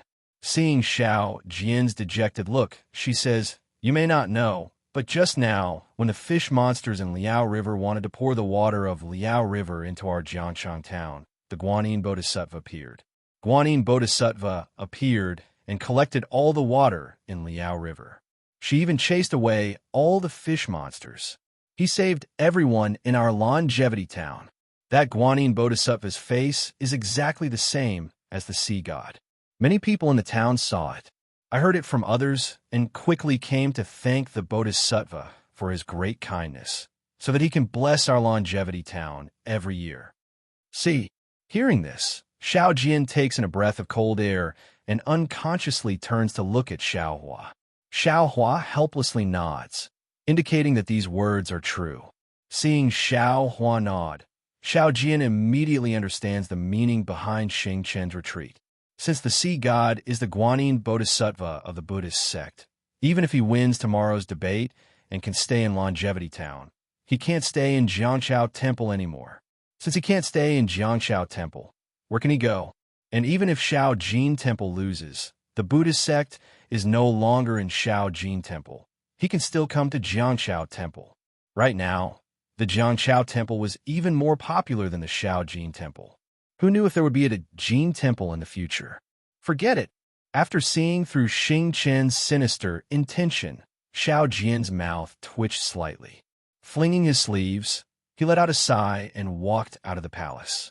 Coming to the front of Xiao Hua, he bowed and said, "Senior Xiao, our Jiangqiao temple has been defeated." He was able to save the lives of hundreds of thousands of people. So what if he was defeated? Xiao Hua said faintly. These words were meant for Xiao Jian to hear, but they were also his own thoughts. That's right. Senior, you're right. Xiao Jian nodded. If I can protect Longevity Town from being drowned by the Liao River, I am willing to be expelled from Longevity Town. Xiao Hua nodded. Exactly. Senior, please wait a moment, Xiao Jian smiled and said, Disciple will pack up and leave Longevity Town with Senior. All right, Xiao Hua didn't want Xiao Jian to leave with him, but looking at Xiao Jian's somewhat lonely appearance, he felt a bit guilty and nodded in agreement. Xiao Jian walked into the East Room. In just half the time it takes to brew a cup of tea, he walked out with a bitter smile and said to Xiao Hua in a low voice, Senior, can you help me? Of course. Xiao Hua walked into the East Room and came out again in a moment. He smiled and said, Is there anything else you want to take? Of course. Xiao Jian pointed at the pots, bowls, ladles, basins, and water tanks on the stove and said angrily, These were all bought by this disciple. I can't leave any of them to those bald donkeys. Huh? Xiao Hua laughed involuntarily.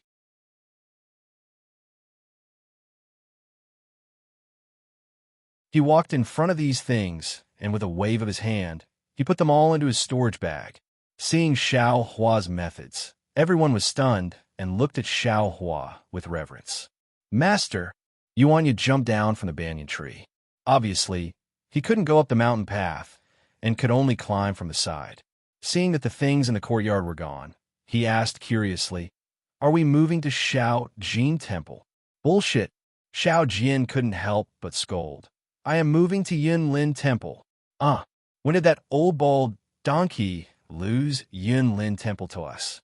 Yuanya was stunned. Immortal Master Lu Yi, who had been looking at Xiao Hua and didn't know what to say, finally made up his mind.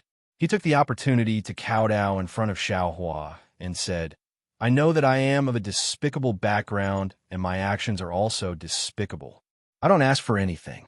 I only ask to be a servant in front of a mortal master and serve a mortal master's daily life. Oh, Xiao Hua smiled. He pointed at the main hall and said, Weren't you doing well there just now? In the future, when Xiao Jin Temple takes over Jiangqiao Temple, there will still be people guarding it. Wouldn't it be better for you to be a guard? Immortal Master, please don't mock me. Lu Yi said embarrassedly. Previously, I thought that these villagers came to our Jiangqiao Temple to thank Daoist Xiao. Wasn't I collecting money for Immortal Master? Since they want to give it to Xiao Jin Temple, what does it have to do with me? I even fought with Xiao Jin Temple's Jianhong before. If I enter a Buddhist sect, won't I be bullied to death by them? Besides, at this point, Lu Yi was a little hesitant. He lowered his voice and said, I've caused so many troubles, and I'm at the edge of the Liao River. If someone or an evil spirit comes to make trouble for me, who can I reason with? Immortal Master, please pity me. Following Immortal Master, I can also have a way to survive. Oh, Xiao Hua raised his eyebrows. He looked at this exceptionally clever youth with some astonishment. He didn't mention the relationship between the Water Clan and Xiao Yun. Lu Yi was able to deduce the truth from just a few words. It was really beyond his expectations. Seeing Xiao Hua's expression change, Lu Yi immediately knew that he guessed correctly. He hurriedly kowtowed and said, Immortal Master, please save me. Get up. Xiao Hua thought for a moment. He knew that he was new here and didn't know anything about Hidden Immortal Continent. Having such a clever follower would definitely be useful. He nodded and agreed. Many thanks, Immortal Master. Lu Yi was overjoyed. He hurriedly jumped up from the ground and rushed to the main hall. Xiao Hua saw Lu Yi run to the front of the merit box. He couldn't help but ask anxiously, What are you doing? Immortal Master, this is Jiangqiao Temple's thing. If Xiao Jin Temple doesn't come, this thing is ours. Lu Yi's hand was already on the merit box. Put it down. Without waiting for Xiao Hua to open his mouth, Xiao Jian roared, "This is what the benevolent masters consecrated to Guanyin Bodhisattva, not Taoist Xiao. If we take it, we will dirty our hands. Even if we leave a mortal town, we can't let Xiao Jin Temple's bald donkeys point at our backs and curse us." Yes. Seeing Xiao Hua slightly shake his head, Lu Yi reluctantly put down the mirror box. He seemed to regret that he didn't take some in advance. Damn it, if we don't belong to the same family. This kid is the same as me. Xiao Hua bitterly smiled and also fell helpless. Master!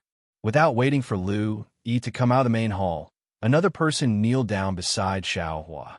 If it wasn't Yuanya, who else could it be? What are you doing now? Xiao Hua originally had a bitter smile, but now he didn't know whether to laugh or cry. Disciple also wants to follow Master. Yuanya honestly replied. Xiao Hua was displeased and coldly said, "Now that your master is in trouble, why don't you follow your master to protect him? Why are you following me? With your character, how can this Xiao take a liking to you?" Master. Yuanya's expression changed greatly. He carefully said, "Disciple." Disciple didn't say that I won't protect Master. But if Master leaves, where will Disciple go to find Master? Disciple really wants to follow Master to cultivate. When did this Xiao become your master? Looking at Yuanya, who didn't have a trace of a heart, Xiao Hua indifferently said, "Yes, Disciple won't call you master in the future." Yuanya immediately replied, "This Xiao goes east, your master goes west, where are you going?" Xiao Hua continued to ask, "Disciple." Yuanya was stunned. After thinking for a long time, he shook his head and said, "Disciple doesn't know." Lu Yi, who was at the side, had already walked to the side. He was only anxious for Yuanya. He already knew that Xiao Hua was benevolent.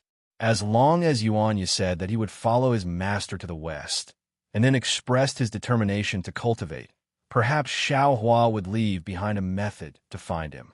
Although it wasn't possible now, it might not be impossible in the future.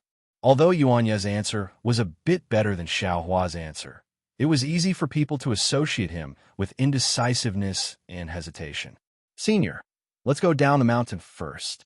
Xiao Jian looked at the people who didn't even want to go to the main hall and only looked at them. He felt very bored and asked Xiao Hua in a low voice, Let's go, let's go." Xiao Hua waved his hand and walked out of the Jiang Chao Temple. Going up the mountain was difficult, but going down was easy. The people who had just left had already left, and those who had not yet left were still within the Temple of River and Tide. Xiao Hua brought the three of them and calmly walked down the mountain path, and no one stopped them.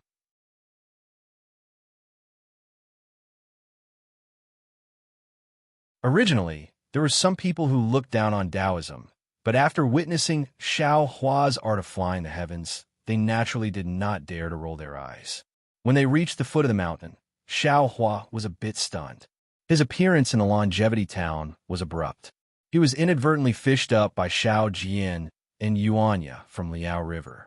He didn't have any origin. If he wanted to go to paradise, then naturally he wanted to go to paradise. But where is Elysium? Xiao Hua stopped. Everyone stopped as well. Looking to the left, it was the direction to longevity town. Xiao Hua smiled and didn't think too much about it. He turned and walked to the right.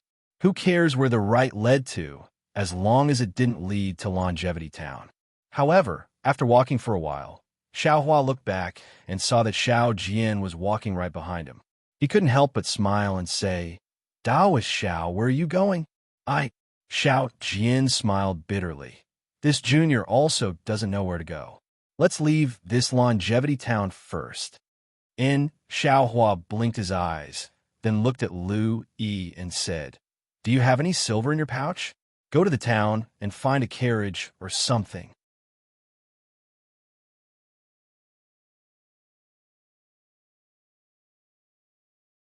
Chapter 32:25.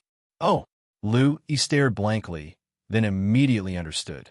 He hurriedly said carefully, "Good.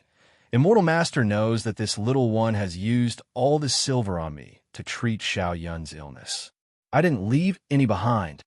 Junior has some here." Hearing this, Xiao Jian took out a few pieces of silver and handed them to Lu Yi.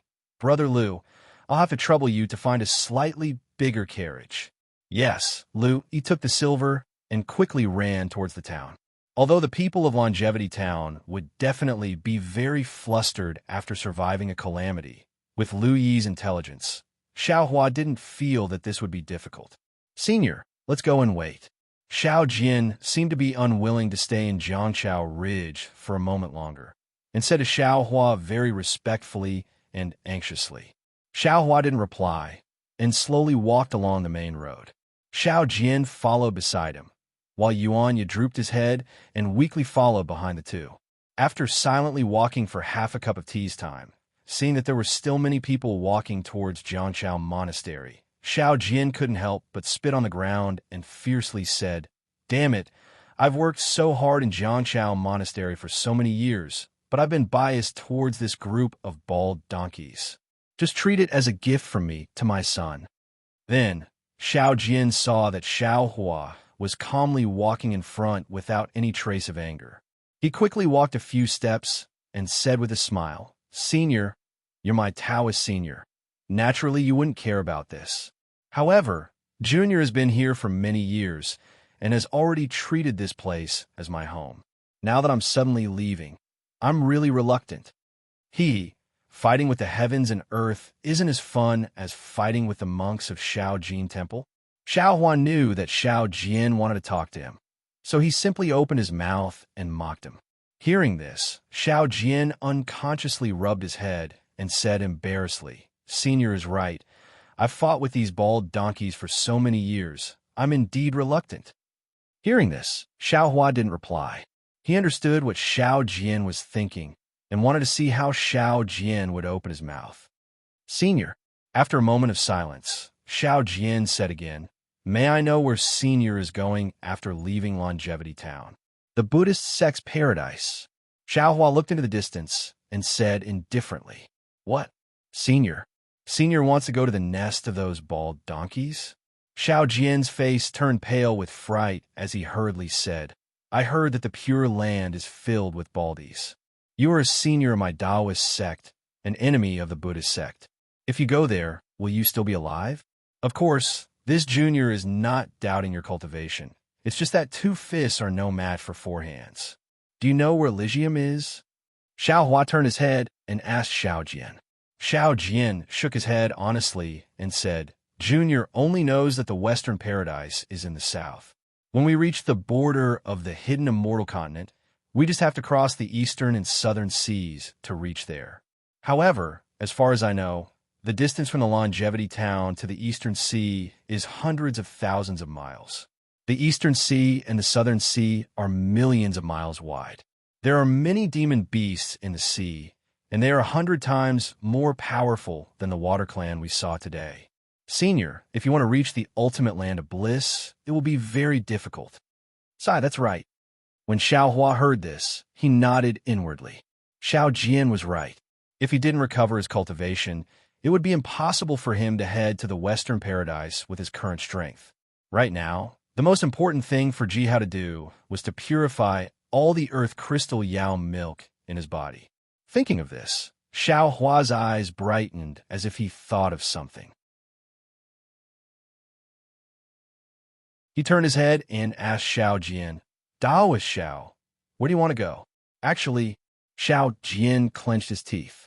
He turned his head and looked at Yuanya, who seemed to be thinking about something, and said, "I won't hide it from Senior. What you said before was extremely right. Junior doesn't have the power to protect himself. Back then, I saved Yuanya so that he could protect me. However, after being with Yuanya for so many years, Junior has long regarded Yuanya as my own nephew.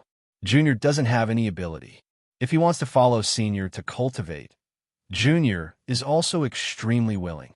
However, Senior also said that if Senior goes east, Junior goes west. Yuanya doesn't know how to choose. However, if Senior goes east and Junior also goes east, doesn't that mean Yuanya doesn't have to choose?" "Ha ha!" Xiaohua laughed loudly. He shook his head and said, "I can go to the ultimate land of bliss. Can you go too?" "Yes, Junior naturally can't go," Xiao Jian said respectfully. "However, if Senior goes to the hidden immortal continent and Junior follows Senior, Won't Yuanya also be able to ask Senior for advice? Since Senior can take Lu Gu as a servant, why can't you take Yuanya as a servant? Although Lu Gu is clever, he doesn't have a good background after all. He thinks too much in his heart. He can't be compared to Ya's simplicity and seriousness. Xiao Hua smiled. Actually, you don't have to go east. You just need to let Yuanya follow me. Why go through so much trouble? Xiao Jian smiled and said, following Senior, not only will I have Yuanya's protection, I will also have Senior's grace. If Junior doesn't follow Senior, then I would be crazy. Xiao Hua's mouth twitched. He actually became this guy's bodyguard. Xiao Hua thought for a moment and asked, oh right, Xiao Jian, do you still remember Lu Town that I asked you about this morning? Lu Town? Xiao Jian was slightly stunned and immediately nodded. Yes, Junior remembers. Could it be Senior wants to go to Lu Town? That's right. Xiao Hua nodded. Others don't know about my origin, but you and Yuanya are very clear about it. How about this? Yuanya? Yes. Just when he heard Xiao Jian say that he wanted to follow Xiao Hua, Yuanya's eyes lit up as if he was alive. Now that he heard Xiao Hua's call, he hurriedly answered, if you help me find Lu Town, I can consider teaching you some spells. Xiao Hua said indifferently. Hearing this, Yuanya was really ecstatic. Almost without thinking, he knelt on the ground and shouted, Disciple understands. Disciple will definitely help Master find Lu Town. When did I say that I want to accept you as my disciple? Xiao Hua smiled and said, I just want to teach you some spells. A teacher for a day is a father for life. Yuanya said excitedly, this is the first sentence that Master taught Disciple. Disciple has not dared to forget it for so many years. A teacher for a day is a father for life, alas. Xiao Hua's heart was suddenly touched. In his mind, he instantly thought of the words he said before his death in order to use the blood curse to entangle Shan Shengzi and Taoist Dui. Disciple said, wrong? Seeing Xiao Hua's gloomy expression, Yuanya's heart suddenly tightened, and he hurriedly asked, No. Xiao Hua's expression was very amiable. He looked at Xiao Jian and said to Yuanya, Tell me, how are you going to help me find Lu Town? Yuanya's face turned red. If he had to fight and kill someone, it would be an easy matter. But to find Lu Town, he really didn't know how to do it. Xiao Jian looked at Yuanya's embarrassed expression and smiled. After a moment, he smiled and said to Yuanya, Yeah, in fact, this matter is very easy. You only need to buy a map of the hidden immortal continent. Of course, this map must be extremely complete. All the towns and villages in the continent must be recorded. As long as you search one state at a time, one country at a time, you will definitely find Lu Town that Senior wants to find. Oh, not to mention Yuanya. Even Xiao Hua was stunned. Xiao Hua had never thought of using a map. Disciple understands. Thank you, Master. Yuanya was overjoyed. He turned to Xiao Hua and said, Disciple will help Master find the map first. All right. This old man's words always count. Xiao Hua smiled. No matter what method you use, it's fine. Thank you, Master. Yuanya almost thought that Xiao Hua was giving him a huge opportunity. Xiao Jian, Xiao Hua asked again, Are you sure that there's a map of the hidden immortal continent? Of course. Xiao Jian smiled and said, When every country was founded, they would draw a map of their territory. Every town and village would be recorded in it. These maps would inevitably be leaked out. When people with intentions took them, they would gather them and naturally form a map of the hidden immortal continent. Not only the hidden immortal continent, but also the Western Paradise and Thousand Demons Sacred Realm. Senior can rest assured about this. So that's how it is. Xiao Hua secretly nodded. In addition, if Senior really wants to go to the Western Paradise, then you should also find a map of the Western Paradise. Xiao Jian naturally didn't think that Xiao Hua would really go to the Western Paradise, but he still reminded him. Master, the map of the hidden immortal continent. Suddenly, Yuanya realized and shouted, How big is that? How can a piece of paper draw it? Xiao Jian smiled, looked at Xiao Hua, and said, Ordinary people naturally can't, but us Taoists and Confucians have ways to do it. Jade Eyes, Buddhist archives, and bee skins can all record a lot of things. Oh, hearing this, Xiao Hua was somewhat surprised. He had heard Chu Muhuan mention about the Buddhist archives and bee skins in the Western Ocean, but he had never seen them before. Now, it is the hidden immortal continent, and this is a small longevity town. Xiao Jian actually knows about these things. Seems like Xiao Jian's story is really thought-provoking. Suppressing his curiosity, Xiao Hua opened his mouth again and said, "Then where should I find the map of the hidden immortal continent?" Xiao Jian looked at Xiao Hua somewhat strangely, as if he was very puzzled by Xiao Hua not knowing where to find the map. Moreover, he also felt that Xiao Hua didn't seem to know anything about the hidden immortal continent. There's nothing strange about it. Xiao Hua noticed Xiao Jian's gaze and said indifferently, "I was originally a rogue cultivator who lived in seclusion. Later on, I met an enemy and was injured by the enemy's magic treasure. So I hid in the origin stone to hide. Now that I have woken up, I don't know how many years have passed. Things remain the same, but people have changed. There are too many things that I don't know." Yes, this junior knows. This was the first time Xiao Hua told Xiao Jian about his origin. Although it was still vague, seeing that Xiao Jian didn't dare to ask more, he hurriedly replied, "If Senior wants to find the map, the closest place to here is the Copper Pillar State." "Oh, the Copper Pillar State that you and the Cloak Gang's leader talked about that day?" Xiao Hua raised his eyebrows and said with a smile, "You have a good idea. Even if I can't find the map, you can still trade your origin stones there, right?" You're tuning in to the Romance Rendezvous YouTube channel. We're so grateful for your support, and don't forget to subscribe to join us on this incredible journey through captivating stories. Your generosity through donations truly makes a world of difference, as it's the primary source of revenue that allows me to expand and enhance this channel for you. Thank you from the bottom of my heart for being a part of this adventure.